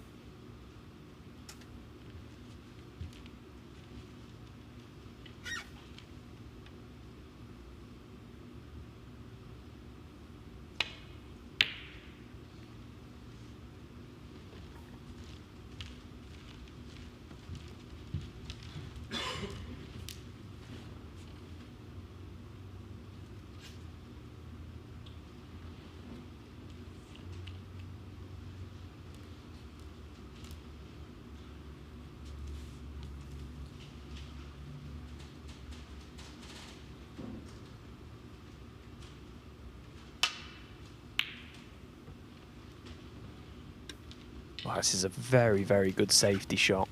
Acknowledged by John Astley. He found a great line there, Hayden. Had to be pretty precise. Missed the yellow, missed the green. But line and pace, absolutely spot on.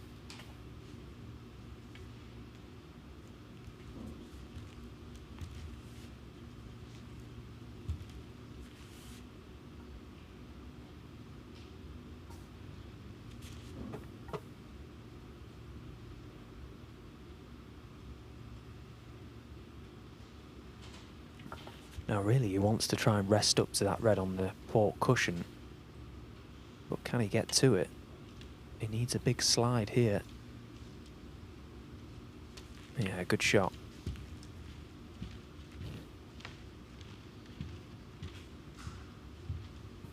God, it's amazing how slippy these cushions are with the new cloth. I think on Saturday, the day before it got recovered, he may not have had the same line off the cushion there.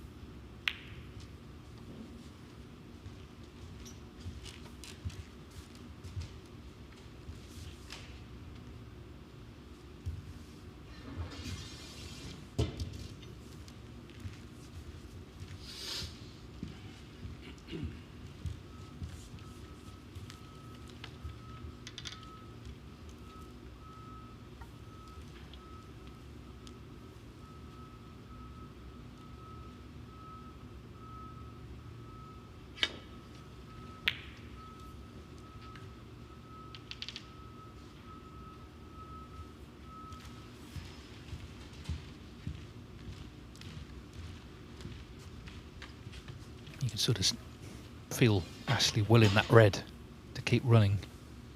But this one is potable. So this is a chance if he knocks this in. Ooh, not close. And my word, he's had a result. Could have left a sitter there. Yeah, he put a lot of effort in to the cue ball there, Hayden, rather than the actual pot. Trying to dig into the white to get around the back of the black. He just really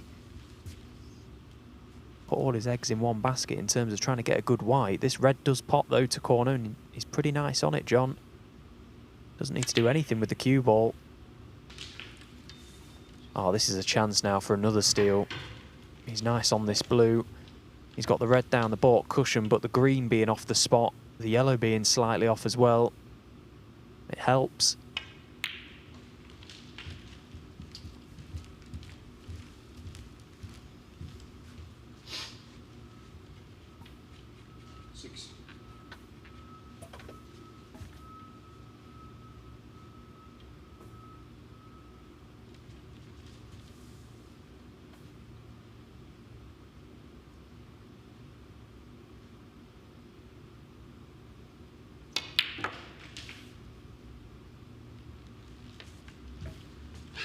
He's played that really well. So yeah, as you say, another potential steal for Ashley. Always called Mark Selby the master of brinkmanship, but I think he's got a bit of a rival here.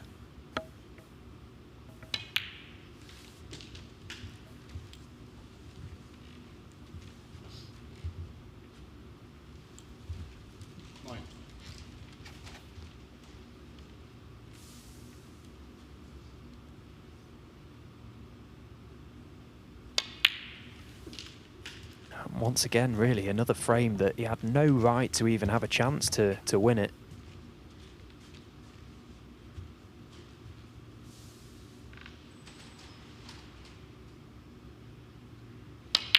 I mean, these frames are so big. Oh, what has he done there? What has he played there? Oh, he'd be livid with himself. These frames are massive in any format when you can pinch them from behind. Even bigger in short format. What a mistake he's made.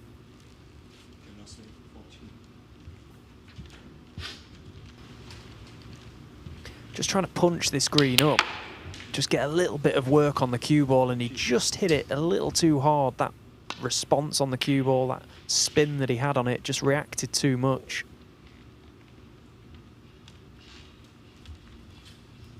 Once again, a mightily relieved Hayden Pinhey.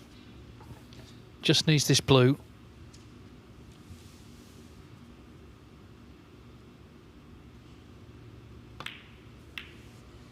Oh, it's not there.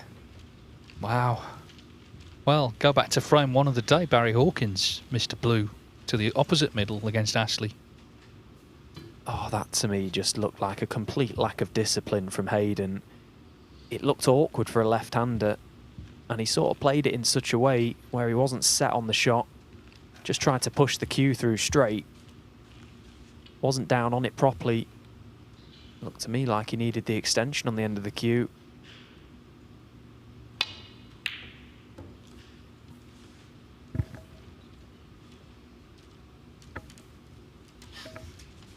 I mean, there's all sorts could have happened there. I thought the white was going to kiss the blue in at one point.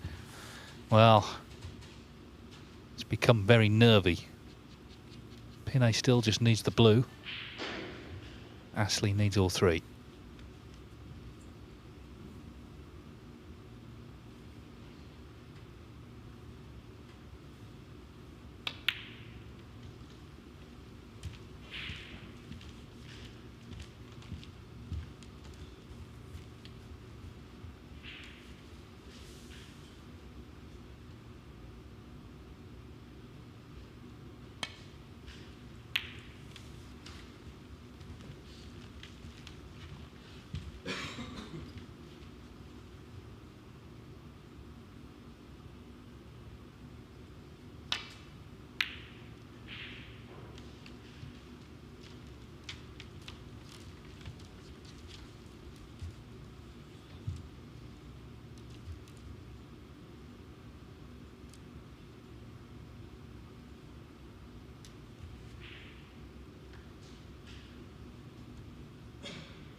Well, would have liked that blue ball to have travelled on. Tight on the baulk cushion, Hayden was in trouble. Could take this on to the left corner, he isn't. He's playing the side to side. A chance now for John to play a more telling safety. Could try and use the pink as a snookering ball as well here. No, he's played it well. Forcing Hayden to hit this blue, and he has to get it safe.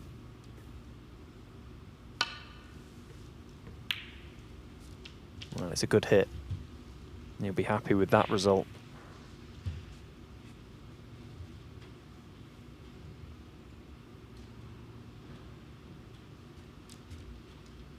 Now, does John try and dump the cue ball back up the table and try and get that white in behind the black?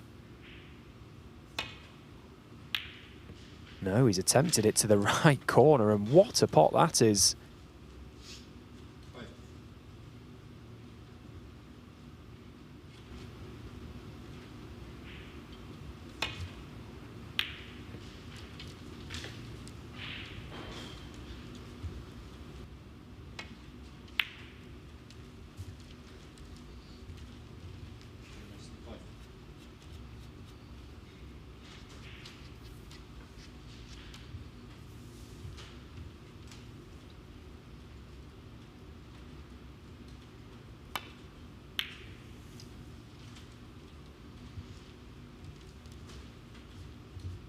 Oh, does this pink pass the black? The body language from Hayden tells us it does. John Astley setting himself. Just pot the pink, he'll get a shot at the black. One good piece of cueing. Ooh, it wasn't good.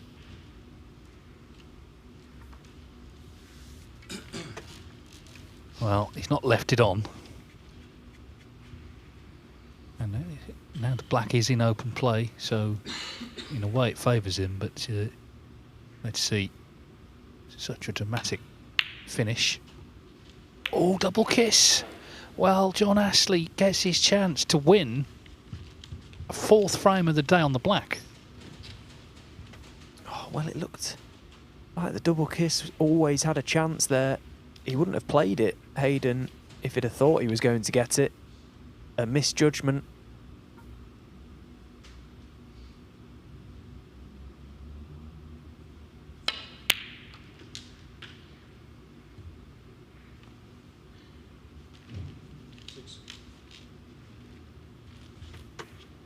Well, I'm not sure Houdini made this many escapes.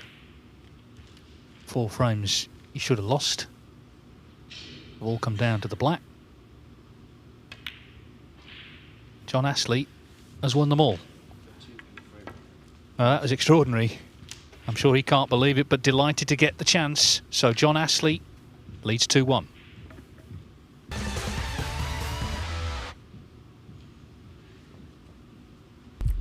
What do you need to become a champion? Vision, drive, discipline, finesse. But what about a world champion? Victor. Conqueror. Peerless. The history. Reyes is the champion of the world. It's the king of the 9-ball ring. The biggest prize. The crown jewel of 9-ball.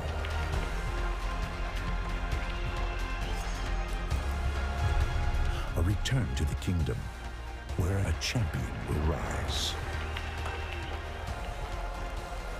The World Pool Championship.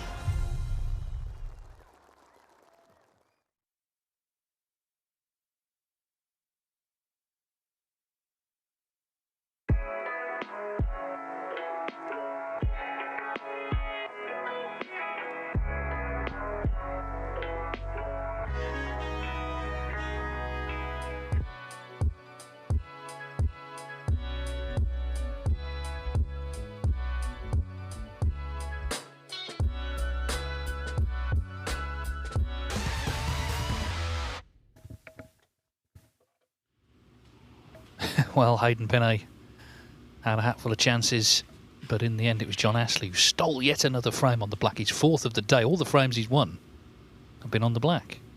So the best Pinhey can do now is a draw, and of course he lost his first match, so that doesn't put him in good shape in the table. He's only got one more later against Barry Hawkins, the top seed in this group. Remember, if you finish 4th, you get no money or ranking points, so it's big moments for him there. You can, well, every picture tells a story. He made that great 90, didn't he, the frame before? Buzzing around the table. Now he looks thoroughly fed up. Yeah, it's a cruel game, snooker.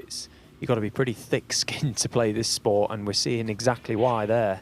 As you say, he was bouncing around the table, Hayden, on that 90, and then a few moments later he's losing another frame from a position that he really should have won it from. Makes such a difference to the table as well, these frames here and there. It guarantees he can only get the draw. Having lost his first match, that was not what he wanted. Whereas Astley, of course, he did draw with Hawkins, but if he wins this frame, he'll be on 4 points. Making the early running, he's got one more match with Harris Taher later. So here we go then, last frame of the match. Will it be 3 points to Astley, or will they take one each?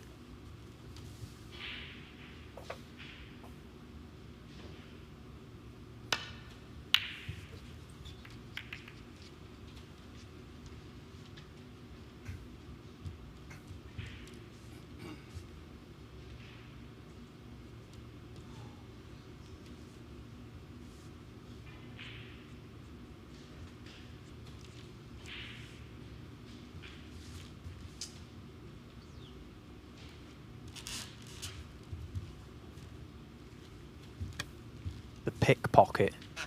That's his name today. John the Pickpocket Astley.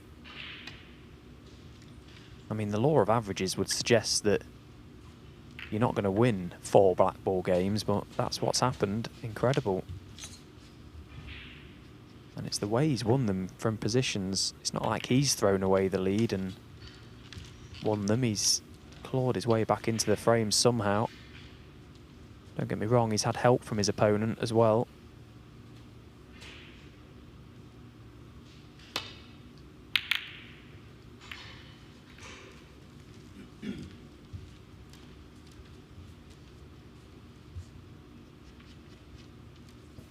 Yeah, I'm sure that look of disappointment on his face was really him reliving some of the shots he played. You can't do anything about how your opponent plays, but he had frame seemingly won at one point. Of course, missed the blue, which was frame ball.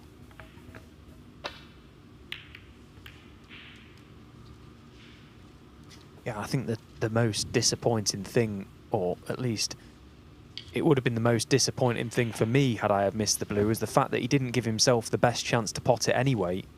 You can do everything right and still miss, of course you can, but the fact he just looked a little bit uncomfortable, looked like he was overstretching.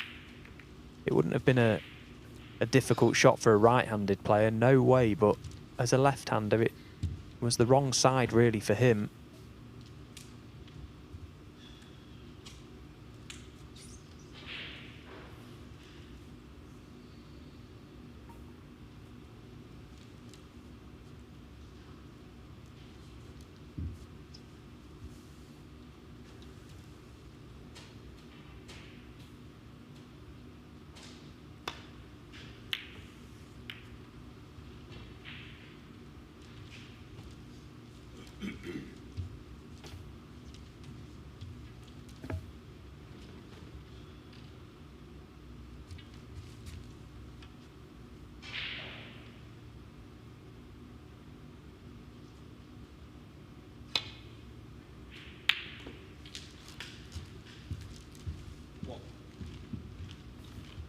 Astley, on the other hand, feeling great after nicking another one there, first in.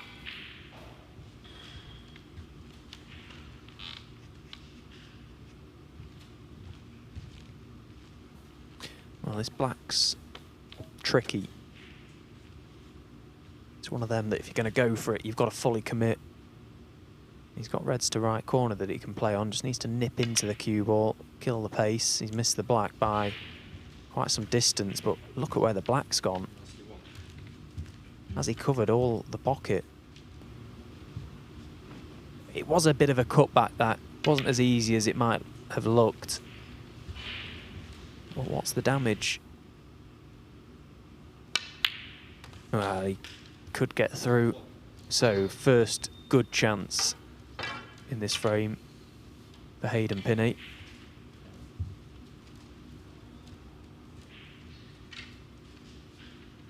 Well, there's, what, 5, 6, 7 reds in open play that are just sitting and waiting for him. Black being back on its spot helps massively. Yes, and after he lost that first frame, we saw him really respond positively in the next, making that 90.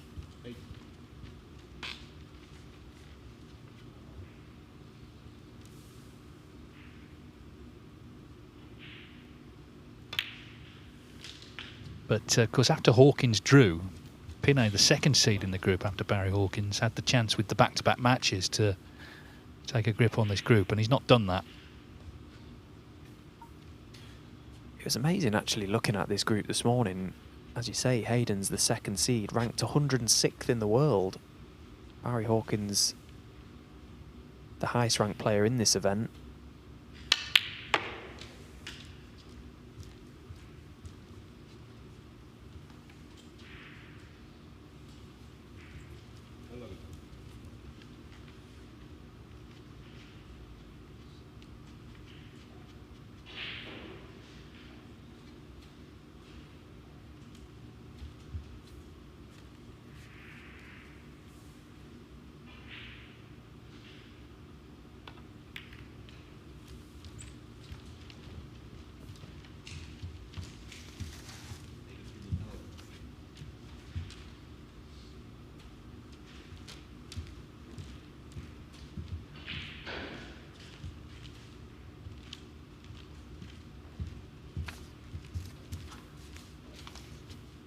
Yeah, I think one of the sort of features of this event has been the sort of varying quality of the fourth seeds. We've had some top-ups who, you know, have struggled because they don't have the experience. And we've had, for example, Sam Craigie, who was off the tour for medical reasons, but we all know how good he is. John Ashley Hugel on the other table. And that's a terrific pot. That just proves it in a way, what I'm saying. You know, he's not just kind of making the numbers up. John Ashley could win this group. Obviously, Hawkins is a big favourite, but been around a while, John, and capable of shots like that. Can he win a frame with a break rather than going down to the last ball? Yeah, I was just about to say the same thing. It's a great chance now, and that was a really nice long red that he knocked in. Fully committed to it, gave himself every chance, and with it has earned this chance. As you say, you can look at some groups and think, you know, you've potentially got an easier draw. There aren't really any easy draws, but John Astley as a fourth seed is another good example of just how tough some of them can be. 16. The fourth seed in my group was Chang Bing Yu, who is a brilliant player on his day. 17. But I suppose that, in some way, is what makes this event just so intriguing to follow. You never quite know what you're going to get, and it's never always that plain sailing. Well, he hopes this is plain sailing now. It looks a good chance to get the match won, put himself on 4 points, with a chance, of course, to get to 7 by the end of the day. And that's the most Hawkins can get to. Of course, they drew earlier on, so potential for frame difference, potential for big breaks. Of course, Astley hasn't really made any. He's not made one here because he's missed that. That's incredible. His favourite colour in this group, the black, but he's missed it. Wow. Yeah, and that is arguably worse than the one he missed earlier, going into the reds, right when he needed to keep close control of that white and keep himself at the table to just extend his lead, doing absolutely nothing with the cue ball.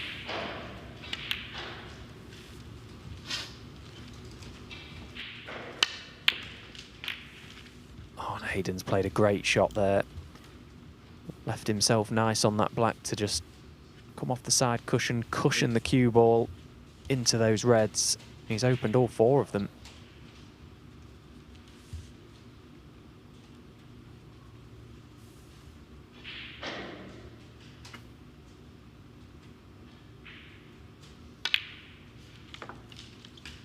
Well, the black ball has been a key player in this whole group so far, in this session at least, in every single match.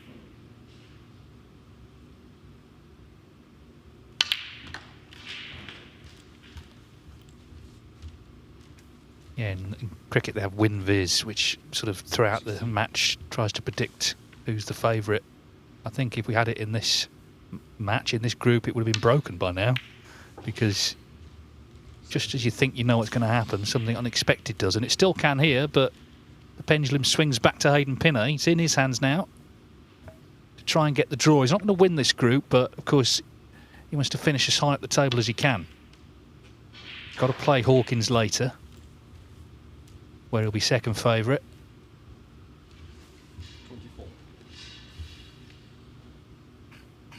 Doesn't need to worry about that red on the right side cushion for a left-hander. That's the awkward ball on this table. He's perfect on this black now to just drop this in, take the red off the top cushion.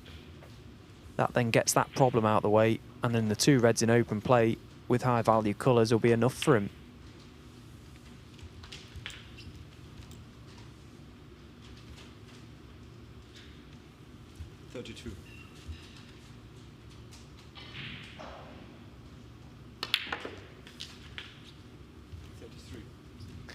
And if he could just play one good shot here, get nice on this red. Red-black or red-blue. Be more than good enough. That red by the blue. He's surely not going to miss that, but he's not played a good positional shot. Well, just when it looked like things couldn't go wrong, he's got to knock this into the green pocket.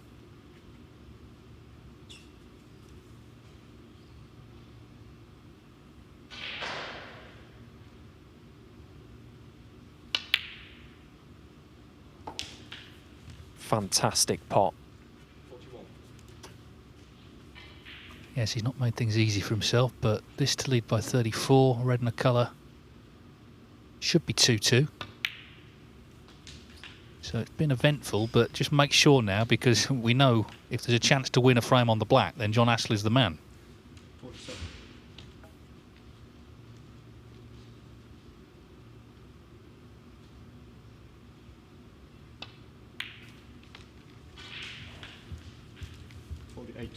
So it'll be 2 snookers needed with the blue. He could do with getting on this last red as well.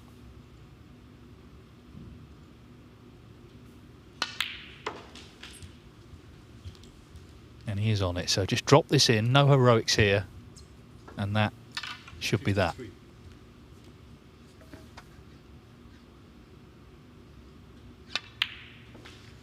And that's what he's done. So an eventful match. Swung one way and then another. Draw is good news, I guess, for Hawkins, who was held to a draw by Astley. Barry Hawkins, 2 matches to come later. Still deserves to be considered favourite. Of course, Harris Taher's got 3 points. He plays the Hawk at 5 o'clock in about 20 minutes.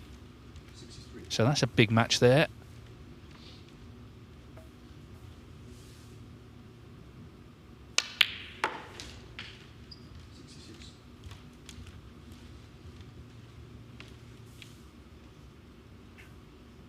Well, he's been through it a bit, but he's made a good break here to finish.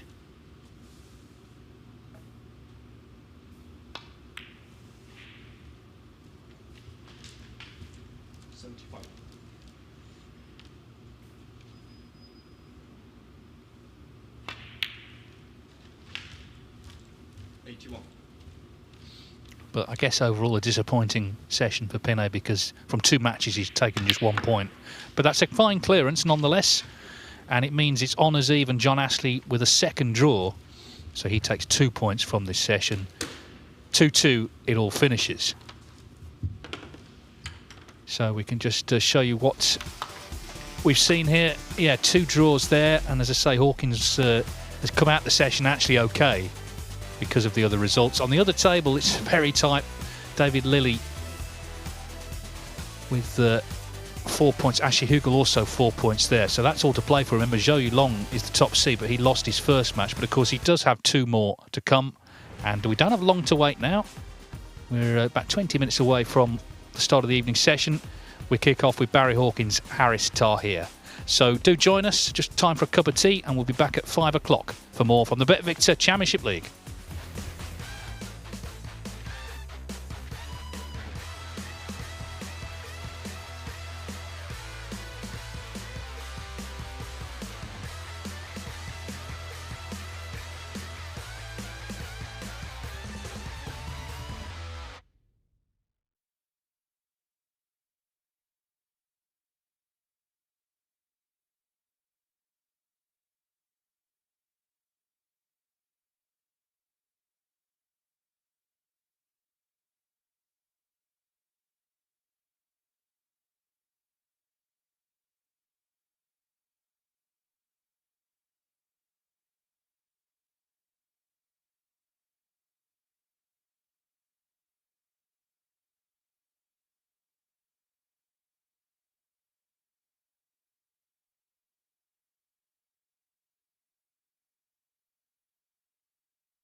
very sharp, very focused. And that's a short bet again. Will live long in the memory.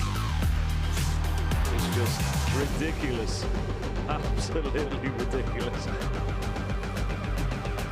What a shot that is. He's got the hot shots all to himself. The break of a multiple world champion, exuding class. Welcome back to Leicester, the Mattioli Arena, of course, the host venue for Snooker's BetVictor Championship League, and we've got the evening session coming your way. We've not been long, of course, since the afternoon session finished, and a couple of close groups. This is table 2, David Lilley and Ashley Hugel, both on 4 points. Of course, they played a match extra compared to Zhou Yulong and David Grace, who in fact are just starting out against each other. And Haris Taher, top on table 1 for now. He's played just one match. He won it 3-1 against Hayden Pinhey. John Astley, 2 draws. Barry Hawkins, of course, the highest ranked player in this event, is the top seed. He drew with Astley, but does have 2 matches left to play tonight, so Hawkins could still get to 7 points there. He could still be the group winner. And indeed, that draw we saw between Pinhey and Astley, I'm sure, was to Barry's liking. Well, here he is now against Taher, but of course it is Taher who is top of the table as it stands. Worth saying, Hawkins, he made a slow start. He did finish much more strongly from 2-0 down. He dominated the last 2 frames against John Astley. It would be a surprise, I guess, if he didn't win this group, but we've had quite a few surprises already in this tournament. Ben Willer's still alongside me. This is where, I guess, Barry needs to show his experience and kind of step it up. Yeah, he would like a faster start than he had in his first match, so I'm sure after some food he'll be ready to go.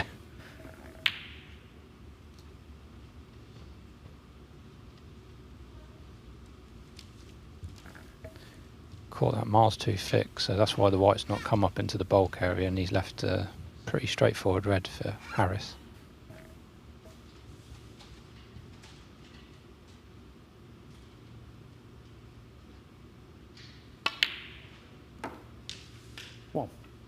Yes, Haris Taher from Pakistan, 25 years of age, and of course already this season has qualified actually for Wuhan and the British Open.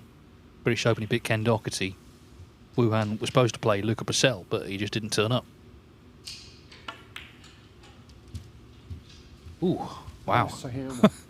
That was a surprising miss. Yeah, he missed an unbelievable blue in his first match as well into middle pocket, so it's a bad way to start this match. Yeah, because that was a good chance to just make the running in this first frame. Hawkins, an accomplished break builder, he's just 1 century away from his 500th. He does know, by the way, because I saw him in the corridor and I told him, so he's aware.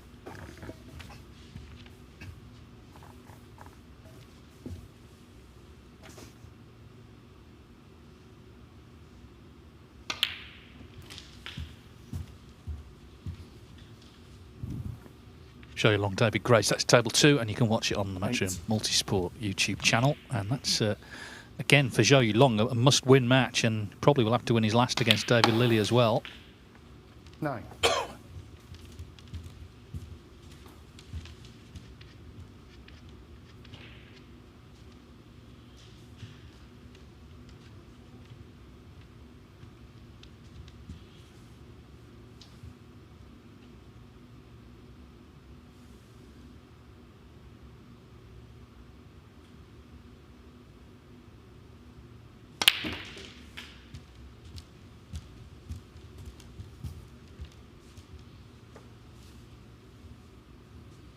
$60.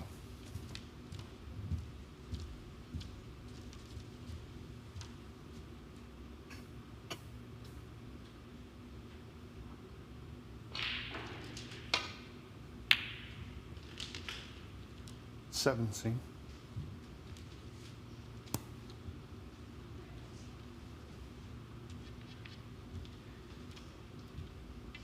Well, just lost his way here.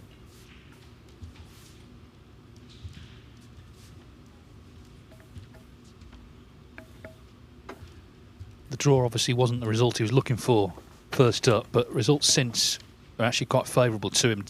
Hayden Pinhey, second seed, lost a match and then drew one, so not posing any real threat to Hawkins, who's failed to come in behind the green. 70.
Harris going to try and deep screw this long red into bulk. Oh, he's played for the pink in the middle, but he was a long way off. It's not finished yet. Left didn't have a chance for Barry here.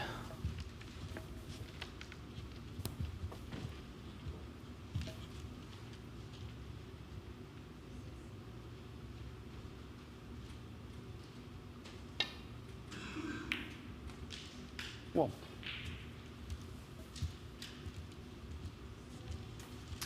Well, as I say, he came good in the second half of the match with John Astley. I mean, he probably should have won the first two frames, lost them on the black, one after Astley needed a snooker on the brown, but made 83 in the last frame, having dominated the previous one.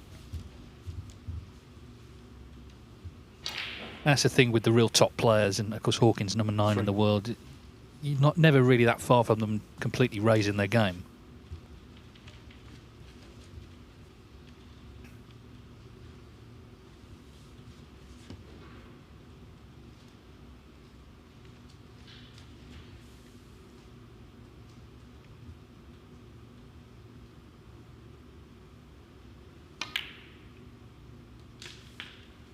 Four.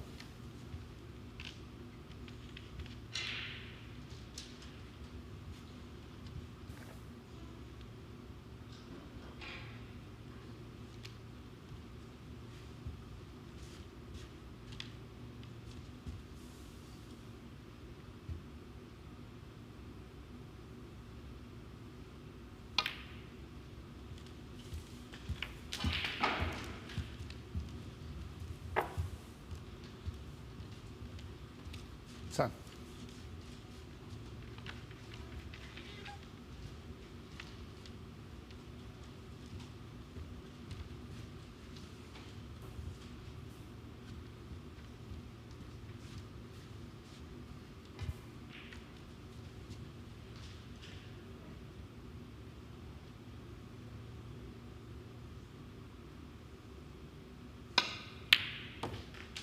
Eleven. That was a lovely shot. He had to hit that perfectly to stay on the pink in the middle. That's the sort of shot that might get Barry playing his best game now after that shot. It's a sort of just a real confident shot for a snooker player.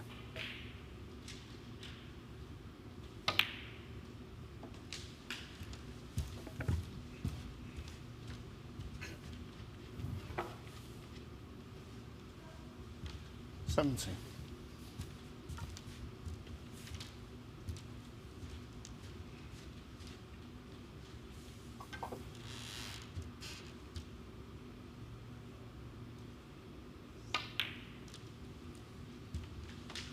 Yes, I mean, this group is kind of in his own hands. He plays the last match later against Hayden Pinhey, and realistically, if he wins his 2 matches here, he wins the group.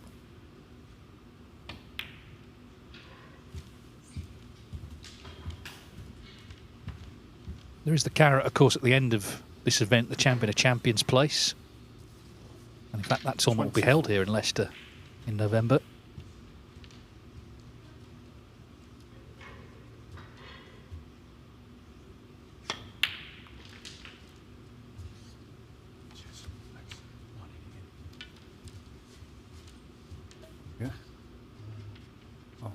hang on to it, let me know. Well, Rob Spencer clinging on to the rest in case he needs it.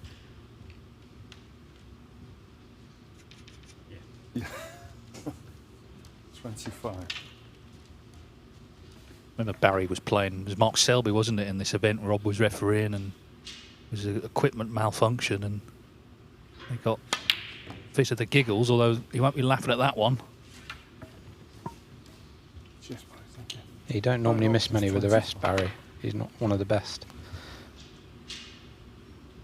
Yeah, I remember that with Selby. They couldn't stop laughing for a few minutes.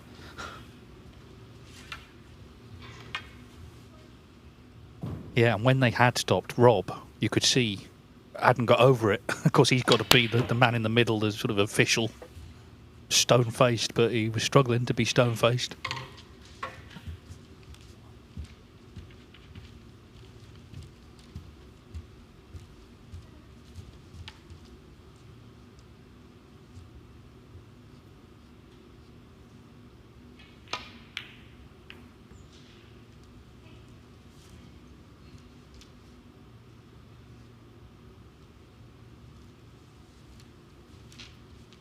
Zhou Yulong's going to take the opening frame against David Grace. Zhou, top seed in a tough group next door, and because he lost his first match, so he will need to win his last two to stand a chance of winning the group.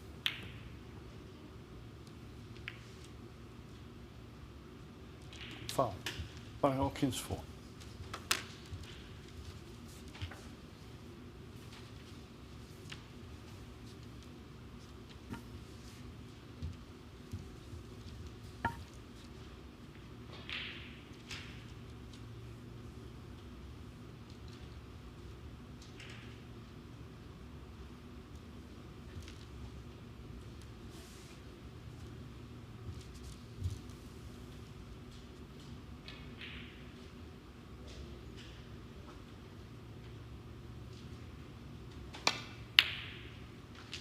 Well,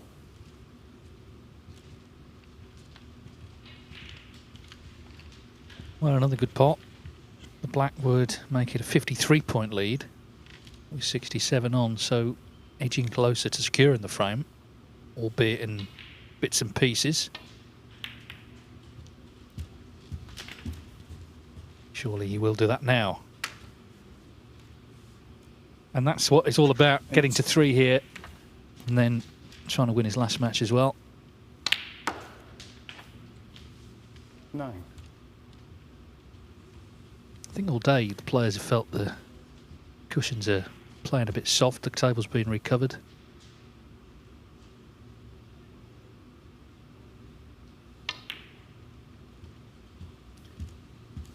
So, not over yet this frame, 54 in front. That was frame ball, hence he didn't really worry too much about position.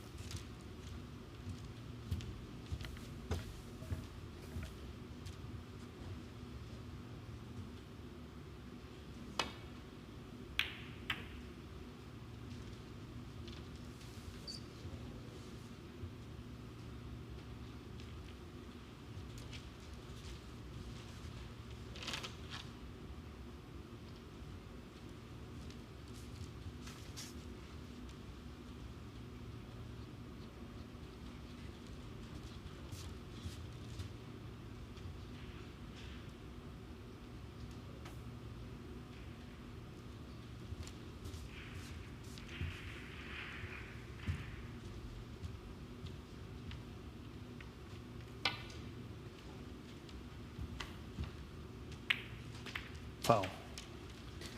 Didn't see that shot, but it's not a bad result for Barry. I know he's go 4 points away, but he hasn't left Harris on, so. Foul.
Foul. And a miss. How's Taher for? Yeah.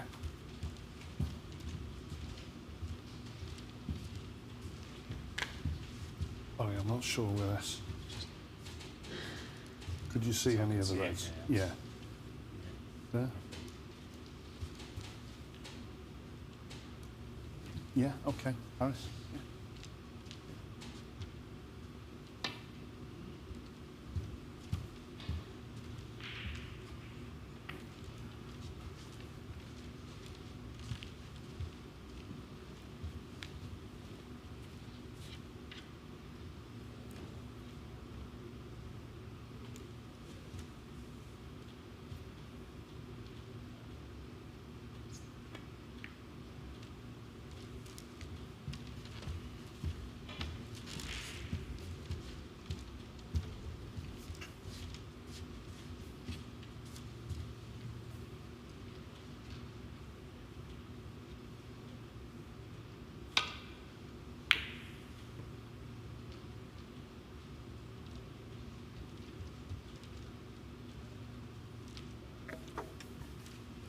Hawkins just needing red and colour, and of course the black over the pocket.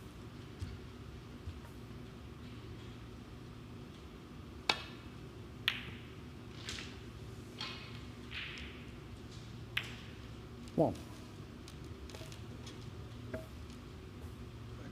Black ball. Harris just popped the black here to get the 7 points, and I think it'll be a safety on these 3 reds to try and bring 1 or 2 into play.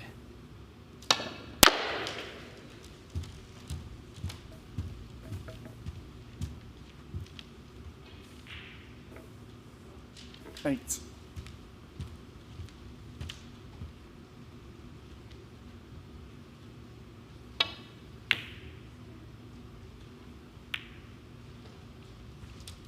Harris here, 8. So 38 in the frame, possible 51 on. Hawkins still needing red and colour of a reasonable size.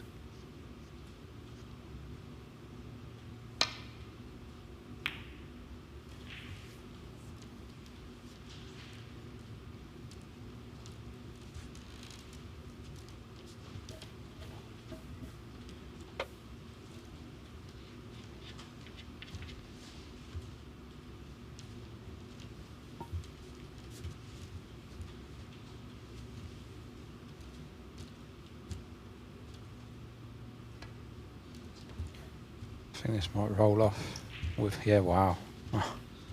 It's what we saw with Barry earlier. Barry's laughing himself.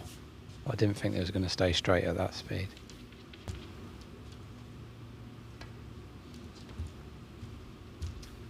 No, it sort of turned left on the way.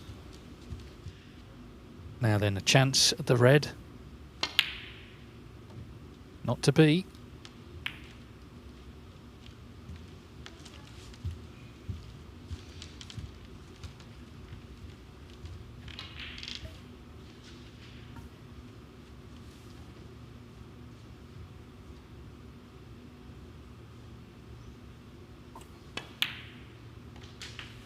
One.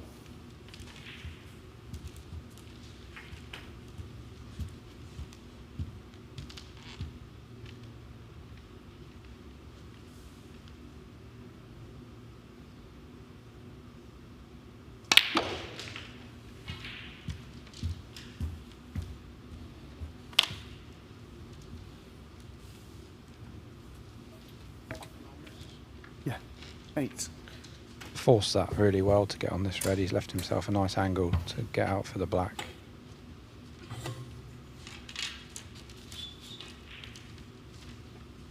If he does pot this red, it'd be interesting to see if he plays for the other red down the cushion because it's further from the pocket.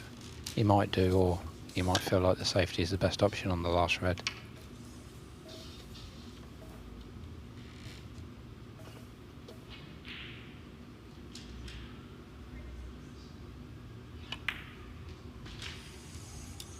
Thank you. I think because he's a bit low on this black, he can't really get on the last red, or at least he can't get close to it, so pretty sure he'll be playing safe off this last red now.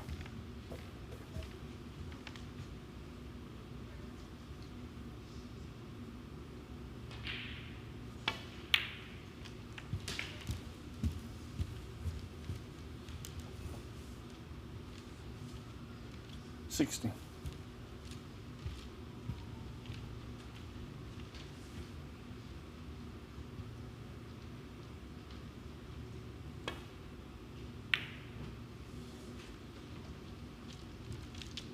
Harris to here, 60. Could find himself in trouble here behind the black. I thought Harris might take the chance and try and get the white in behind the green and brown there, because playing that shot, even though it was a containing shot, he was always going to lose the advantage.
Hawkins still needing red and a colour, so if he can knock this in, could well be his frame.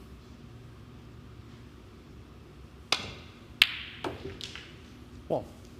Well, he has, but hasn't landed nice on a colour, so it's been a tough old frame this. He's had numerous chances to kill it off. He's not quite there yet. What?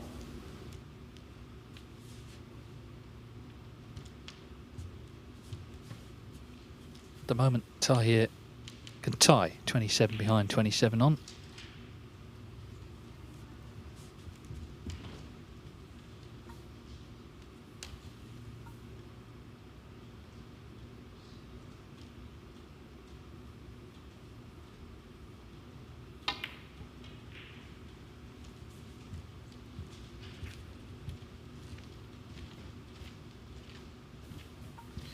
Great shot by Barry there. He only saw that shot at the last second. He was going to play something else, but then he saw if he clipped that really thin, he could get him behind the green and brown. Yeah, and now Harris Taher requires a snooker. He's going to leave the yellow on anyway. So it's been hard work for Hawkins, but it looks like he's going to win this opening frame. If he can just knock this in.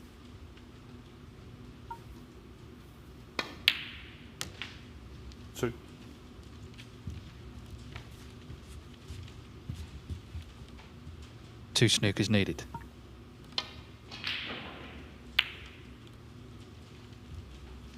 By Hawkins 2. Show you Long has run through the first two frames there against David Grace on table 2. David Grace lost 3-0 to David Lilly. It's not getting any better for the Leeds man. So 2-0 to Show you Long as he looks to bounce back, having lost, of course, his first match to Ashley Hugill. David Lilly on 4 points in that group. And he plays Show you Long in the last match on table 2.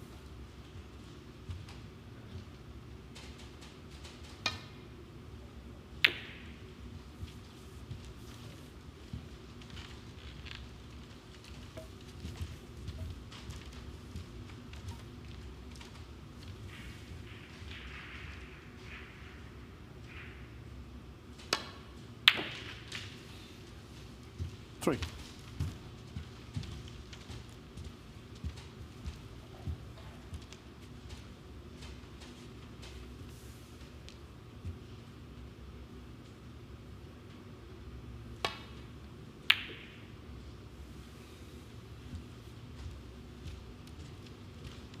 Goes to here 3.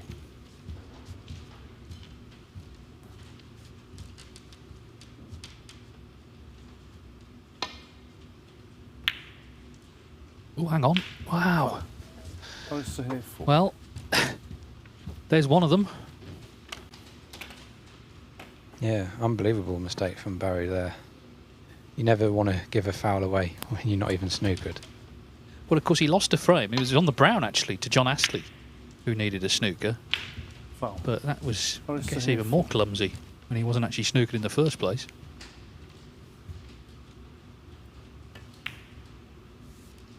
Four. So pot in the brown, because with blue, pink and black, it's now one snooker to win as opposed to tie.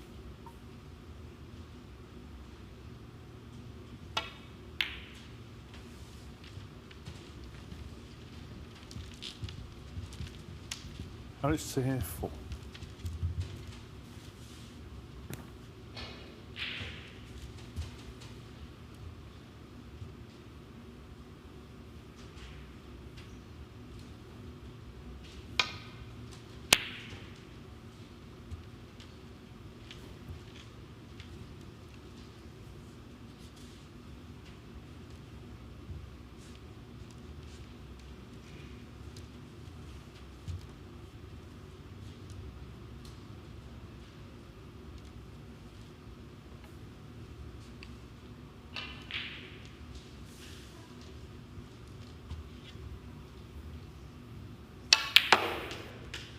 Five.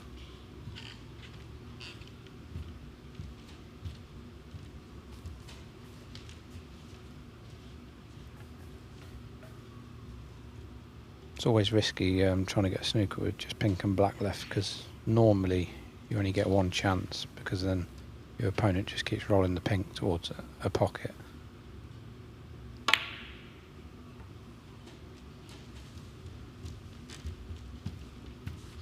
Harris Tahir 5.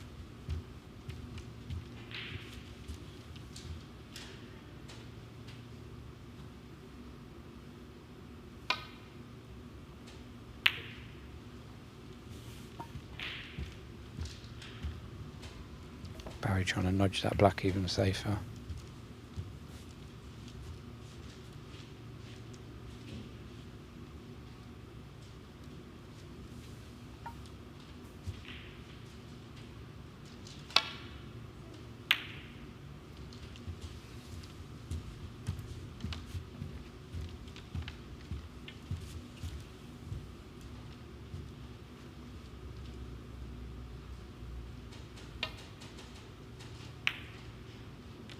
This looks in. Well, my word, it took some winning, didn't it? Barry Hawkins had a lot of chances before that, but the main thing for him is to get the 3 points, and he's won the first frame.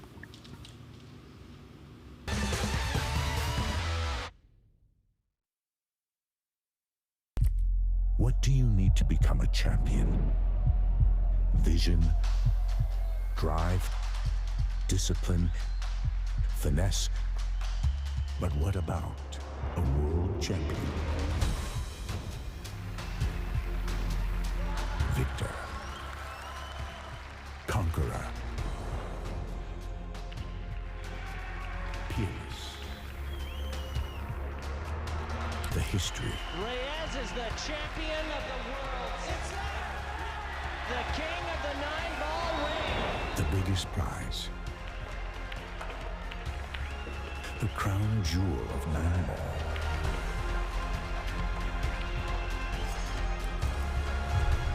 A return to the kingdom where a champion will rise. The World Pool Championship.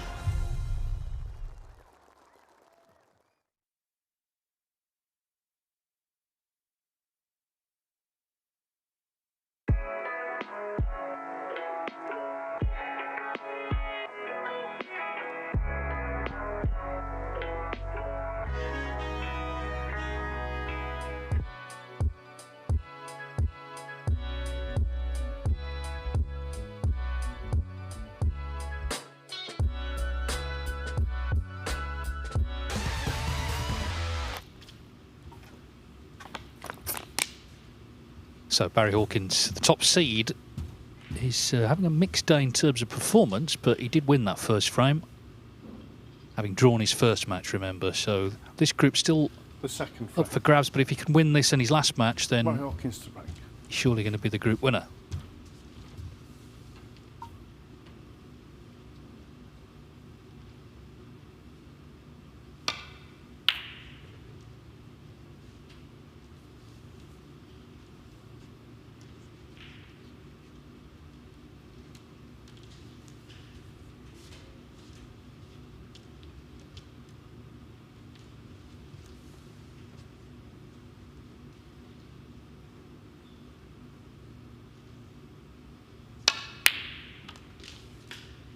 Well, lovely shot from Harris Taher.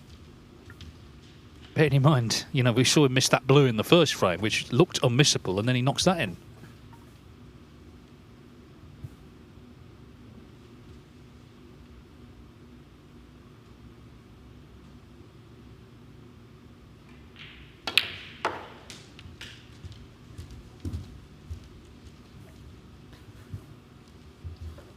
Be disappointed with that shot though. He's already lost position a little bit. He's still got possible reds into bulk pockets, but he was trying to get on a red into the black pocket.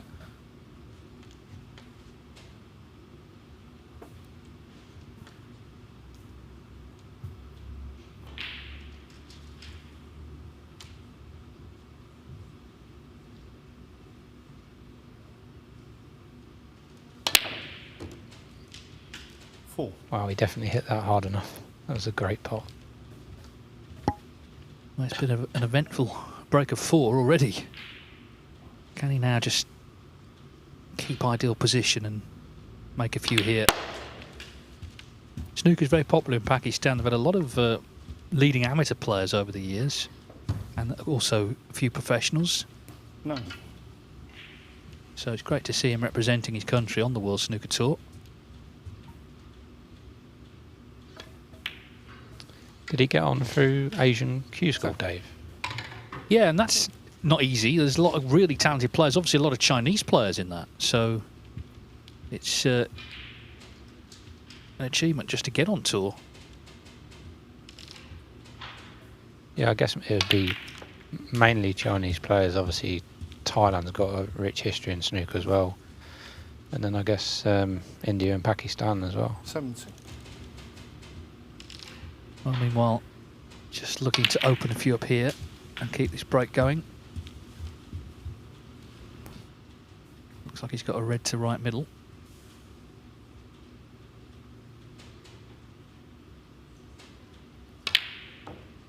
Ah, it's a shame. That was a promising opening, and he's disappointed. Got the reds into play, and it was a chance to make a nice break. And of course, that same chance now passes to Hawkins.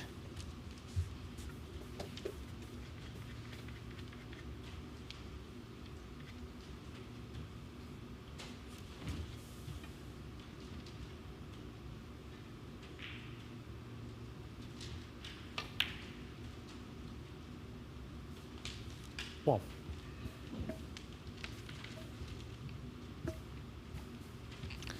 Yeah, it's frustrating when you do sort of, you feel like you do a lot of the work, you got the balls nicely open, and then you miss a red and leave your opponent, you know, all the easy chance that you created. 5.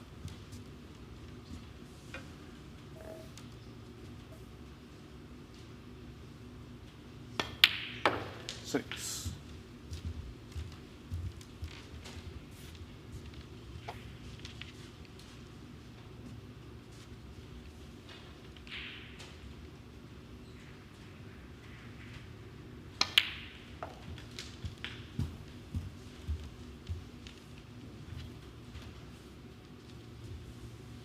$30.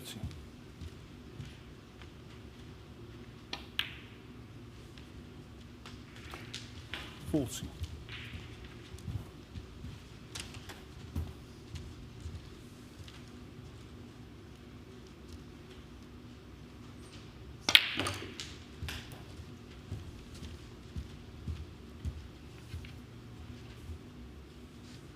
$21.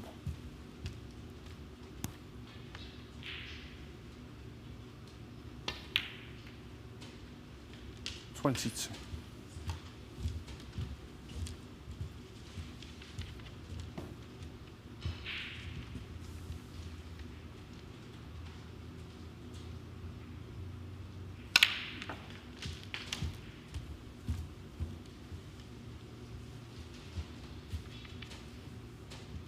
29.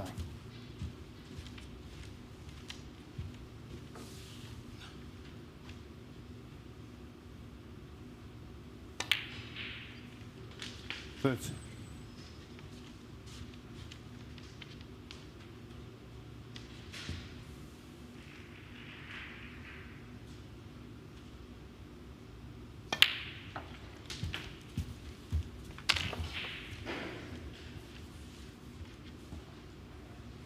37.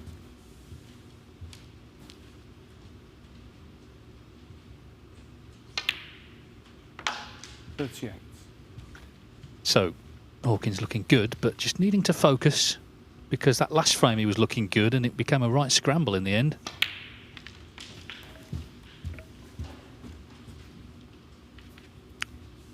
Black puts him 28 in front. 45. It looks like because he's not landed straight enough, he's got to go for the pink. So I need 4 reds still if he plays for the pink here. 46. Or the blue.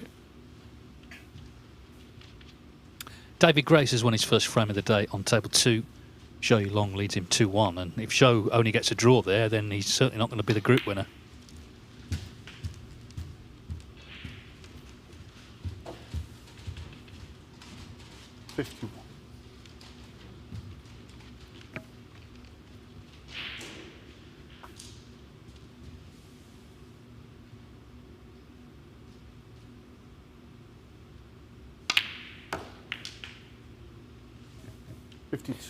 Nice little bonus there, bringing that red right over the middle pocket.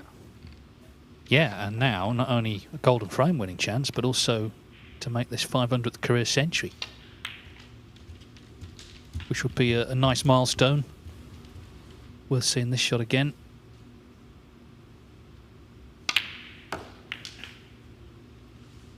$52.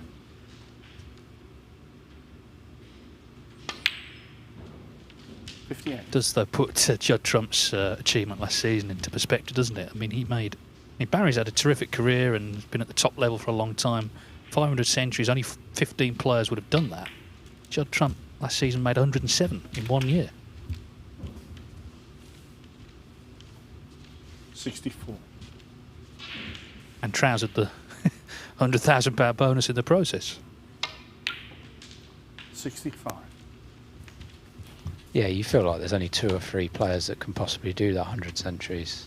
One, obviously, Judd's probably possibly the best scorer in the game, but you need to be winning matches and playing lots of tournaments. And obviously, Judd wins a lot of tournaments and he gets to the final stages. So 70. Yeah, and 100 centuries. He's done it twice now. It's just incredible.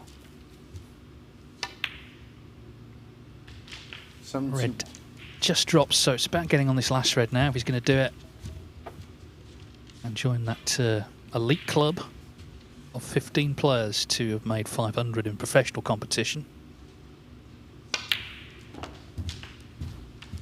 I think we all remember the scenes when Ronnie O'Sullivan got to 1,000 in Preston. That was a remarkable 77 moment.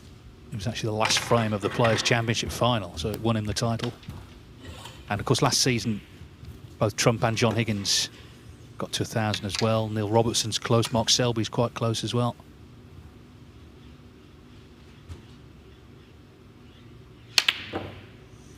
Barry Hawkins is still close to 500 because he breaks down on 77, but it was a much cleaner frame than the previous one, and he leads Haris Taher 2-0.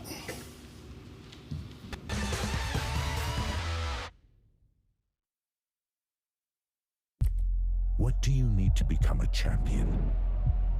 Vision, drive, discipline, finesse.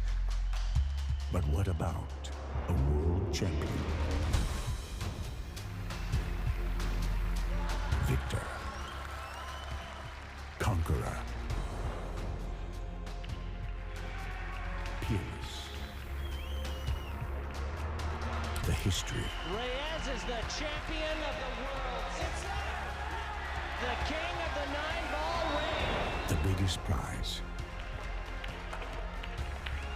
The crown jewel of 9-ball.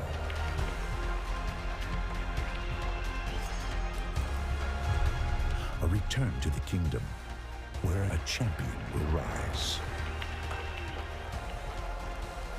The World Pool Championship.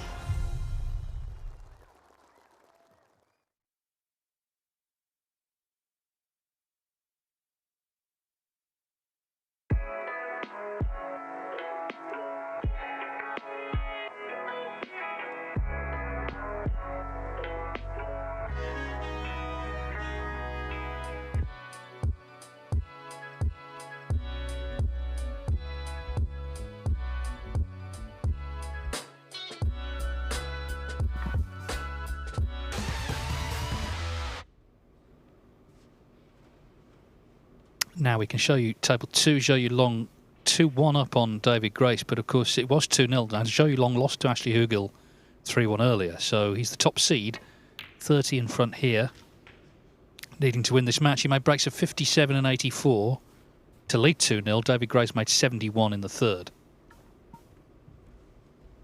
And even if Zhou wins this, he's still up against it. It's going to come down to his match with David Lilley, who's on 4 points. So Zhou would have to beat him. But even before that, Ashley Hugel plays David Grace. Hugel also on 4 points, so it could be one for the abacus later. David Lilley's won 3-0. That is in his favour. The frame difference could favour him. Otherwise, it could come down to high breaks. And of course, earlier on, Lilley did make that 1-8. So he's in good shape. But Zhou Long not out of it yet. Needs to win this frame, though, and he has broken down there. So that group also in the balance. A tough group at the start of play. I think we all looked at it and thought, you know, you could make a case for any of them, really. Matchroom Multisport YouTube channel has table 2, of course. But here on table 1, it's 2-0 to Barry Hawkins. 77 the break in the last.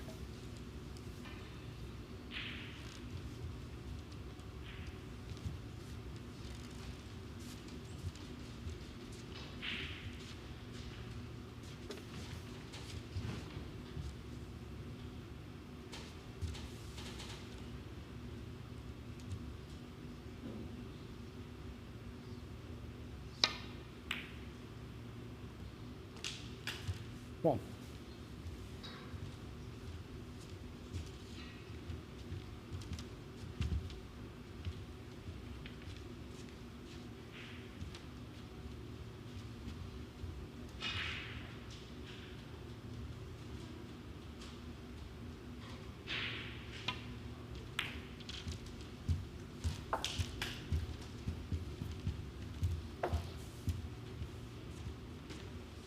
Six.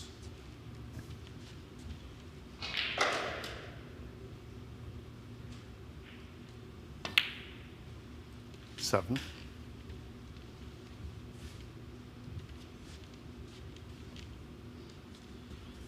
Well, it was poor break off and could be very costly. We saw the last frame against John Astley. Astley broke off and Hawkins made 83. That was that. 40.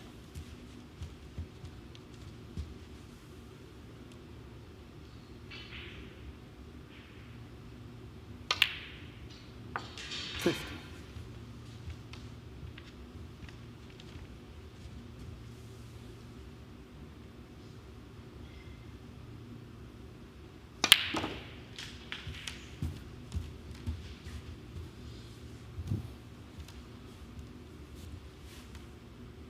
22.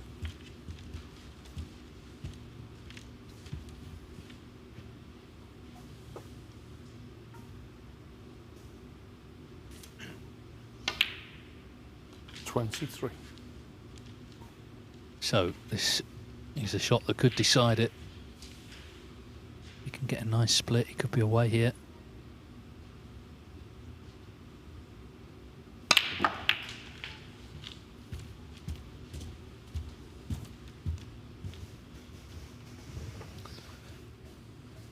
Don't think it's worked out. Did split them quite well, but the white just lost the white a little bit towards the middle pocket.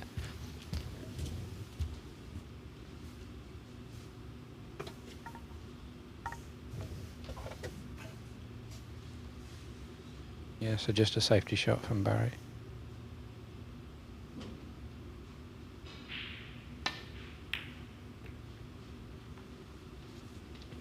Barry Hawkins 30. Yeah, just being disciplined. Trying to force one more chance, realistically, is all he needs now. He's got the reds into play to get this one, and of course 3-0 with the frame difference will be in his favour as well.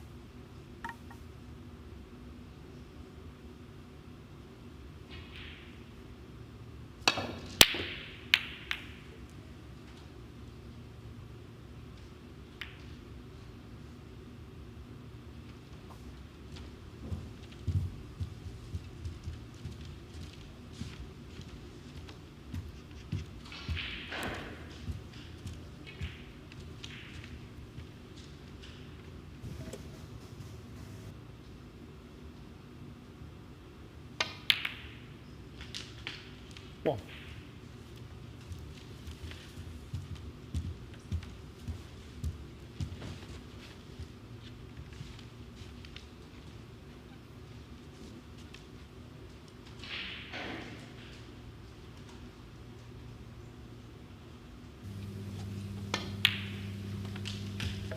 So the chance has come for Hawkins to wrap this up.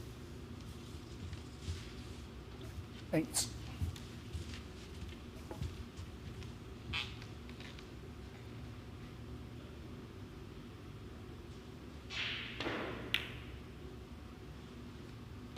Looking well, Barry, isn't he, as the season starts? He's obviously been on holiday. He's got a nice tan, but he looks lean as well. Do need your fitness on the circuit with all the travelling and the demands of playing match after match. It's something that, you know, players of yesteryear just wouldn't think about. But now 60. It's become a big part of the game, looking after yourself physically. 17.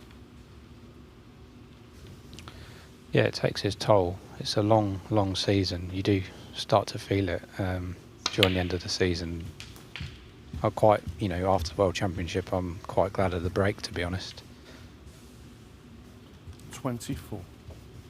Yeah, I mean, there's no doubt Mark Williams, of course, 50, oldest Crucible finalist. He was tired 24. on that first day because he'd had the long match with Trump. Of course, Xiao Xingtong had won his semi-final on the Friday. So he had a whole day off. And he's a younger man.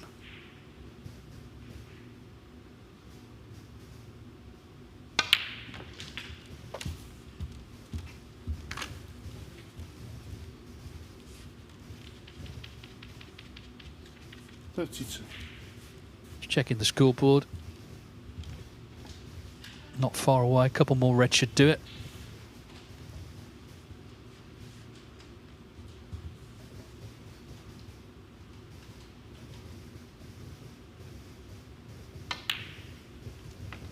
$33.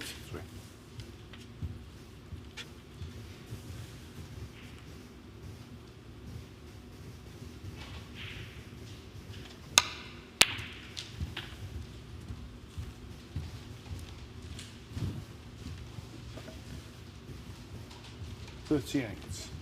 Just this red for Barry to leave Harris needing snookers. Wow. It's been one of these days. Barry Hawkins 38. I don't think Barry can believe what he's got done there.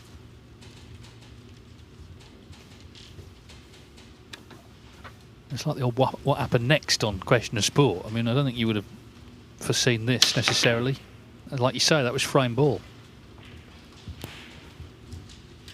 Well, if Taher was to make a winning clearance, that would really shake up the group, because this match was over, or so it seemed.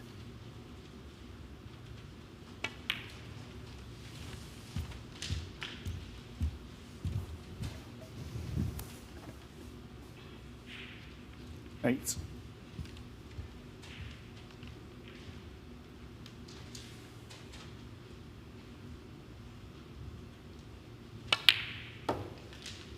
$9.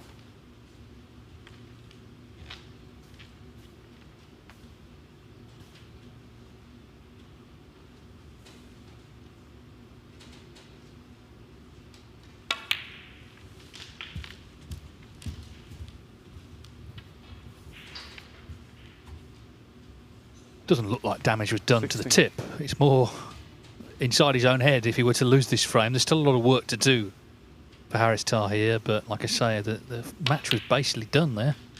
17.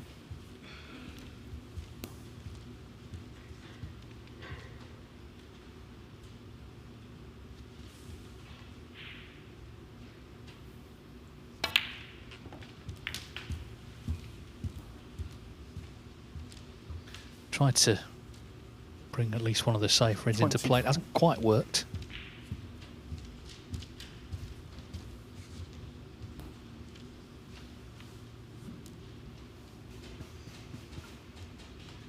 But he's back in this frame. Hawkins still working on the tip there in the corner.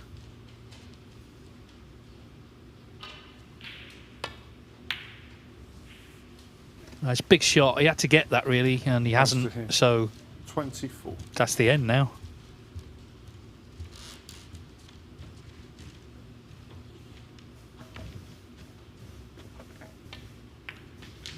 Well. And it's job done for Hawkins, regardless of any errors and the miscue and all the rest of it. He's won 3-0. You can't ask for more than that, and he's back in contention in this group. I think the handshake is coming. 8. So the top seed, in fact, the highest ranked player in the Championship League this year, Barry Hawkins, still in with a good chance now of winning this group. He's got one more match to play later against Hayden Pinhey. But before that, Harris Taher stays on to take on John Astley.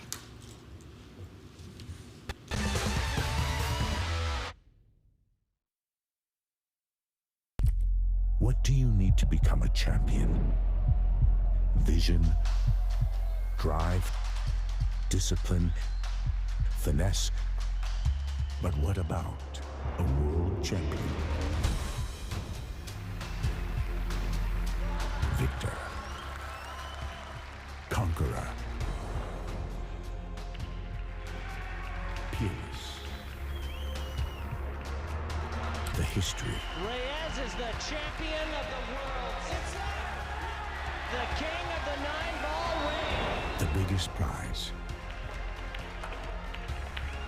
The crown jewel of 9-ball.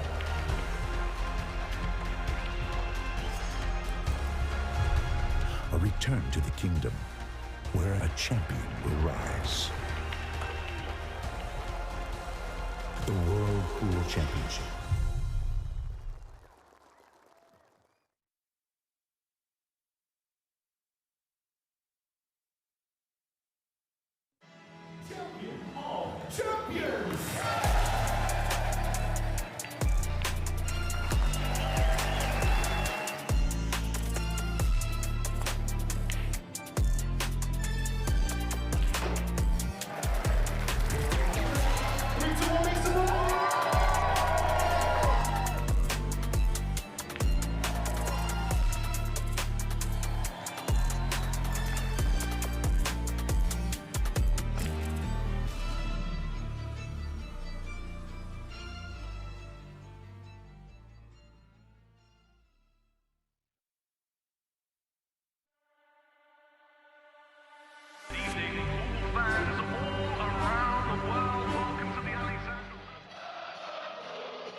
Arena looks just spectacular, and I cannot wait for you all to see it.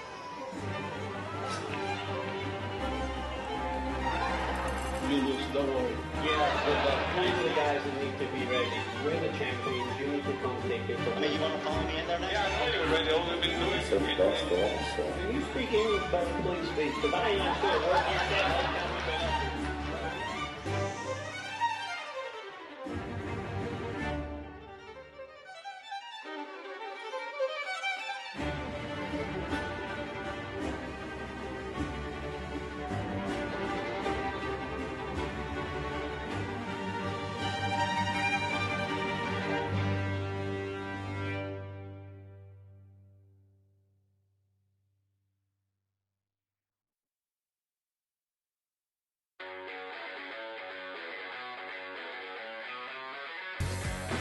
We are guaranteed 4 phenomenal days of action right here in Florida. Drama is certainly guaranteed in front of a hugely raucous crowd. The American fans really get into the spirit.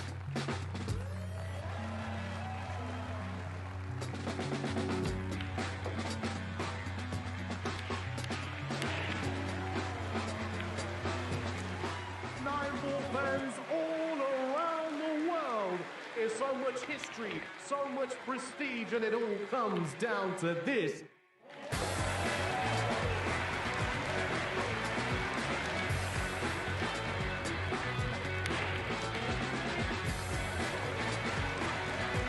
So much action lies ahead at the Caribe Royale in Orlando, Florida.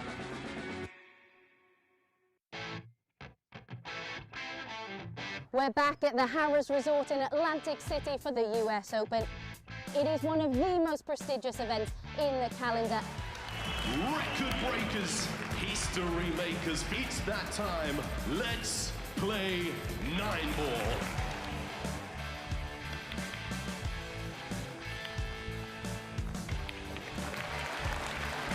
Nine-ball pulls on the growth. And the governor gets on the board. Next year's prize money in the US Open is going to be $500,000.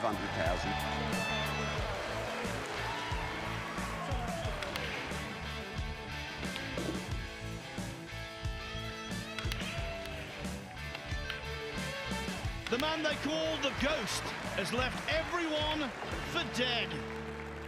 We will take this sport to places it's never been, and that's a bloody guarantee.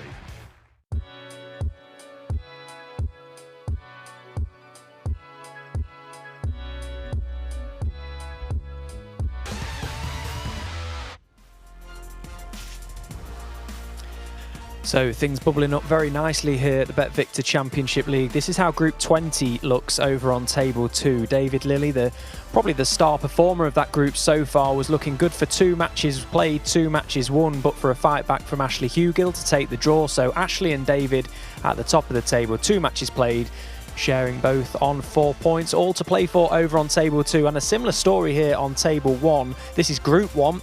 Barry Hawkins, the top seed and the highest ranked player in the event, heads to the top of the table off the back of that 3-0 win over Harris Taher that we've just seen. It's been a tough day at the office for Hayden Pinhey, who props up the rear, but as I say, all to play for, and still none the wiser as to who's going to come through. Both of these groups actually tightly contested, and the final 2 matches are going to decide it all.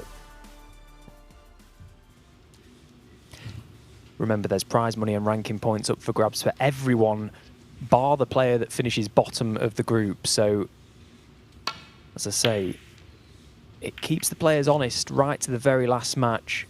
£1,000 for finishing in third, £2,000 for second, and of course, £3,000 for top in your group, plus the added £1,000 for making it through to phase 2 of the event, which starts later on this week. John Astley's new nickname, the Pickpocket. He's won 4 frames today on the black ball, and 4 times really he had no right to win those frames.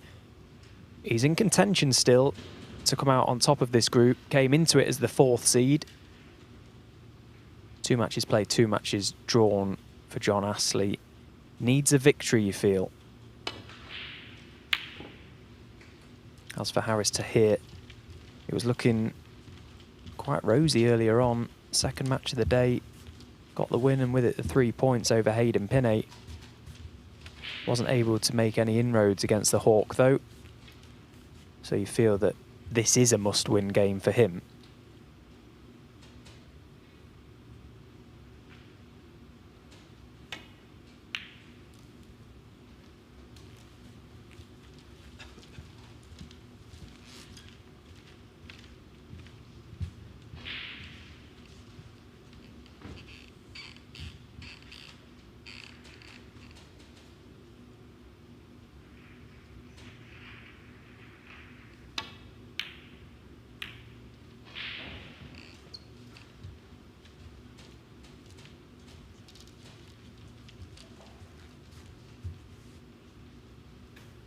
Before the play started today, you looked at this group, and Barry Hawkins was the clear standout favourite, the best player in the event if he was to go off the rankings, #1 seed, but it was alarm bells early doors for Barry Hawkins at the hands of this man, John Astley.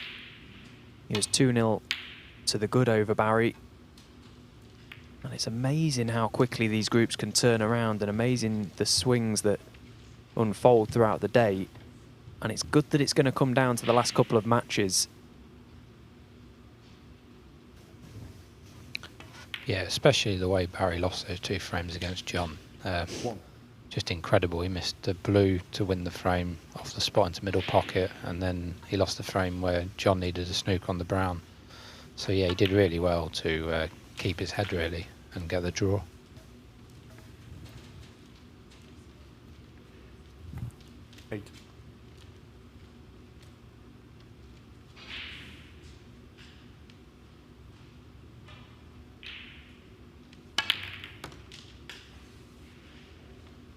9.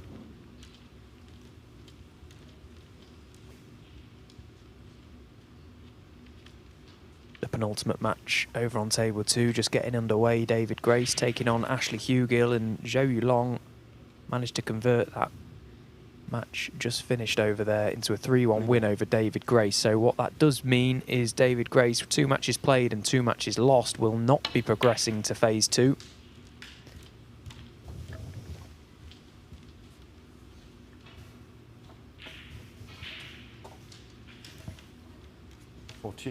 The thing is, in these Championship League groups, you've still just got to try all the way to the end, because normally you can at least nick third, even when it's been a bad day. It's hard as a player, you know, because you want to win the group, but you know, it's still £1,000 or £2,000, and that can make the difference at the end of the season, ranking points wise. And it's still always handy to have a little bit extra money. Yeah, most certainly. It's better than a kick in the teeth, isn't it? If you can come away from a day's work and pick up a few quid. And that's still very much what's at stake here in our group. Nothing is concrete yet. 19.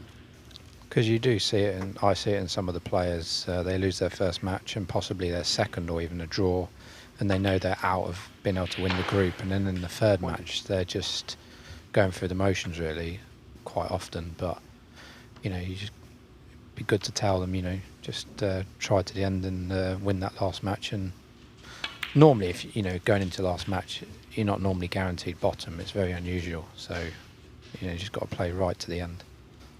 25.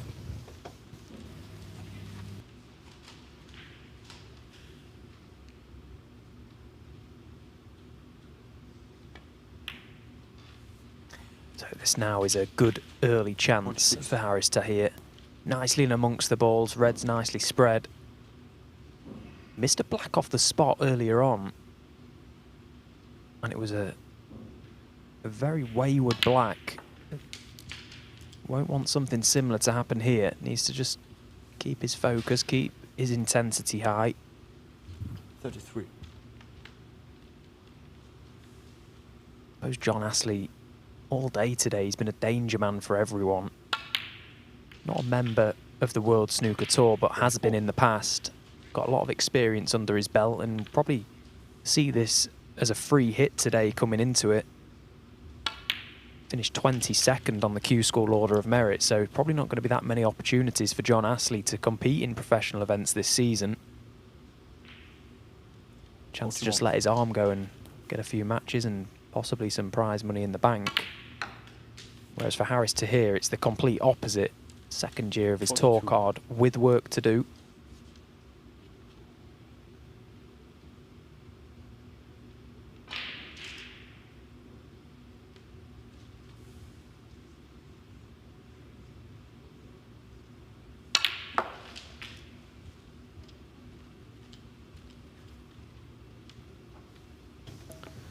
He's looking good in this frame, Haris, to win this first frame. And if he can win this match, all the pressure will be on Barry to win his last match. So, you know, if he won this match, I think if Barry only drew, Haris could win the group.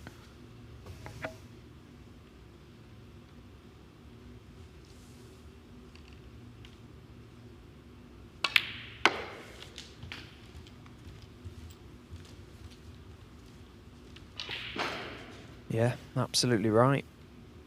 And I suppose in some way the same thing applies for John Astley, having played 2 matches and got 2 points on the board. If he was to win this match, he'd go to 5. That again would put Barry Hawkins under pressure in the final game, as Haris Taher going nicely. Haris Taher, 56. Misses a red to the corner.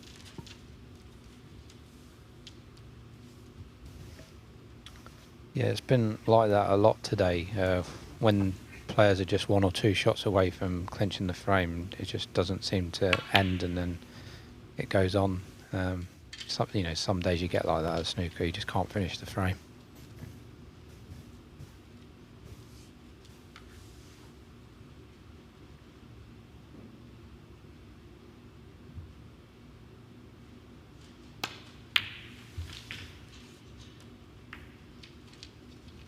1.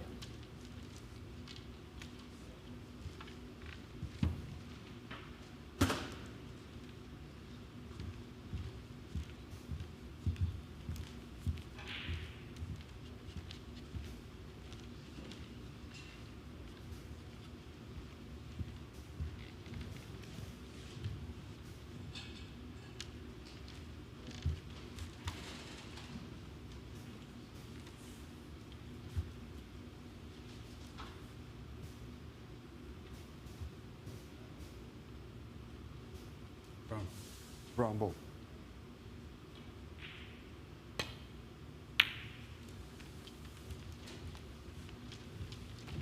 Gymnasty 1.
Oh, there's a lone red, and it's going to be on.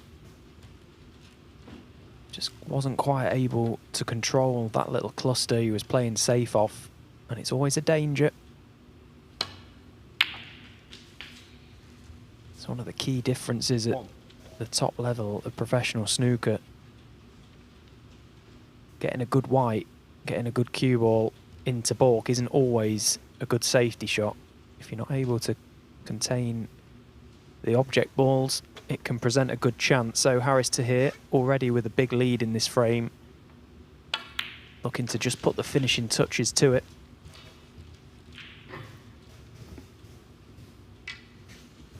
Six. Yeah, just make sure this red with the rest.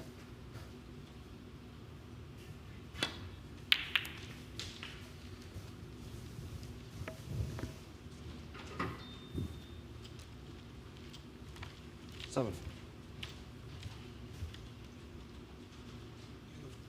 Yellow ball.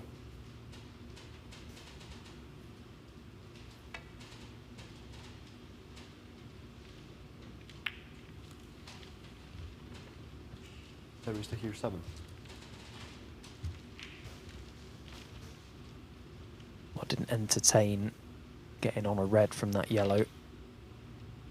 62 points in the frame, 1 snooker for John Astley required. Didn't want to risk missing that yellow, Harris, and gifting a chance for John to claw his way back into this frame with reds and blacks and play a snooker, but that's all out the window now as that fantastic long red has found its target and the concession has come. Let's not forget Harris Taher with a win here will head to the top of the table, and then he'll be relying on the result in the last match to see whether or not he can progress to phase 2. He's made a good start. He leads 1-0.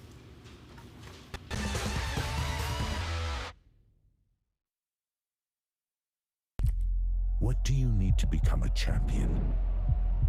Vision, drive, discipline, finesse.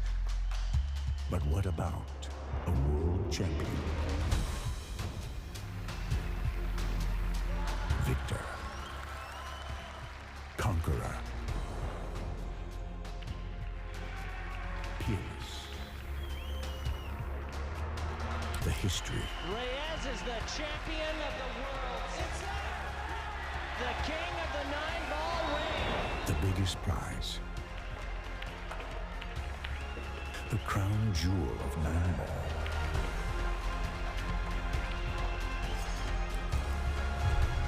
A return to the kingdom where a champion will rise. The World Pool Championship.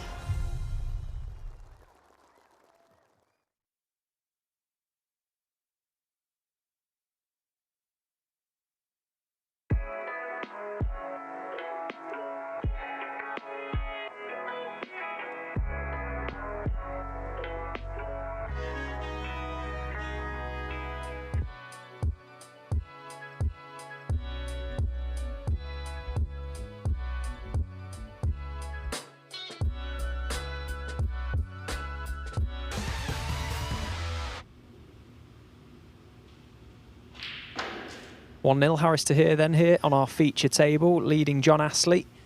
John Astley here as a Q-School top-up for the event. Harris Taher fighting for his tour survival this season, you feel. Ranked 107th in the world, but in a good position. And he's played some pretty decent stuff today. He's got a win already on his tally. Okay, lost to Barry Hawkins in the previous match, but all he can do here is take care of business. If he gets the win, he's in contention.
Good safety shot played there by John Astley.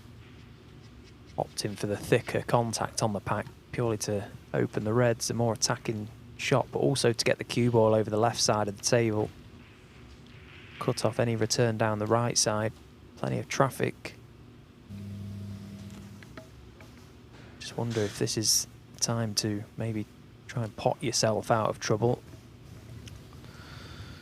He might be forced into this long red because I can't see any way back to bulk, so I do expect him to go for it, and what I've seen today is quite attacking anyway.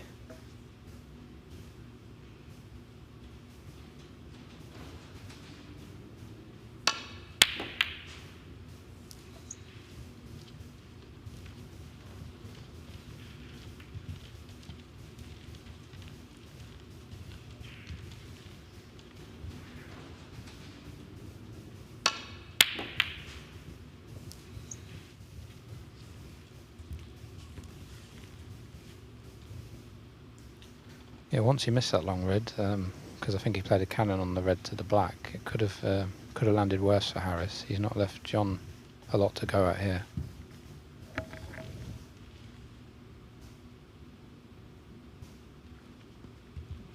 Yeah, and if there was just the one red up by the balk area, it would be a pretty routine safety shot for John Astley, but the fact there's two means he can't gain an advantage from playing safe up there.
1.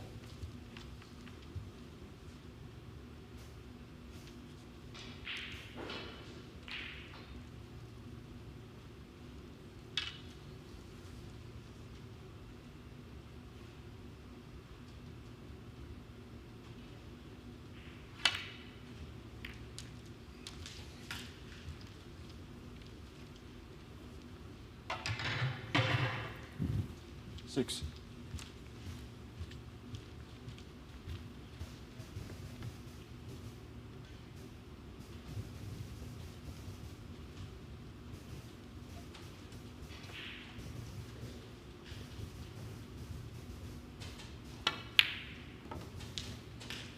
Nice shot there by Harris. 7. Now he's on black. Decent chance now. Now he's got on this black.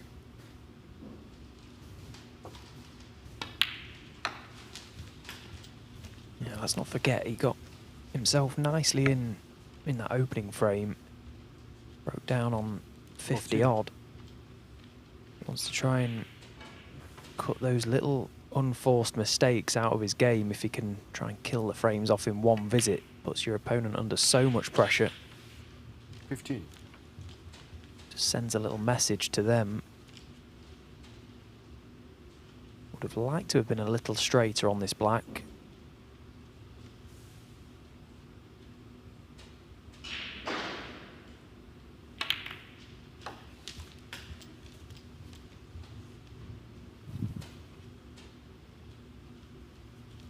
Two.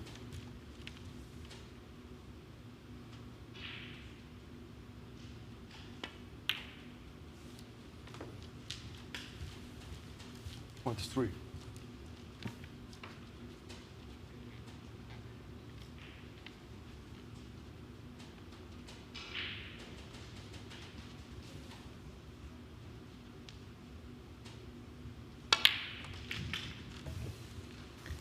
Played that perfectly. Just needed to miss those two reds and get in that little gap.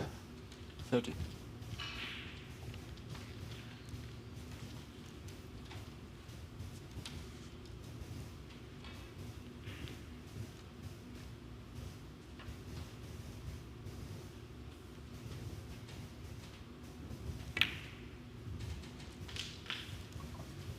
$31.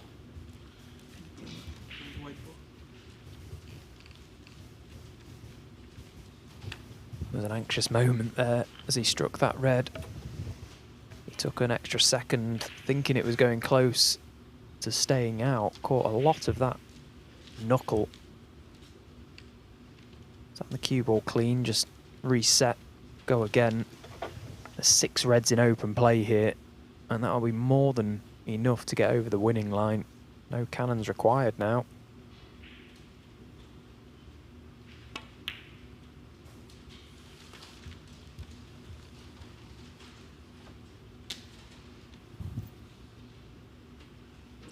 $38.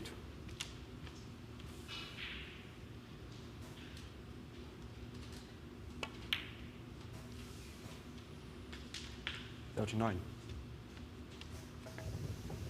Again, he's just come up a little short on this black. It might be an idea to play a little holding cannon to the pink here. Just push it out of the way.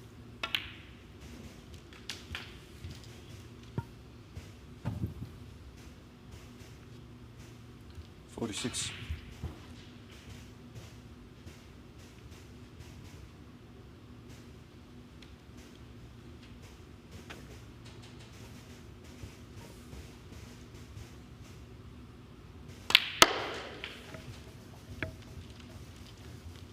$47.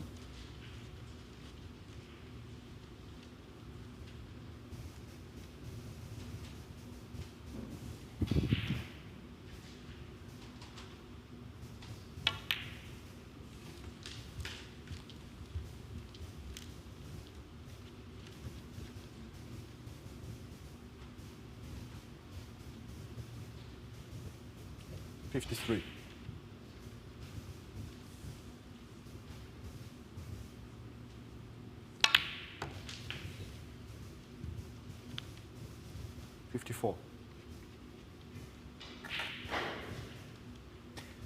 was the type of shot that's caught him out on a few occasions today. Played it that time perfectly. Getting top side of the blue was an absolute must.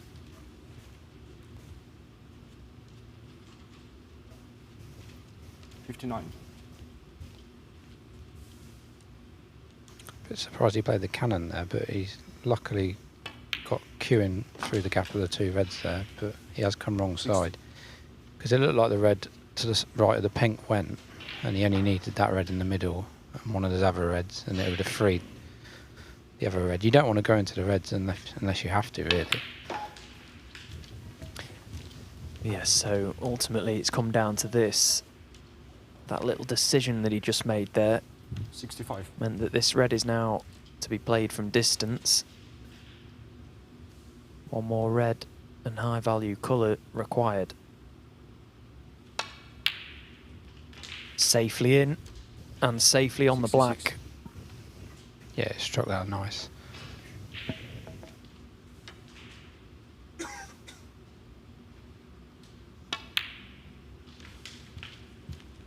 And this will make him feel really good. The fact he got the chance and the fact he's taken the chance in one hit. 73.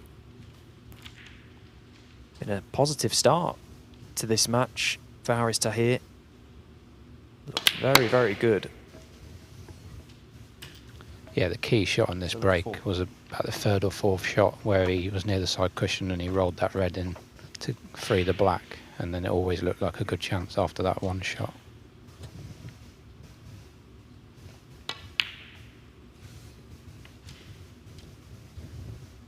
Well, no total clearance or no century break, but that break more than good enough for Haris Taher to extend his lead in this match. He's guaranteed himself the draw, but as I say, a win puts him in contention to book his place into phase 2. He leads 2-0.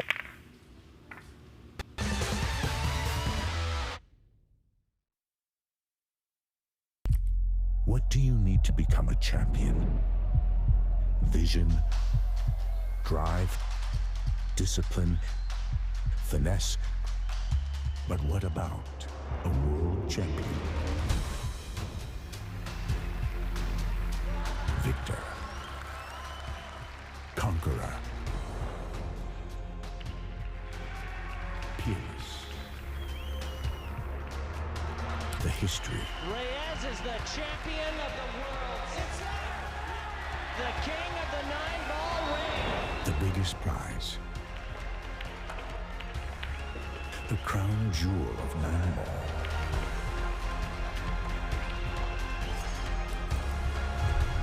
A return to the kingdom where a champion will rise. The World Pool Championship.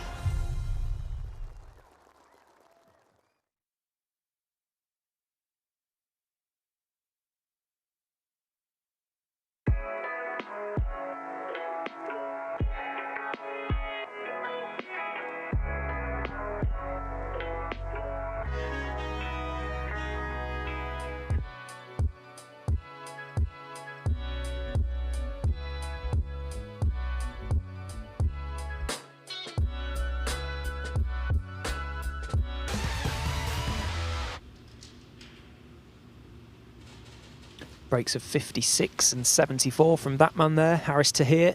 More than good enough to race into a 2-0 lead over John Astley in a match that means quite a big deal for Haris Taher, for both players actually, but as I say, Haris Taher, a member of the World Snooker Tour on his second year of his 2-year tour card, with it all to do this season. And a chance to win this match now and then rely on the result of the final game between Barry Hawkins and Hayden Pinhey to go his way to progress to phase 2.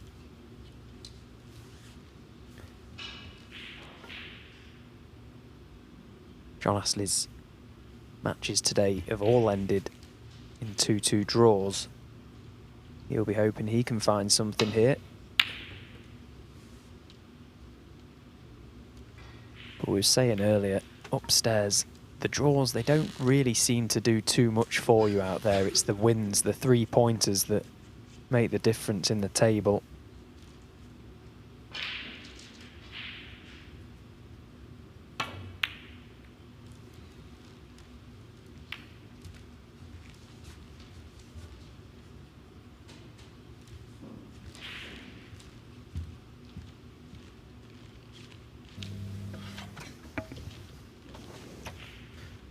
John looks like he's going to stun this long red in, stun off the side cushion to get on the black.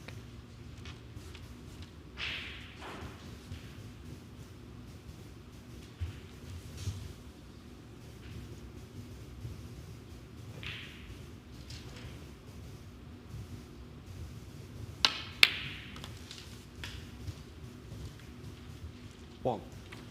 Yeah, he played for pink, realised he would only leave the red really he was going for, so safer shot really. Great pot though.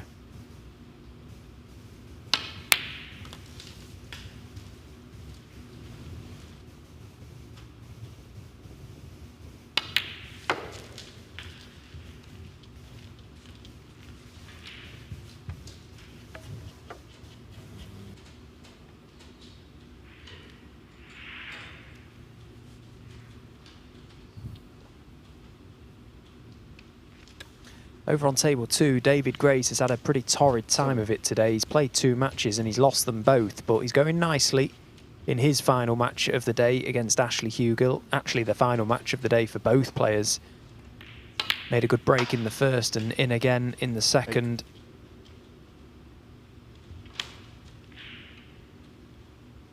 Was completely dispatched earlier in his first match to David Lilley. Barely got a look in. David Lilley was firing on all cylinders, then lost the opening game to Zhou Yulong a few moments ago. But it's been a good response from Dave, and as Ben mentioned earlier, it can be not a nice place to be when you've lost your first 2 matches, knowing that you can't possibly top the group, to try and go again, to try and regroup, to salvage something from it. But every credit to Dave here, battling on. Still prize money to be won.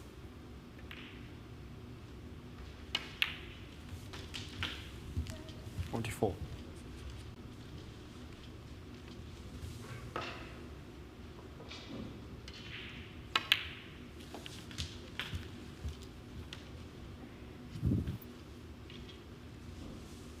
$31.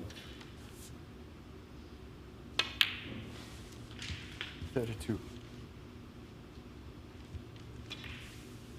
So the frame well and truly in the bag for David Grace. Going to be 2-0 to the good and a chance to win that match. You can watch the conclusion of that over on the Matchroom Multisport YouTube channel. The final match of the session will be Zhou Yulong taking on David Lilley as well. Meanwhile, John Astley still going strong, raced into a 40-point lead. Just taken the last of the loose reds. He's got to get into this pack and he's got to get some movement.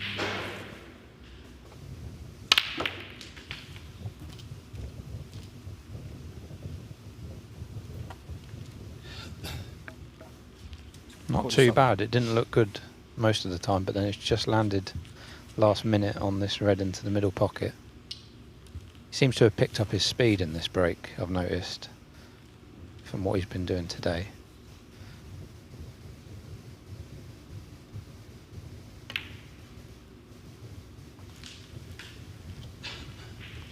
$48. Yeah, actually, thinking back, I've never really thought of John Astley as a quick player, but I played him in the first round of, was it first or second round of the World Championship qualifiers a few seasons ago, and I couldn't believe the speed he was playing at.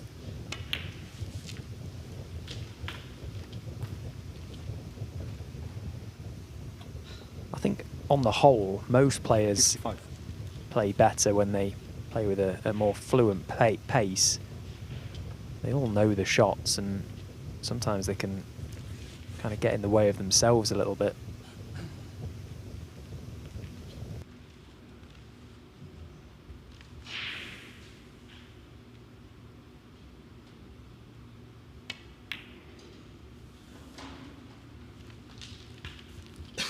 $56.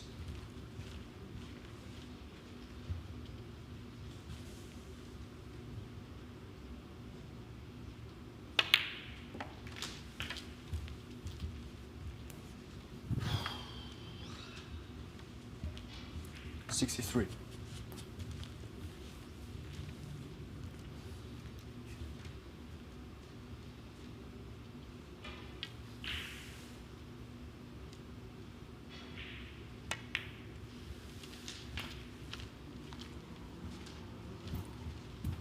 $64.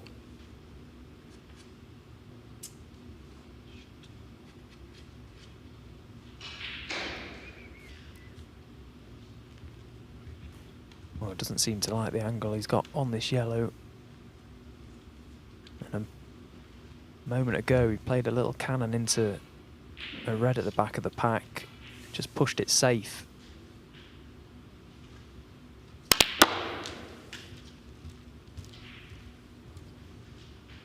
Well, he's done very, very well to get any sort of contact 66. to the pack from where he was.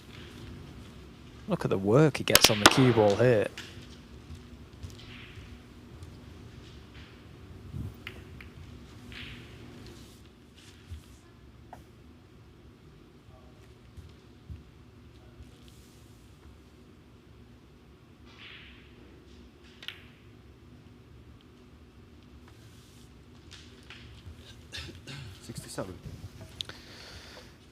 Yeah, it was an amazing shot on the yellow, that.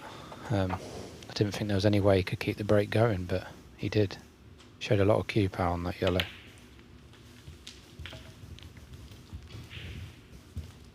Oh, it's probably one of the shots of the day, in fact. 74. How has he managed to keep this break going?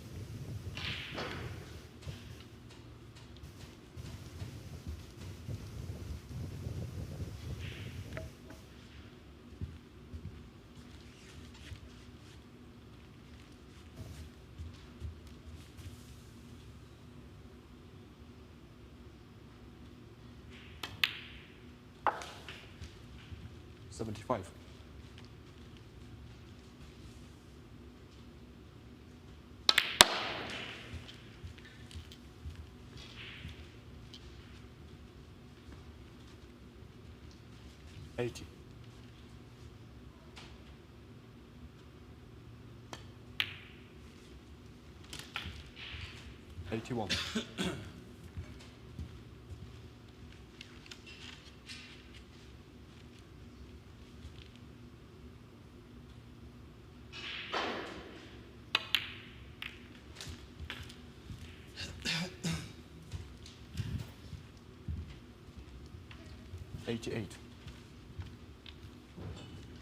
Well, we're yet to see a century break here on table 1 today, and there's every chance of one here.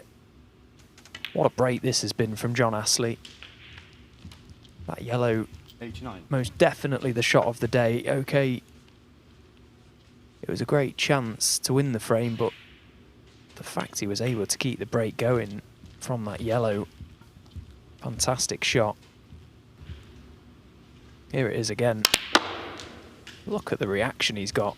Little touch of side to accelerate it off the cushion too, and managed to land on a red to middle.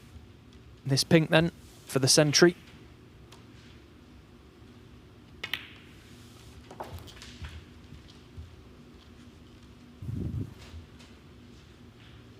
$101.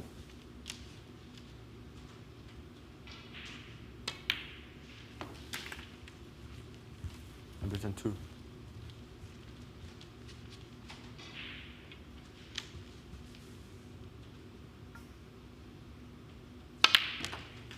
It's hard to say whether or not it will come down to it, but it's always worth trying to clear the table when you get the chance of a big century. Should players be tied on points and frame difference, the high break will come into it to decide the placings.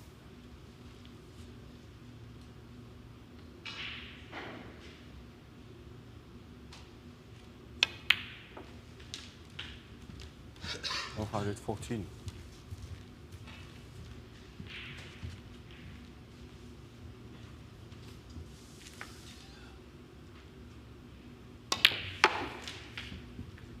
$118.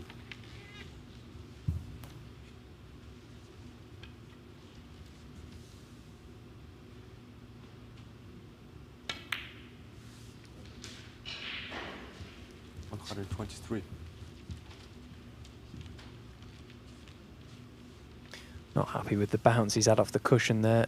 Much too shy of pace. It's going to be pink round the angles. It's a good line. Needs that cue ball to run. 29. No, fantastic shot. This black then for a total clearance of 136. Oh, what a fantastic break that was from John Astley, and a brilliant response to losing the first 2 frames. There's one more frame to come. Will it be all 3 points for Taher or another draw for John Astley? We'll find out soon.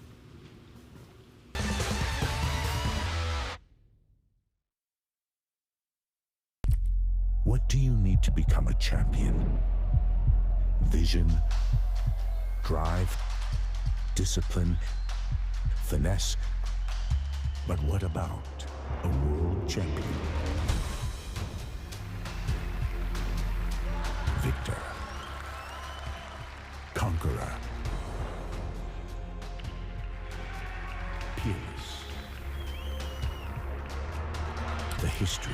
Reyes is the champion of the world. It's the king of the 9-ball ring. The biggest prize. The crown jewel of 9-ball.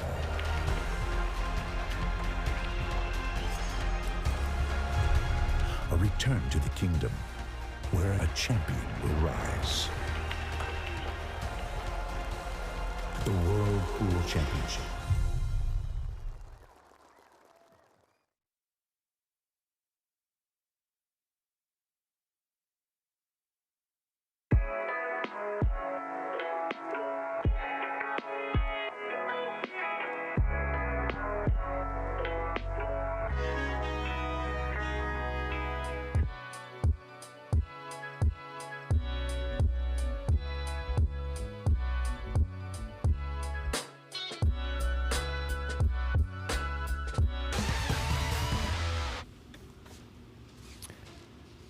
So this is table 2, which is group 20. Across the arena, Ashley Hugill taking on David Grace. It's been a great start to this match from David Grace in what's been a very tough day at the office for him. Lost both of his opening matches, so with very little to play for, I suppose you could have forgiven him to thrown in the towel, but he hasn't done. And it's as you would expect from a professional snooker player and a very professional person as David is, continuing on, battling on, playing for prize money, playing for pride. Ashley Hugill started the day so very well, beat the top seed Zhou Yulong 3-1 and then had to settle for a 2-all draw with David Lilley, so a draw is the best he can do from this match, which would take him to 5 points, which may not be enough. Zhou Yulong in the driving seat going into the last match. David Lilley also with a chance, so big game coming up over on table 2, the final match of the session. It's going to be the group decider between Zhou Yulong and David Lilley, you would feel. Ashley Hugill, of course, wasn't that long ago. He qualified for the Crucible for the very first time, and just goes to show how competitive the World Snooker Tour is, playing here as a Q-School top-up. A very, very capable player on his day. So many good snooker players. And that's what keeps it so competitive. But he'd be disappointed with this visit. Ashley was nicely in. It seems to have broken down.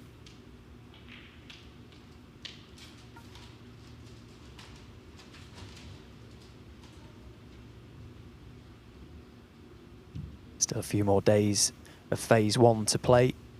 We've got last year's runner-up Jackson Page in action tomorrow. He'll be looking to book his place into the second phase of the event and go one better this season. Lost out to Ali Carter in last year's final, who Ali Carter failed to progress through his group. So there's a lot of big seeds that haven't booked their place into the next round, which is effectively the last 32 of a ranking tournament. And don't forget, for the remainder of today and for the rest of this tournament, table 2 is available over on the Matchroom Multisport YouTube channel. So John Astley breaking off after that brilliant break of 1-3-6 in the previous frame. Looking to try and turn this one around from 2-0 down and take a point from it. That would finish him for the day on 3 points, which wouldn't be enough to top the group. But it may be enough to pinch some decent prize money.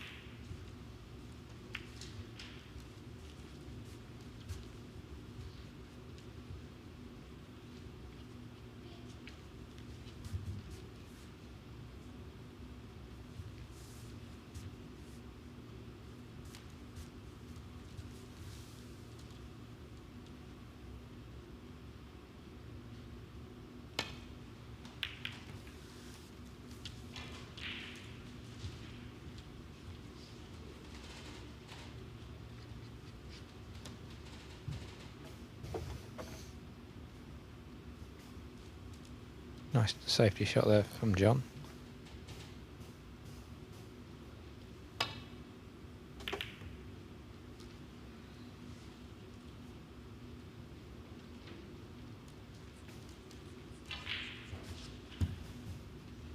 A good safety by Johns gave himself a chance now at this long red.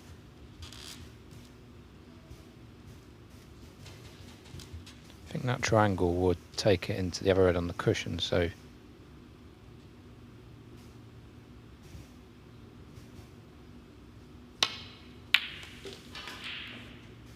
it's one way to do it. I'm not sure he played it like that, but he got the pot, which was the main thing. But to get that kiss on the red's just a dream, really. Oh, and he's hit him with the cue in the air treatment. And then he's landed absolutely perfect. Now, there's nothing worse, is there, when you're sat in your seat, seeing the player chuck the cue in the air, the red's gone in the back of the pocket, and he's landed absolutely A1 on the black. Yeah, when players jump up as if they've missed the pot and it goes straight in, that's a pretty bad one as well. 9. One of the oldest tricks in the book, that. Get in the head.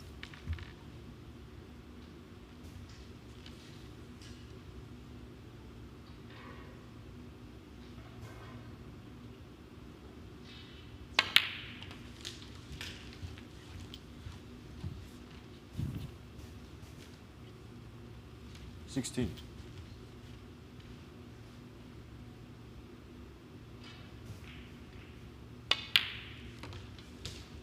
17.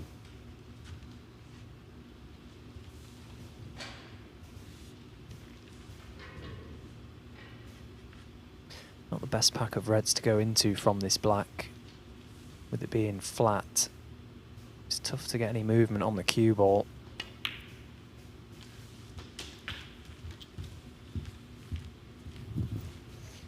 Yes, the best John's looked all day since 24. he's definitely got quicker this last frame and a little bit, and he's looked fluent and looked a lot more likely to score heavy, obviously, which he did with a total clearance in the last frame. 25.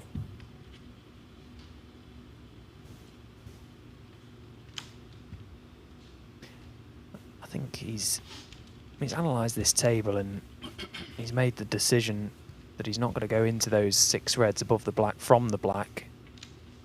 He's going to try and find a way into them from the blue, you would feel.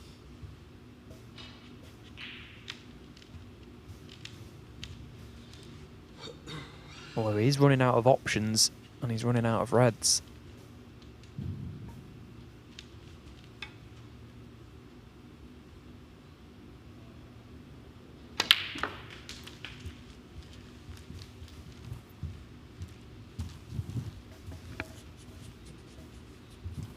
$32.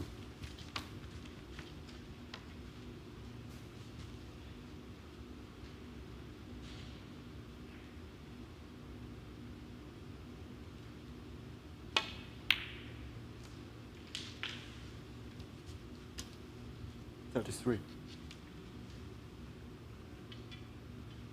Well, if the shot from the yellow in the previous frame was anything to go by, this slight angle he's got on the blue must look like a massive angle to him. These reds should go everywhere. Just couldn't quite get the side on the cue ball to get into them. It was a fair effort. 38.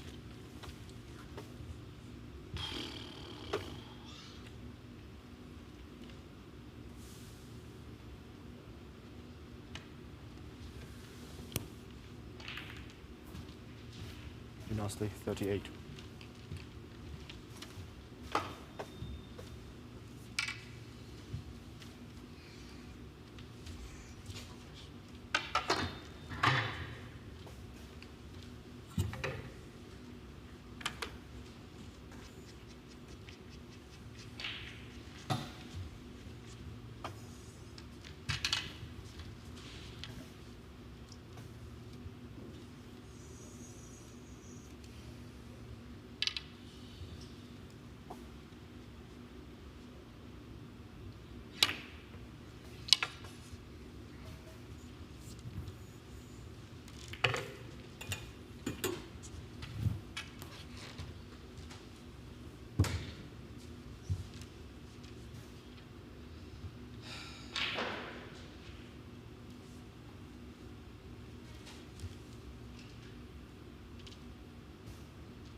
Well, what a slice of fortune that was.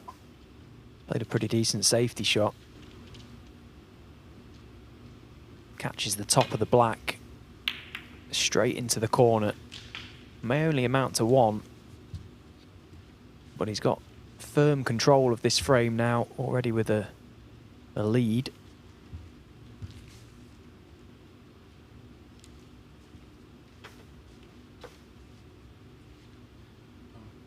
Brown ball.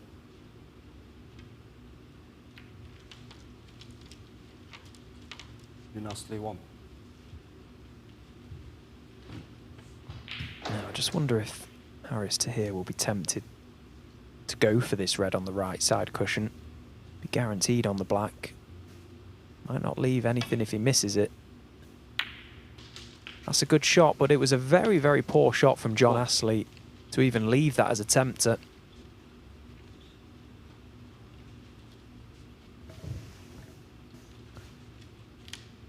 Yeah, and if he pots his tricky black, it's a great chance. But this is not no gimme, this black.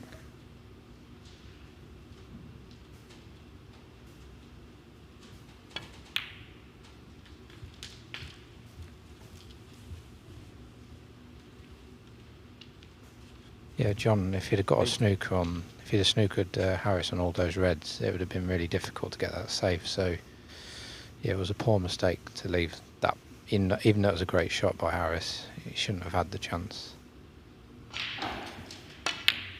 And arguably that black was more impressive than the initial red. There was no pressure on the red, it was a free shot, whereas the black, little cutback, needed cueing well.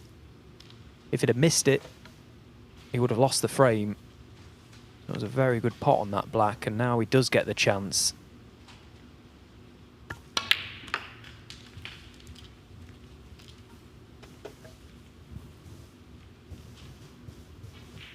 $16.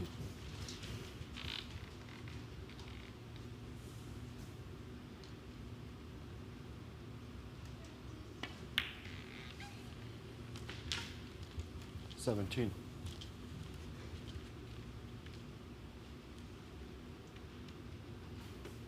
Just wonder if he'll play through the little gap of the reds. A little flick to anything might be okay.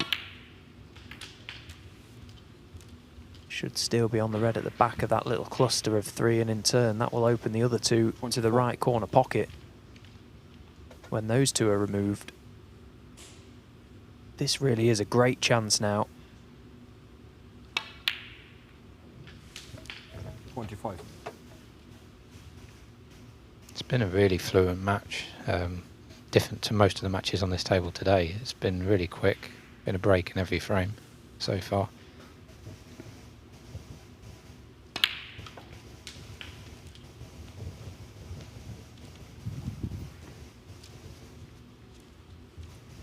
$32. Well, there's nothing safe on this table, and there's no reason why he shouldn't go on to win this frame. It's all about his cue ball control. Can he just keep that composure in these big moments? 33. He's looked calm throughout this whole match. He's looked very impressive at times. This, though, will be a true test of his nerve if he can win this frame at this visit. And winning it as well might be the difference between an extra £1,000 or even potentially an extra few thousand in winning the group, potentially, depending on the result of Barry Hawkins' final game. So this is a massive visit to the table for Harris Taher.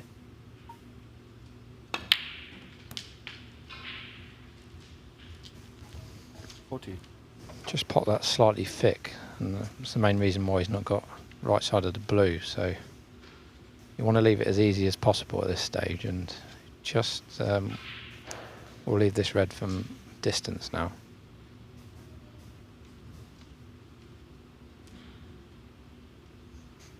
The pink's a brave shot if he takes this on. I think most people would play the blue and leave the mid-range red, but yeah, he is doing these.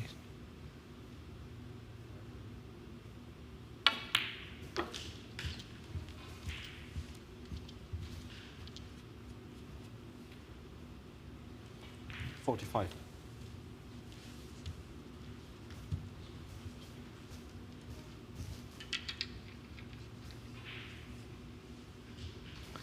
Big shot here for Harris. If you can just one good bit of cueing on this red gets on the black, you'd think that would be enough to win this frame.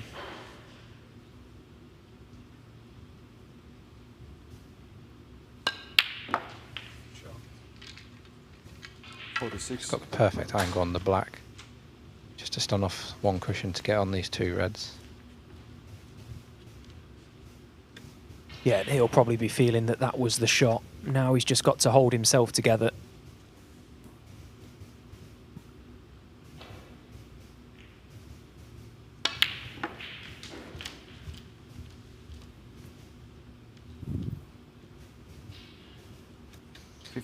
Played that nicely.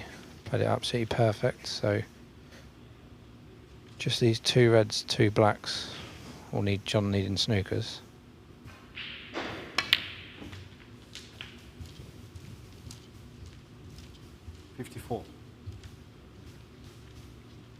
Well, he took the scenic route there with the cue ball.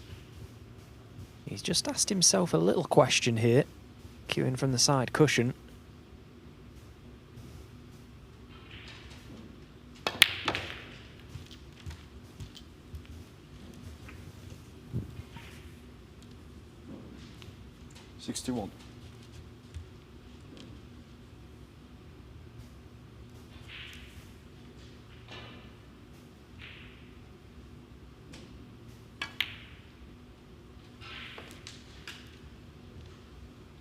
Well, it's a good pot, but that cue ball has travelled on and it's landed in a really awkward position. The lead goes to 23. Would have loved to have been on the pink there.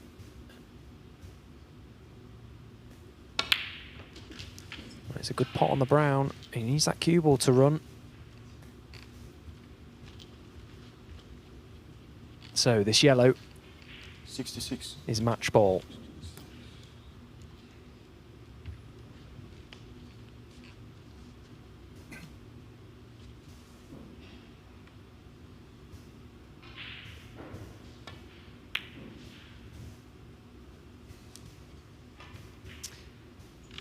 Wow. Here 66. Just when he thought he was home and hosed. 27 points. 27 points remain. Now John Astley has got out of jail 4 times today. Does lightning strike a 5th? The 6 colours for a respot.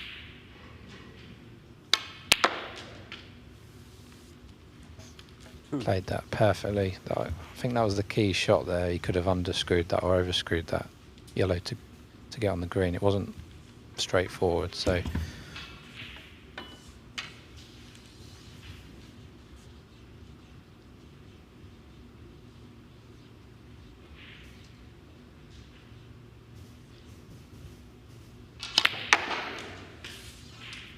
well, these are really agonising moments for Harris Taher. He's absolutely desperate for a mistake from John Astley, but he had the chance. And it was the second to last red that cost him, really. Left himself an awkward black, which meant the next red, the last red, was difficult. Can John Astley pot these remaining 4 colours? This needs cueing well.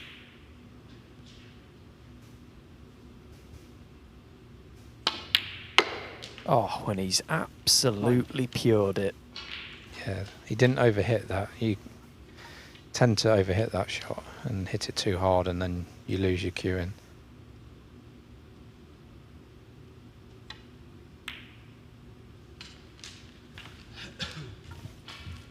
And he's just about perfect on this pink. Yeah, Harris will not be feeling good in his chair. He pots these 2 balls.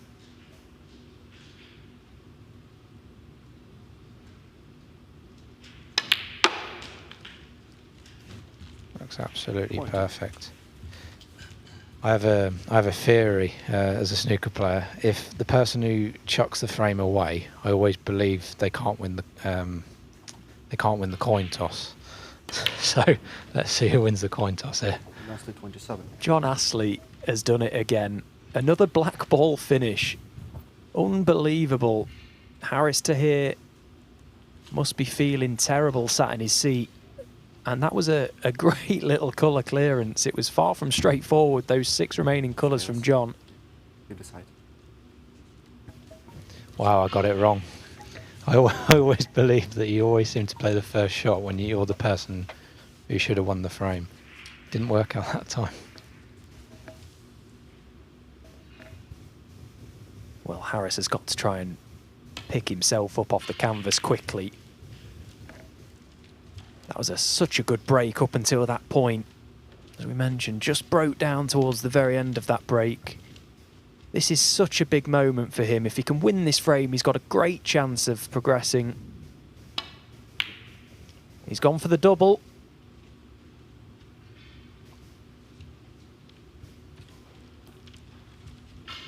And in doing so, has just lost control of that black ball. So John Astley round to check out the potting angle.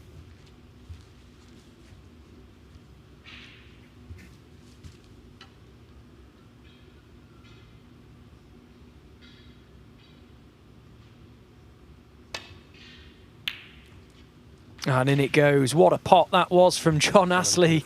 And what a steal in the end. It looked for all the world that Haris Taher was going to take that match and with it all 3 points and put himself in a really good position. But from 2-0 down, breaks of 136 and that respotted black, John Astley, for the 3rd time today, has won a frame on the black and has drawn all of his matches. What a finish to that one, and what a finish we've got coming up. It looks like it could be the group decider. It's in Barry Hawkins' hand. He plays Hayden Pinhey, and it's coming your way very shortly.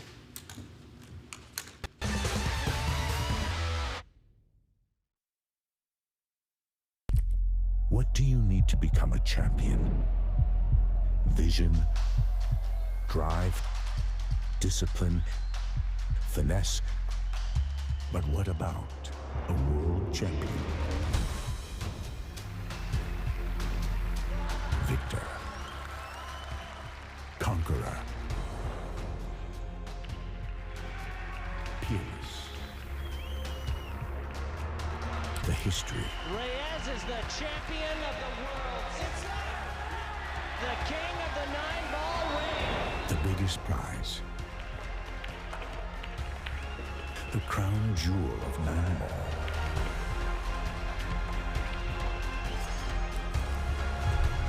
A return to the kingdom where a champion will rise. The World Pool Championship.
Arena looks just spectacular, and I cannot wait for you all to see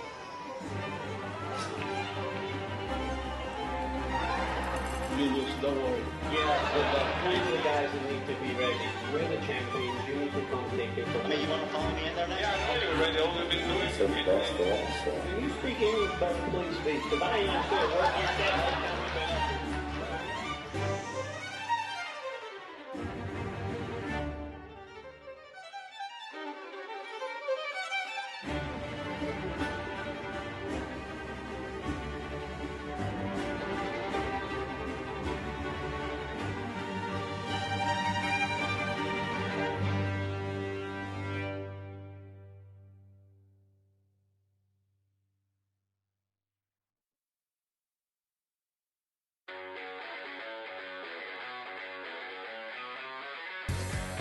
We are guaranteed 4 phenomenal days of action right here in Florida.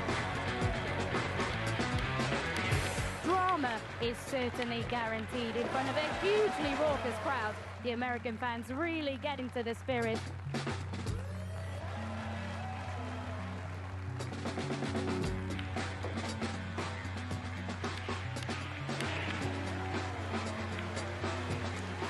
Nine-ball fans all around the world.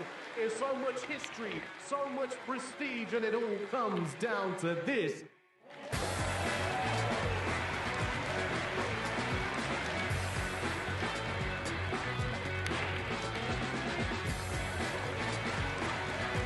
So much action lies ahead at the Caribe Royale in Orlando, Florida.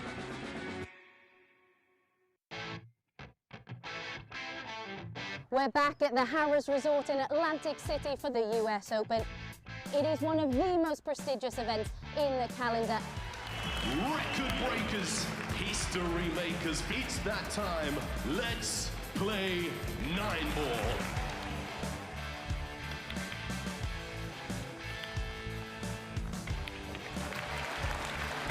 Nine-ball pulls on the growth. And the governor gets on the board.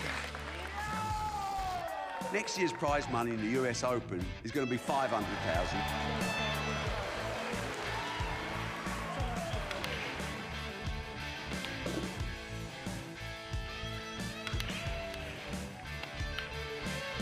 The man they call the Ghost has left everyone for dead. We will take this sport to places it's never been, and that's a bloody guarantee.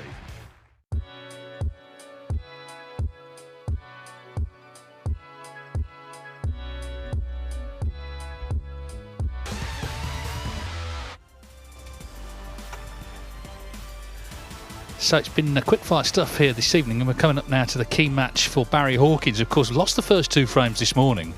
He's been playing catch-up, but actually coming into this match, he's top of the table. However, of course, if Hayden Pinhey beat him, he'd be on 4 points. He's not quite done for Hawkins. What we can say is, if he gets a draw, at the very worst, he has won the group because he'll be on 5 points. So that was a massive moment there in that last match with, of course, it going down to the respot, John Astley winning it. Taher would have been on 6 points, and then Hawkins, of course, would have to have beat Hayden Pinhey, as it is a draw, and the top seed, in fact the highest ranked player in the Championship League this year, will be coming back later in the week for stage 2. Hayden Pinhey waiting for Barry Hawkins, and he's had a bit of a roller coaster day himself, actually. He lost to Taher, and then he got that draw with John Astley. John Astley ending the day on 3 draws, so he hasn't lost, but 3 points, not what he was looking for. But yeah, Hayden Pinhey, there's been some good stuff from him. There's been some couple of disappointing frames lost as well. But he can still end on a high here. And as I say, if he beats Hawkins, he'll go to 4 points, and then we'll be getting the slide rules out. We'll just quickly look at the other table. They're still on their 5th match here. David Grace leading Ashley Hugel 2-1. The last match will be Zhou Yulong against David Lillier. Another close group this. He'd always looked likely to be, actually, with these 4. Of course, Hugel is off the Q school, but he's been a professional and he's a well-regarded player. Zhou Yulong, the top seed. But David Lillier, of course, played very well earlier, although he only drew his 2nd match. He won his first one 3-0, drew his 2nd one. So it's still all to play for here. And of course you can follow it on the Matchroom Multisport YouTube channel. Yeah, Zhou Yulong recovered to beat David Grace 3-1, so it's a little bit... well, it's not quite the same as table 1, because of course he lost his first match, so he's on 3 points. Lily's on 4. They're playing each other last, so clearly that's going to resolve it. But of course, Ashley Hugel came into this match hoping to win, and he would have been on 7 points. The best he can do now is a draw. So it's very much up in the air, that group. We will follow it with interest, but we now are ready to start on table 1. So Hawkins, I'm sure Barry, he's not the sort to sort of fret about things, but I'm sure he's aware that a draw will be enough. And that was not guaranteed when he only drew his first match A couple of results have gone his way. Other draws in the group have obviously neutralised things a bit, particularly that last one. So here we go. Last match of the day here on table 1.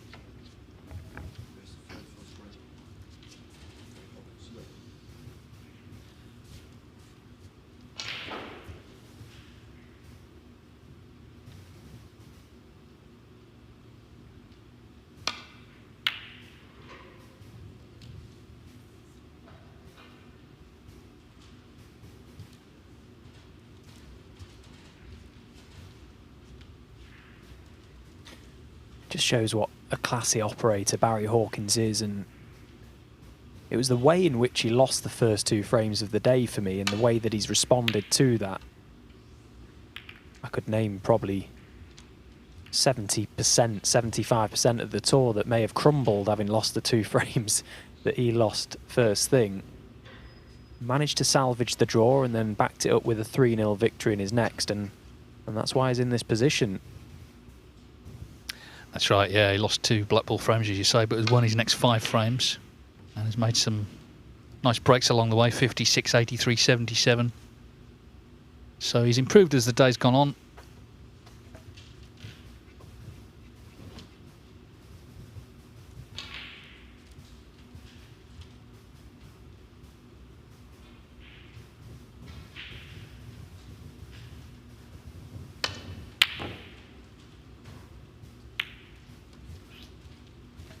Got close to it, but it's gone towards the yellow pocket. That shot there is a perfect example of the sort of thing that's been happening for Hayden Pinhey today. And every day is different when you're playing this game, unfortunately, but it just looks as though he's having one of those days where it doesn't matter what he plays or what he does, he's guaranteed to leave the ball he misses.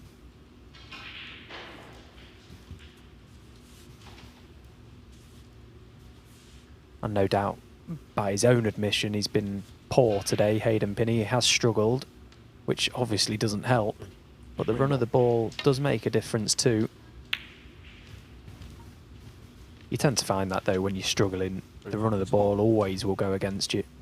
When you're flying, you don't notice it. Well, Hawkins didn't get on the black at least, so no real damage done.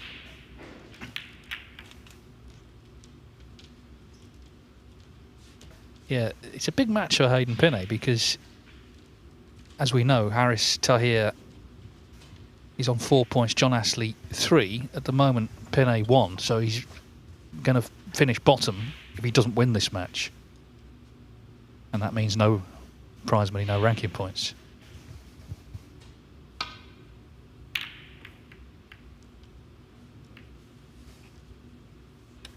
And of course, being the second seed that he is, Hayden Pinhey, meant that he was always playing the top seed in his last game, so it's been a pretty anxious few moments for him upstairs waiting to play this match, and a daunting prospect having to beat the top seed and no less than Barry Hawkins. It's a lot easier said than done. But I suppose in some ways at least it focuses his mind.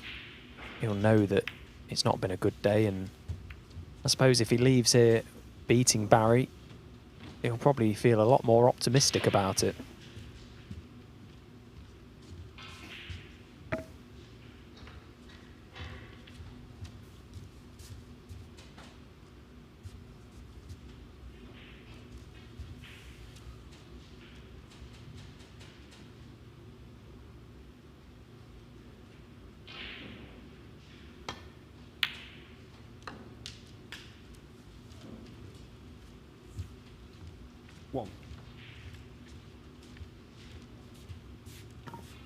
Well, he was attempting to thread the eye of a needle there, find the gap, or possibly play a little cannon to the red just right at the cue ball.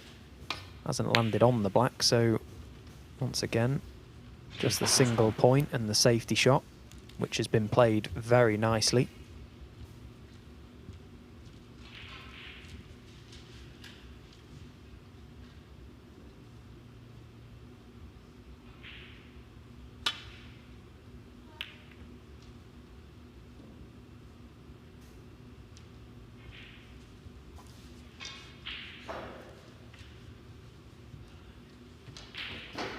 Again, a great pace on the cue ball, but look at where the red has gone.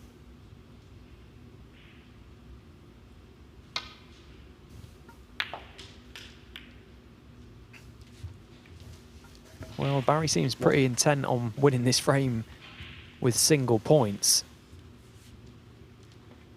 3 pots, and but for anything special here, it's just going to be 3 points.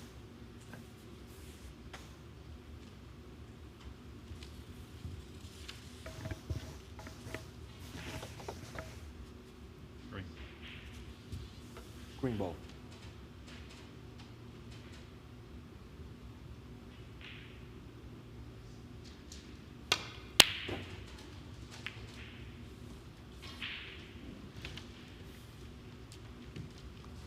Very Hawkins 1. Well, I've just been looking at the table.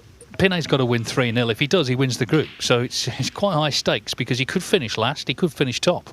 It's one of those groups that's really tight. And that's why those sort of balls have got to go in. Yeah, he'd be on 4 points plus 1 frame difference, and Hawkins would be on 4 points and he'd be 0 on the frame difference. So it'd be 1 frame. So I guess from that we can extrapolate that actually Barry Hawkins just needs to win a frame in this match, not even a draw. That's how tight it is.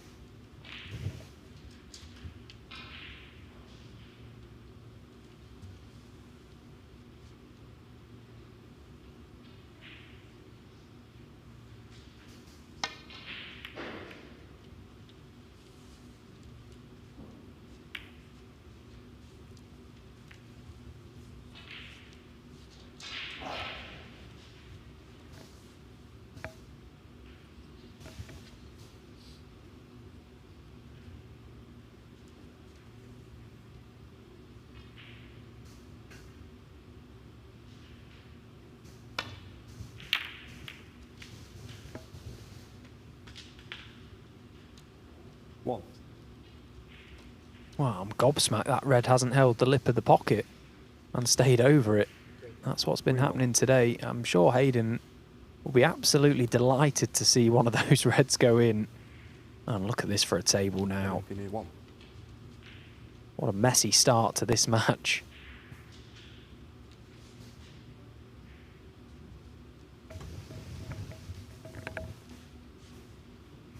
I wonder if he knows that, Hayden Pinhey.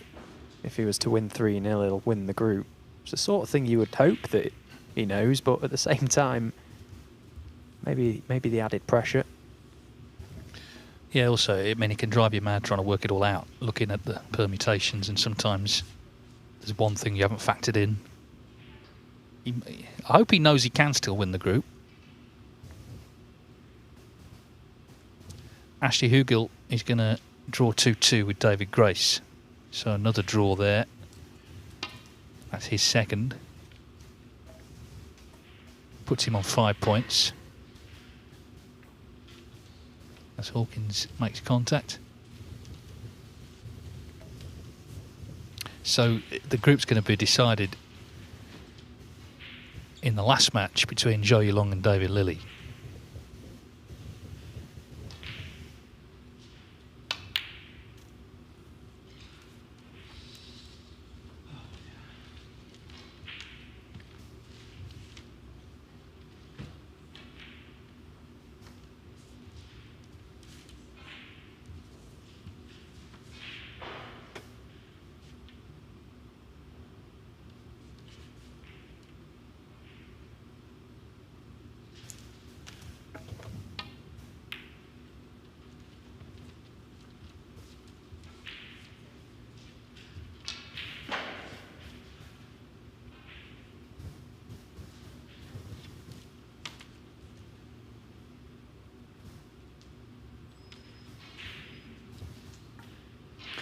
Looking maybe to send this red back down the table and in some way control the cue ball and get it close to that side cushion, but quite tough to do that from where he is.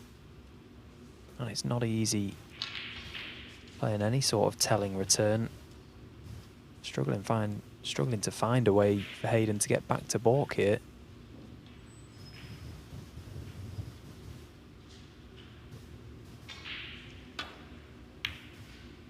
Well, he's tried to pot his way out of trouble, and he's done a very good job of it. One.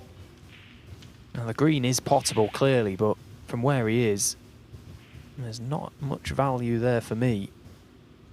Surely can't get his cue ball back down this end.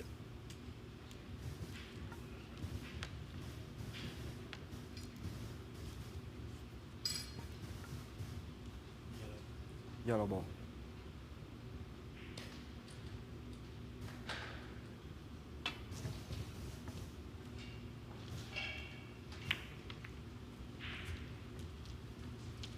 And Pinhey 1.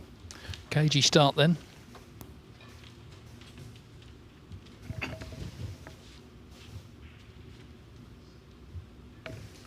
Hugel ended there with a century exactly 100. But I was looking at it again. He can't win the group now. It's between Zhou Yulong and Lily. Zhou Yulong's got to win, and he'll be on 6 points, so he will be top.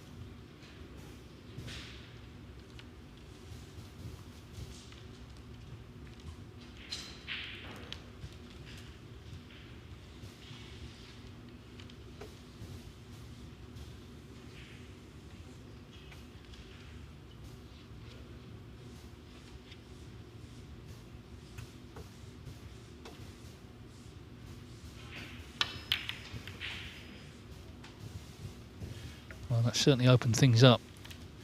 Could have done with cover though.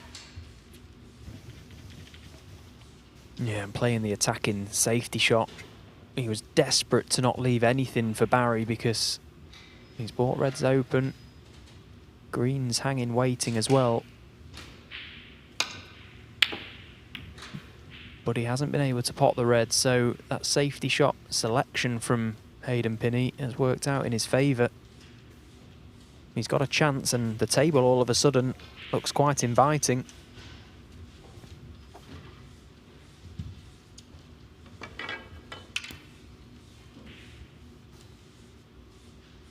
He wants to be leaving the black well alone for the time being, because in potting it, it will just tie it up immediately. Pink's a good ball to play off.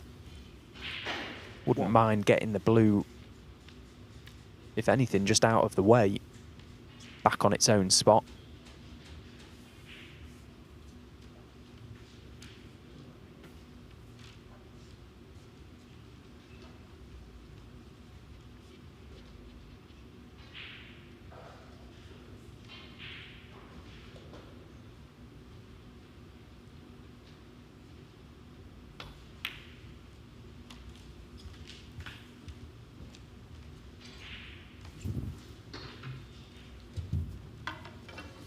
Seven.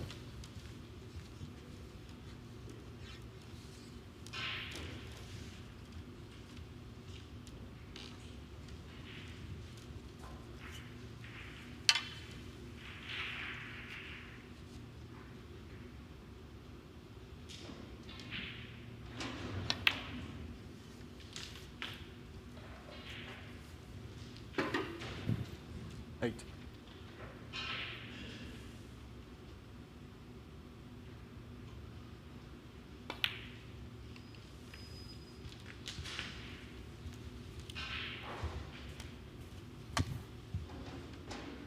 Hayden Pinhey took a few years to get on tour. It was a few near misses. This is now the second year of his card, so needs to be in the top 64 at the end of it to stay on. He has already qualified for the Wuhan Open. He beat Martin O'Donnell 5-1. That was a really good win. Martin's not easy to beat.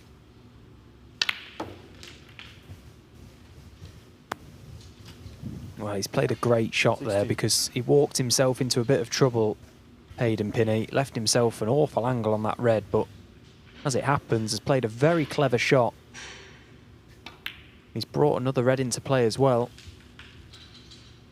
Great vision. 22. So it looks a far cry opportunity to turn this visit into a frame-winning chance, but it's a good chance to rack up a few points. Yeah, the frames he's won today have been clean. Against Astley, he made breaks of 90 and 88. Been losing a few of the more scrappy ones today.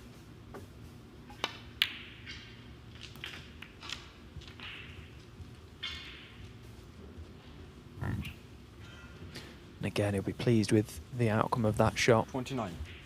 Little flick off the top cushion. Develop the black, develop the red. So really now should be a certainty to take 3 reds and 3 colours here.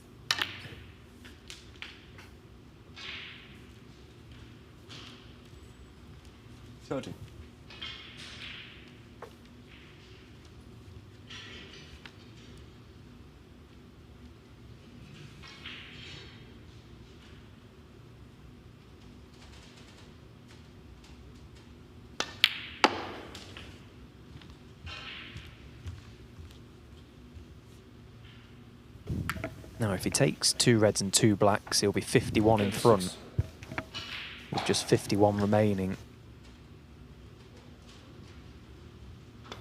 And the fact he hasn't played onto the black means that now Hayden will definitely need 37. one of those reds that are currently tied up.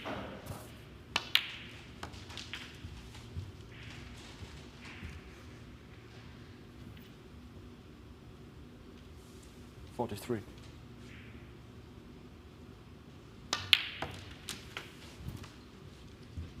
44.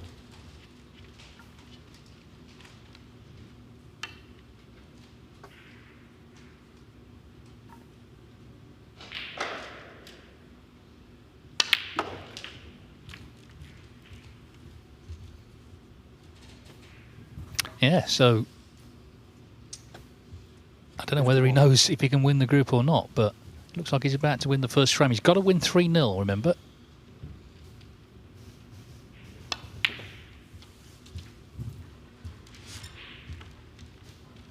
Hayden Pinhey, 51. Well, he was very close to being on that red, and it was the only red he needed. Doing the right thing, though, sending the red up the table, because Barry needs 3 reds and 3 blacks to pinch this frame by a single point.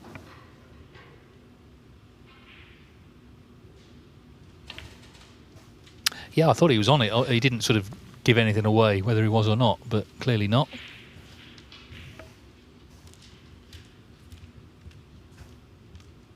Joe Yulong and David Lilly in that crunch match on table 2, just getting underway.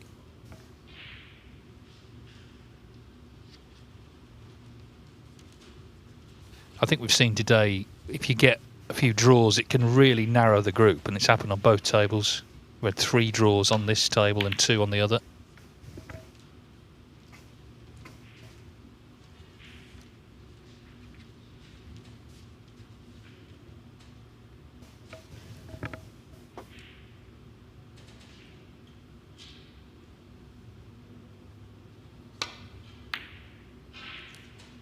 Again, quite a clever, mature shot that Hayden just elected to play there. Wasn't seduced in trying to get the cue ball in behind the brown, in sending the red down the table, purely on the off chance that he didn't get the snooker, he'd be guaranteed to leave Barry a long red. Played the percentage shot, kept it tight, left him no chance. And in doing so, he's tied the brown up a fraction as well, which is to his advantage. And now with that clever shot also, just flicking the black safe. He's in a good position here, Hayden Pinhey. Should win the frame now. Yeah, the good news is he's not playing John Astley, who today has made a habit of just nicking all sorts of frames on the final ball, including that respot we saw a moment ago. I can't ever remember a day where a single player has won 5 frames on the final black. Quite incredible. Yeah, especially as it's such a short format. You know, he won 6 frames, John Astley, as you say, 5 on the black.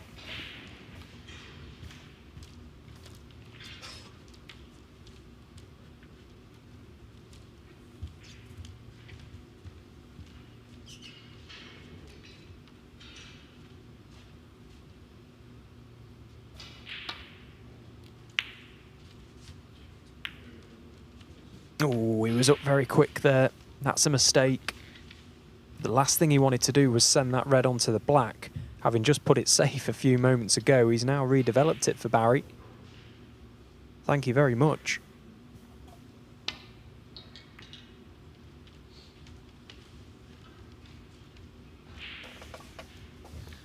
Yeah, it's been the sort of day where, even from a position like this of strength, things have sort of gone against players. Hawkins early on lost a couple of frames against Astley. He really should have won. Now where's the red going? Over the pocket. Wow.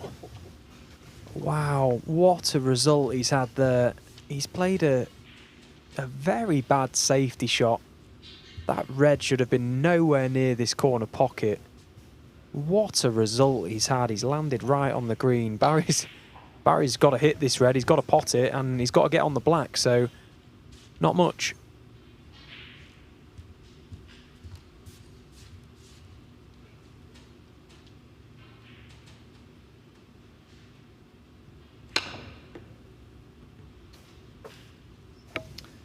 Well, maybe Hayden Pinhey's running has turned. And Hawkins has conceded because he needs a snooker red over the pocket. So Hayden Pinhey can still win the group if he wins 3-0, and he leads 1-0.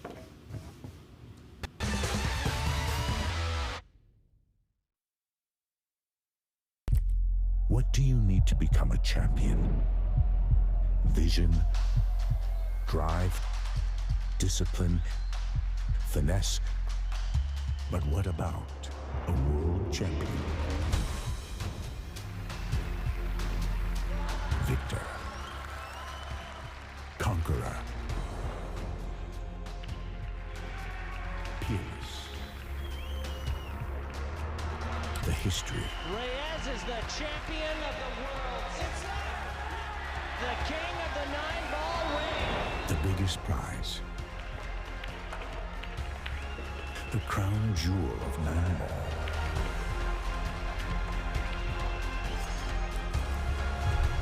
A return to the kingdom where a champion will rise. The World Pool Championship.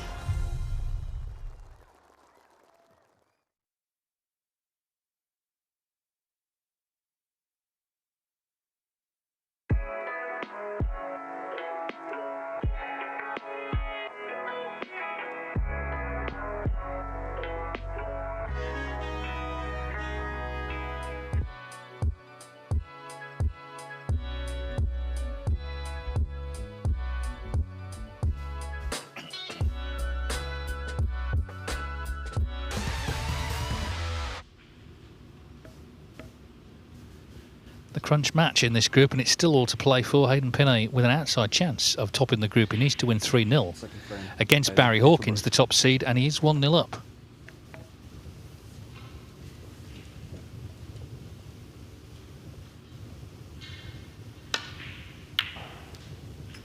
Certainly if he could win this frame, then that really raises the stakes.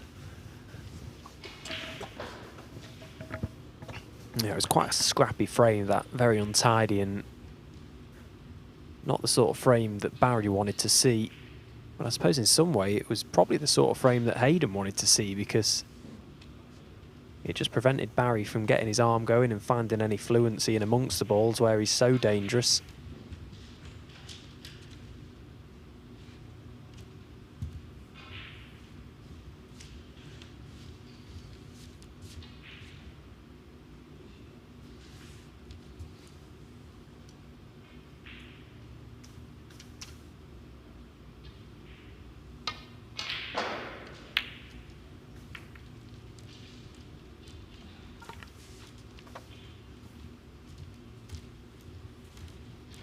Well, that's quite a big mistake.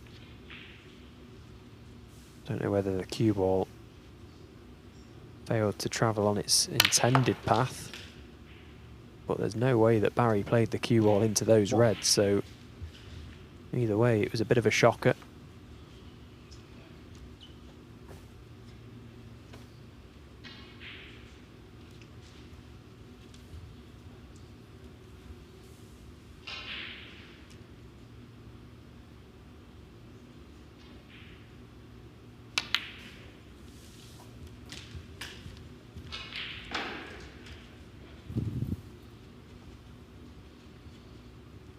Got a good angle of Hayden Pinhey's grip there at the back of the cue.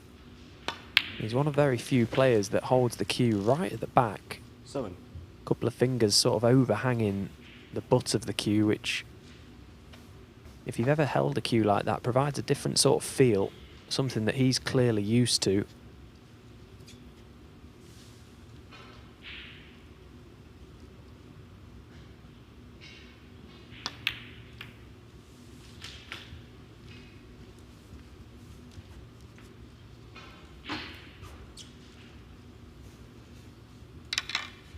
Tune.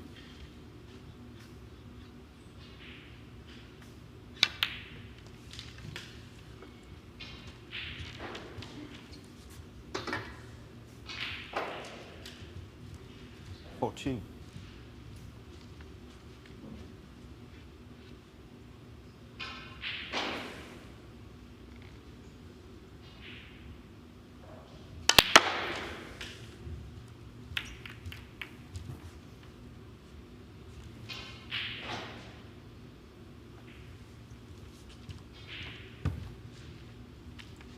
Tune.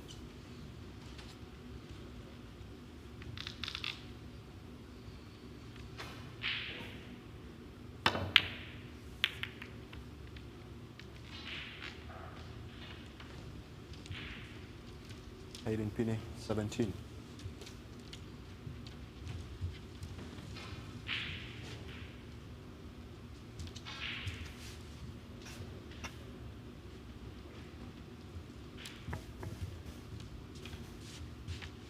Just while Barry studies this, just to look forward to tomorrow. Jackson Page will be in action. Of course, he was runner-up to Ali Carter last year and made history at the World Championship in the qualifying with the two maximums in the same match.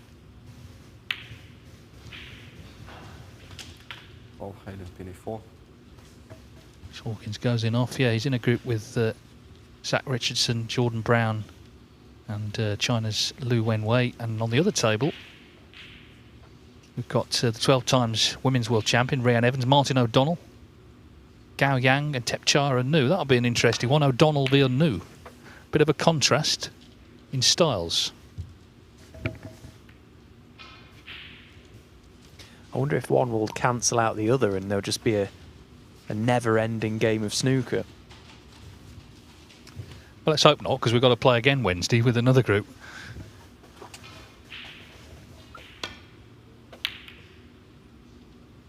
Yeah, this stage coming to an end on Thursday, and on Friday we start stage 2, and actually the winner of this group will be in action.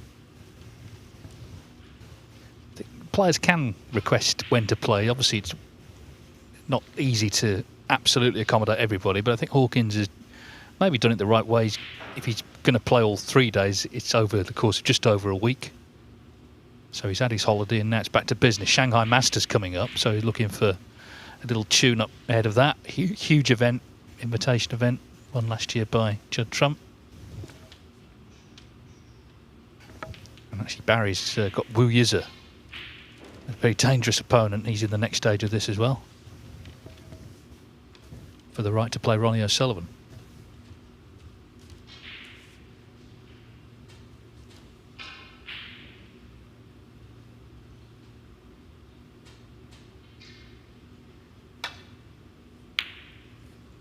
Oh, what a pot that is.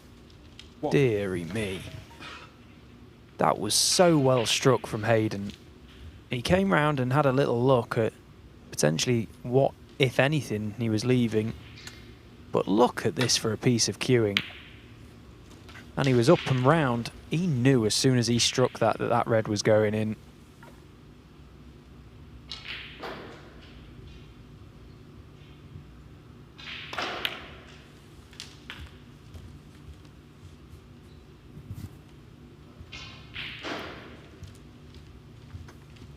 Well, he's putting up a good fight here, Hayden Pinhey. And he's taking the game to Barry Hawkins, which is great to see. Well, this is going to be a really fierce end to this match. Barry has looked a little out of sorts, particularly in the safety department in this match. I'm not convinced he's absolutely confident over how the table is playing. Played a couple of safeties that, well, there's just no way that he can play it that badly, so the table must be slightly off. 15. Either way, That won't bother Hayden one bit. 16. Well, it's still early days in this frame, but if he can win it, then it is about the next frame. Obviously, if he wins it, he's won 3-0, he's won the group.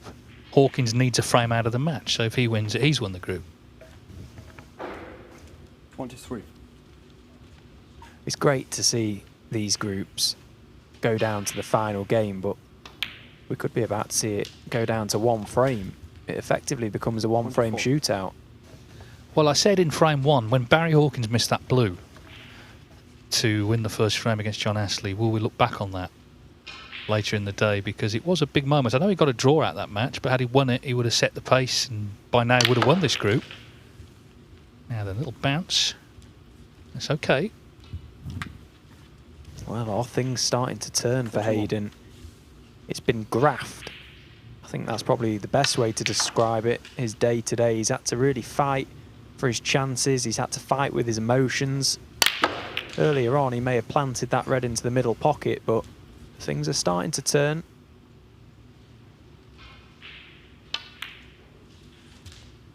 And to be fair, he started to look better as the day's gone on. 37.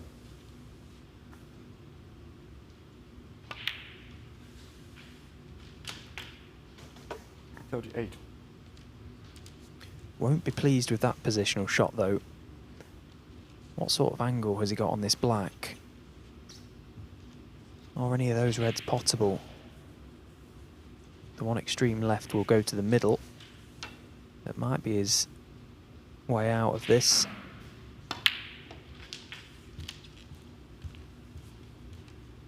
He just needs the red and one more colour. 45. Yeah, I go back to what I said earlier. The frames he's won today, he's played well in. Wonderful red to get in here, but that one's not in. So the frame not his yet. Oh, it was a little bit of a tentative strike, wasn't it? I think as soon as he struck that, didn't fancy it to go in. There was a little bit of hesitation on delivery there. You could just see a little stutter in the cue action. Well, what a pinch this would be. Still plenty of points on the table for Barry. 1. Now is it time? Brown into the reds.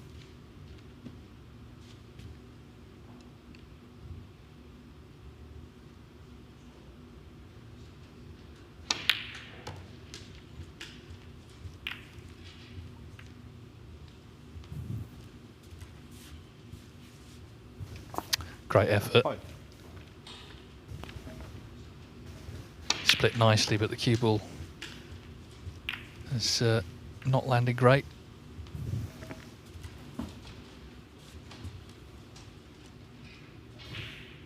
.66 in it then, with 67 on. 6. Sorry, 61 in it, otherwise that shot would have made no sense.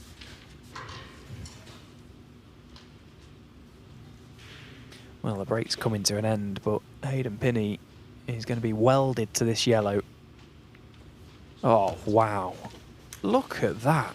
Hawkins 6. Well, it seems to me, Stephen, the stars are starting to align for Hayden Pinhey. He seemed to be having no running earlier, but now everything's kind of going his way.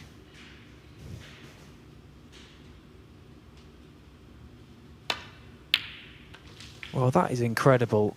I think that cue ball has caught the slate line, which is just behind the balk line, and wow, that is unbelievable. Look at this, nestling up to the yellow.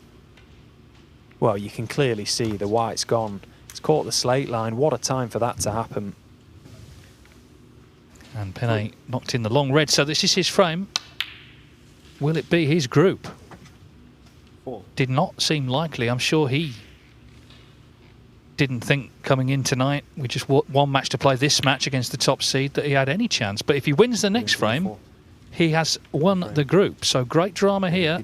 Barry Hawkins bang under it because he trails 2-0.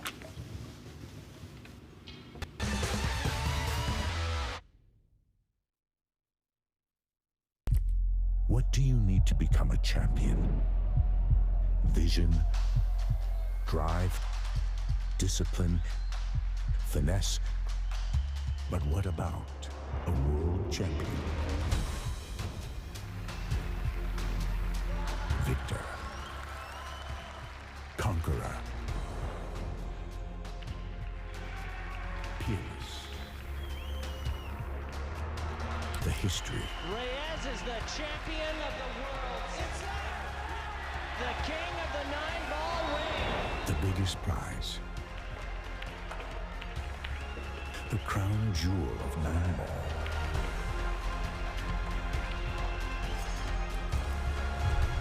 A return to the kingdom where a champion will rise. The World Pool Championship.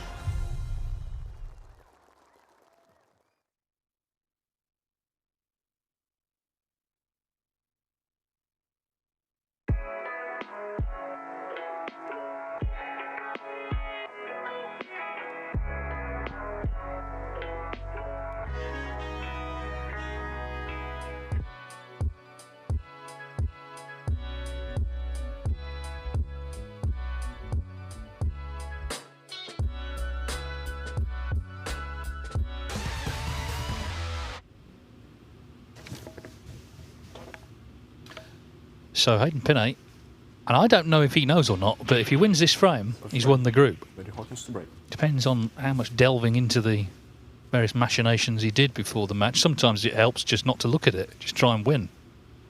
Well, the fact is, if he wins this frame, in an unlikely turnaround, he'll be top of the group.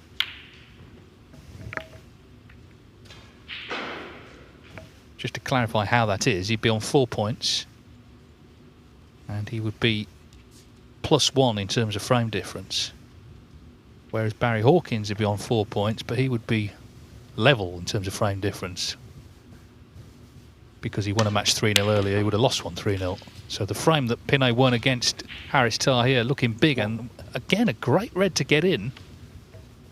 Yeah, every credit here to Hayden Pinhey because he's really taking the game by the scruff of the neck and he's attacking it. He's not trying to fall over the winning line or hope that things go his way. He's trying to win this match. First chance to do exactly that.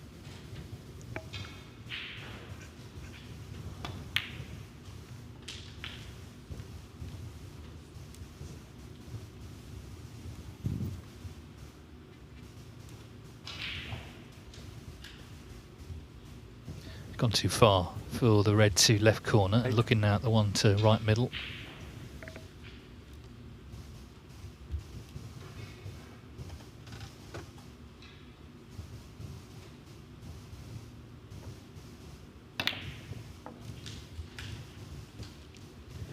Nicely done. It just shows as well, you know, because we've seen players in this format kind of lose a bit of heart towards the end, but he kept his head up despite problems he was having earlier. And as you say, you know, he's gone for it. Been very positive. Is he going to get his reward?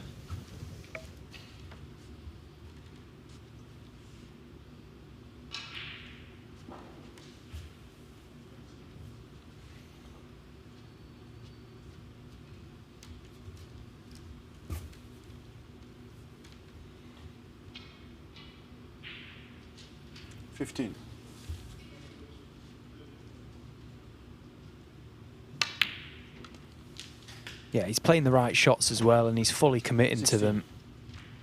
He's not backing down. A nice angle on this blue. A couple of options.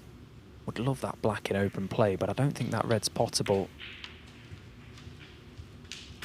Well, he's gone a little too far. Well, he's gone a lot too far. 21. This red at the back of the pack is absolutely fraught with danger. So much so, it's just a step too far. Too risky. Hayden Pinhey, 21.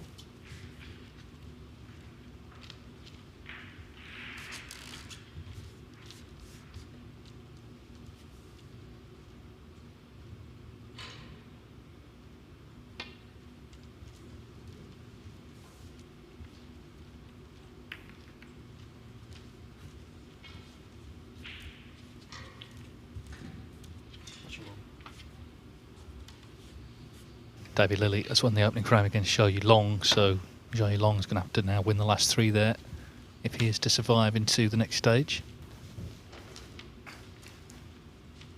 Now Barry's treading on thin ice, very thin ice. He's got to be careful in playing off this pack. He doesn't push anything over a corner pocket. It could be his last shot. He's had a look at any obvious plants towards them.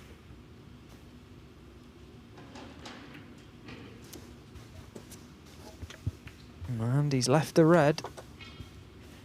And I think Hayden can just stun across the face of the pack. Play for the black into the same pocket. He's down quick. Oh, and that's why. He is striking them like a dream. 1. Yeah, he's playing his best snooker now of the whole day. You can just see all of a sudden everything just looks clear to Hayden Pinhey.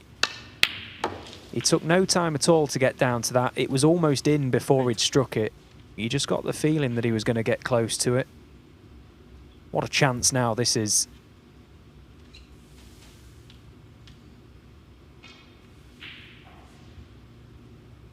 Now the black does pot, and it only pots into this left corner pocket now. But I think he's straight enough on this red. He can screw back off the cushion, back out for it. Yeah, that looks about perfect. I can just flick the red away from the black as well. Oh, not to be. Maybe it goes anyway.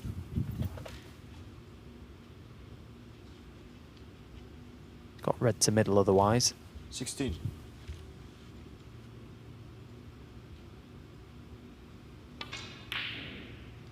No, well, it flew in. Well, what a chance this is now. 17. Yeah, I mean, this format is different to all the other events, and it can be hard to follow, but after the afternoon's play, when he had 1 point, you wouldn't have given him any chance at all of winning this group. 24. Especially as Hawkins then won 3-0. So Barry Hawkins just needed a frame from this match, but will he get another shot in this match? 25. Well, he's one good shot away here. If he gets these reds open and nicely on one, it's game over. Oh, he's missed the pink, or has he? Oh, what a miss that is, right at the wrong time. Hayden Pinhey, 25. Well, if he gets that, the red's in play with a 52-point lead, he more than likely wins. He's done everything there but pot the pink. An unmissable pink, you would feel, right behind it. Oh, what have you done, Hayden? Well, he's taking it out of his own hands, and, well, it's a great chance this, isn't it? Nothing safe. Oh, but Barry Hawkins doesn't pot the red. Didn't really threaten the pocket. Wow, what a let-off that is. Well, this is a big shot now. This is effectively, feels like a group winner. This red to middle. Pink was always going to be over the pocket. 1. Oh, I tell you what, he'll be breathing a sigh of massive relief.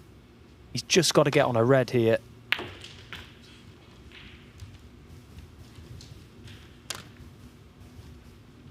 Well, he is on one, and it's not ideal. Tense moments for Hayden Pinhey.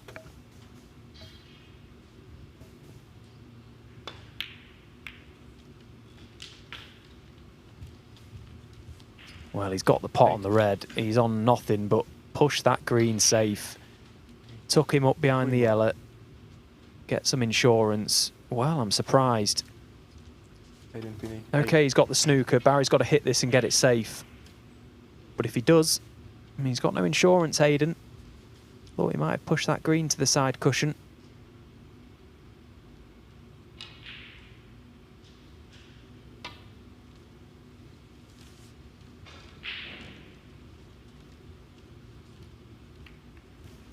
Remember, he came into this match in last position in the table.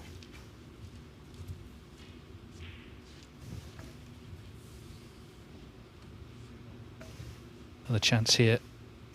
Red to far corner.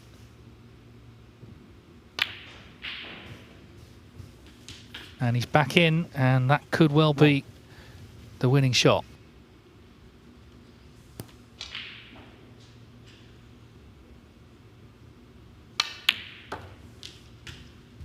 Well, what about this, Stephen? I mean, as I say, it's probably the unlikeliest. I don't mean at the start of play today, but as play went on, the unlikeliest group winner we've seen. Incredible. And it just goes to show that these matches, these groups, they're never over, are they? You've just got to keep batting, keep plugging away. He's had to hope that results have gone his way throughout the day as well, but this has been a great performance from Hayden. But for that miss pink just at the end there, it really has been a very good display. What a result, and what a time to have a big result like this as well. Second year of his tour card, needs all the ranking points that he can get. Yeah, and Barry's coming forward to shake hands. So Barry Hawkins, the highest ranked player in the Championship League this year, the top seed, of course, in this group, fails to make it through to stage 2. Hayden Pinhey came into the match last in the table. He had to win 3-0, and he has done, and so he will be back for the last 32 later in the week. A quite remarkable turnaround. He only had 1 point coming into that match, but he got the result he wanted, and he got it through being very, very positive, going for his shots, and certainly an improvement on the earlier performance. I'm going to go and interview him, so Stephen will entertain you in the meantime. So let's quickly clarify that group table, and what a group it's turned out to be. Probably one of the most dramatic groups we've seen in terms of how the frames have actually unfolded. John Astley, how has he finished bottom? He's been unbeaten all day, 3 matches played, 3 matches drawn. Haris Taher, a consolation £1,000 prize money for him, and there you see the top seed of the group and the highest ranked player in this event, Barry Hawkins. Only needed a frame from that match, failed to do so, and as Dave said, probably as the day went on, the most unlikely group winner, Hayden Pinhey, tops the group and books his place into phase 2. There is still action going on over on table 2, which of course is available on the Matchroom Multisport YouTube channel. We're going to hear from Hayden Pinhey in a few moments' time as he joins David Hendon. Well, Hayden, what about that? You're actually in last position going into that match. You had to win 3-0, and you've done it. Yeah, I went into the game knowing I had to win 3-0. I mean, you never expect to beat Barry 3-0, really, do you? But yeah, I was really happy with how I went into that game. My head was strong all day and started off quite shaky today. So to give myself a chance and pull that off was brilliant, yeah. Yeah, we were saying in commentary, I mean, you were really positive like in that match. You were really going for your shots. You weren't waiting for things to happen. You were trying to make them happen. Yeah, I felt like I was playing a little bit slow and tentative earlier and probably didn't feel comfortable for some whatever reason. In that game, we'll just see the pot and just stroke him in. Thankfully, all went in, had a bit of run, but played well, played really well. And in general, I mean, you won your qualifier for Wuhan. You're through. You'll be here later in the week. A good start to the season. Yeah, first season was tough, as it is expected. More on the mental side, I struggled. I've teamed up with a bloke called Kev Ellis from Levels, who has like quite a lot of pros in his time. And yeah, just more on the mental side, really being a bit stronger. I mean, I think today I would have probably crumbled after the first 2. Just having them there, eating a bit better, drinking a bit better. So hopefully, well, so far it's worked, so I can't complain. Yeah, it's been a bit of a fairy tale today. Can the fairy tale continue through this tournament, do you think? Who knows? It's one of these formats where sort of anyone can win it in a way. It's short format, group stages, so I don't see why not. Keep the momentum going. Brilliant. We'll see you later in the week. Well done. Thank you. Cheers. Cheers. Well, what a day it's been for Hayden Pinhey, and really nice words there. It's a tough sport, this snooker, and he said he struggled mentally last year, and it's great to see him with a smile on his face and ranking points in the bag. He'll be back for phase 2 in a few days' time. Here's the final match over on table 2, which is as well a group decider between Zhou Yulong and David Lilley. This is the final match, so of course you can follow all the action over on the Matchroom Multisport YouTube channel. That's all for us on table 1, though. Don't forget, we'll be back tomorrow with last year's runner-up Jackson Page in action, along with Jordan Brown, Liu Wenwei, Zach Richardson, and Group 31 takes place over on table 2. The MOD in action, Tepchai Unnu, Gao Yang, and the women's world champion, many times over Rhian Evans. But what an action we've had today. What a dramatic finish it turned out to be. Hayden Pinhey, our group champion, thank you very much for your company, and we'll do it all again tomorrow.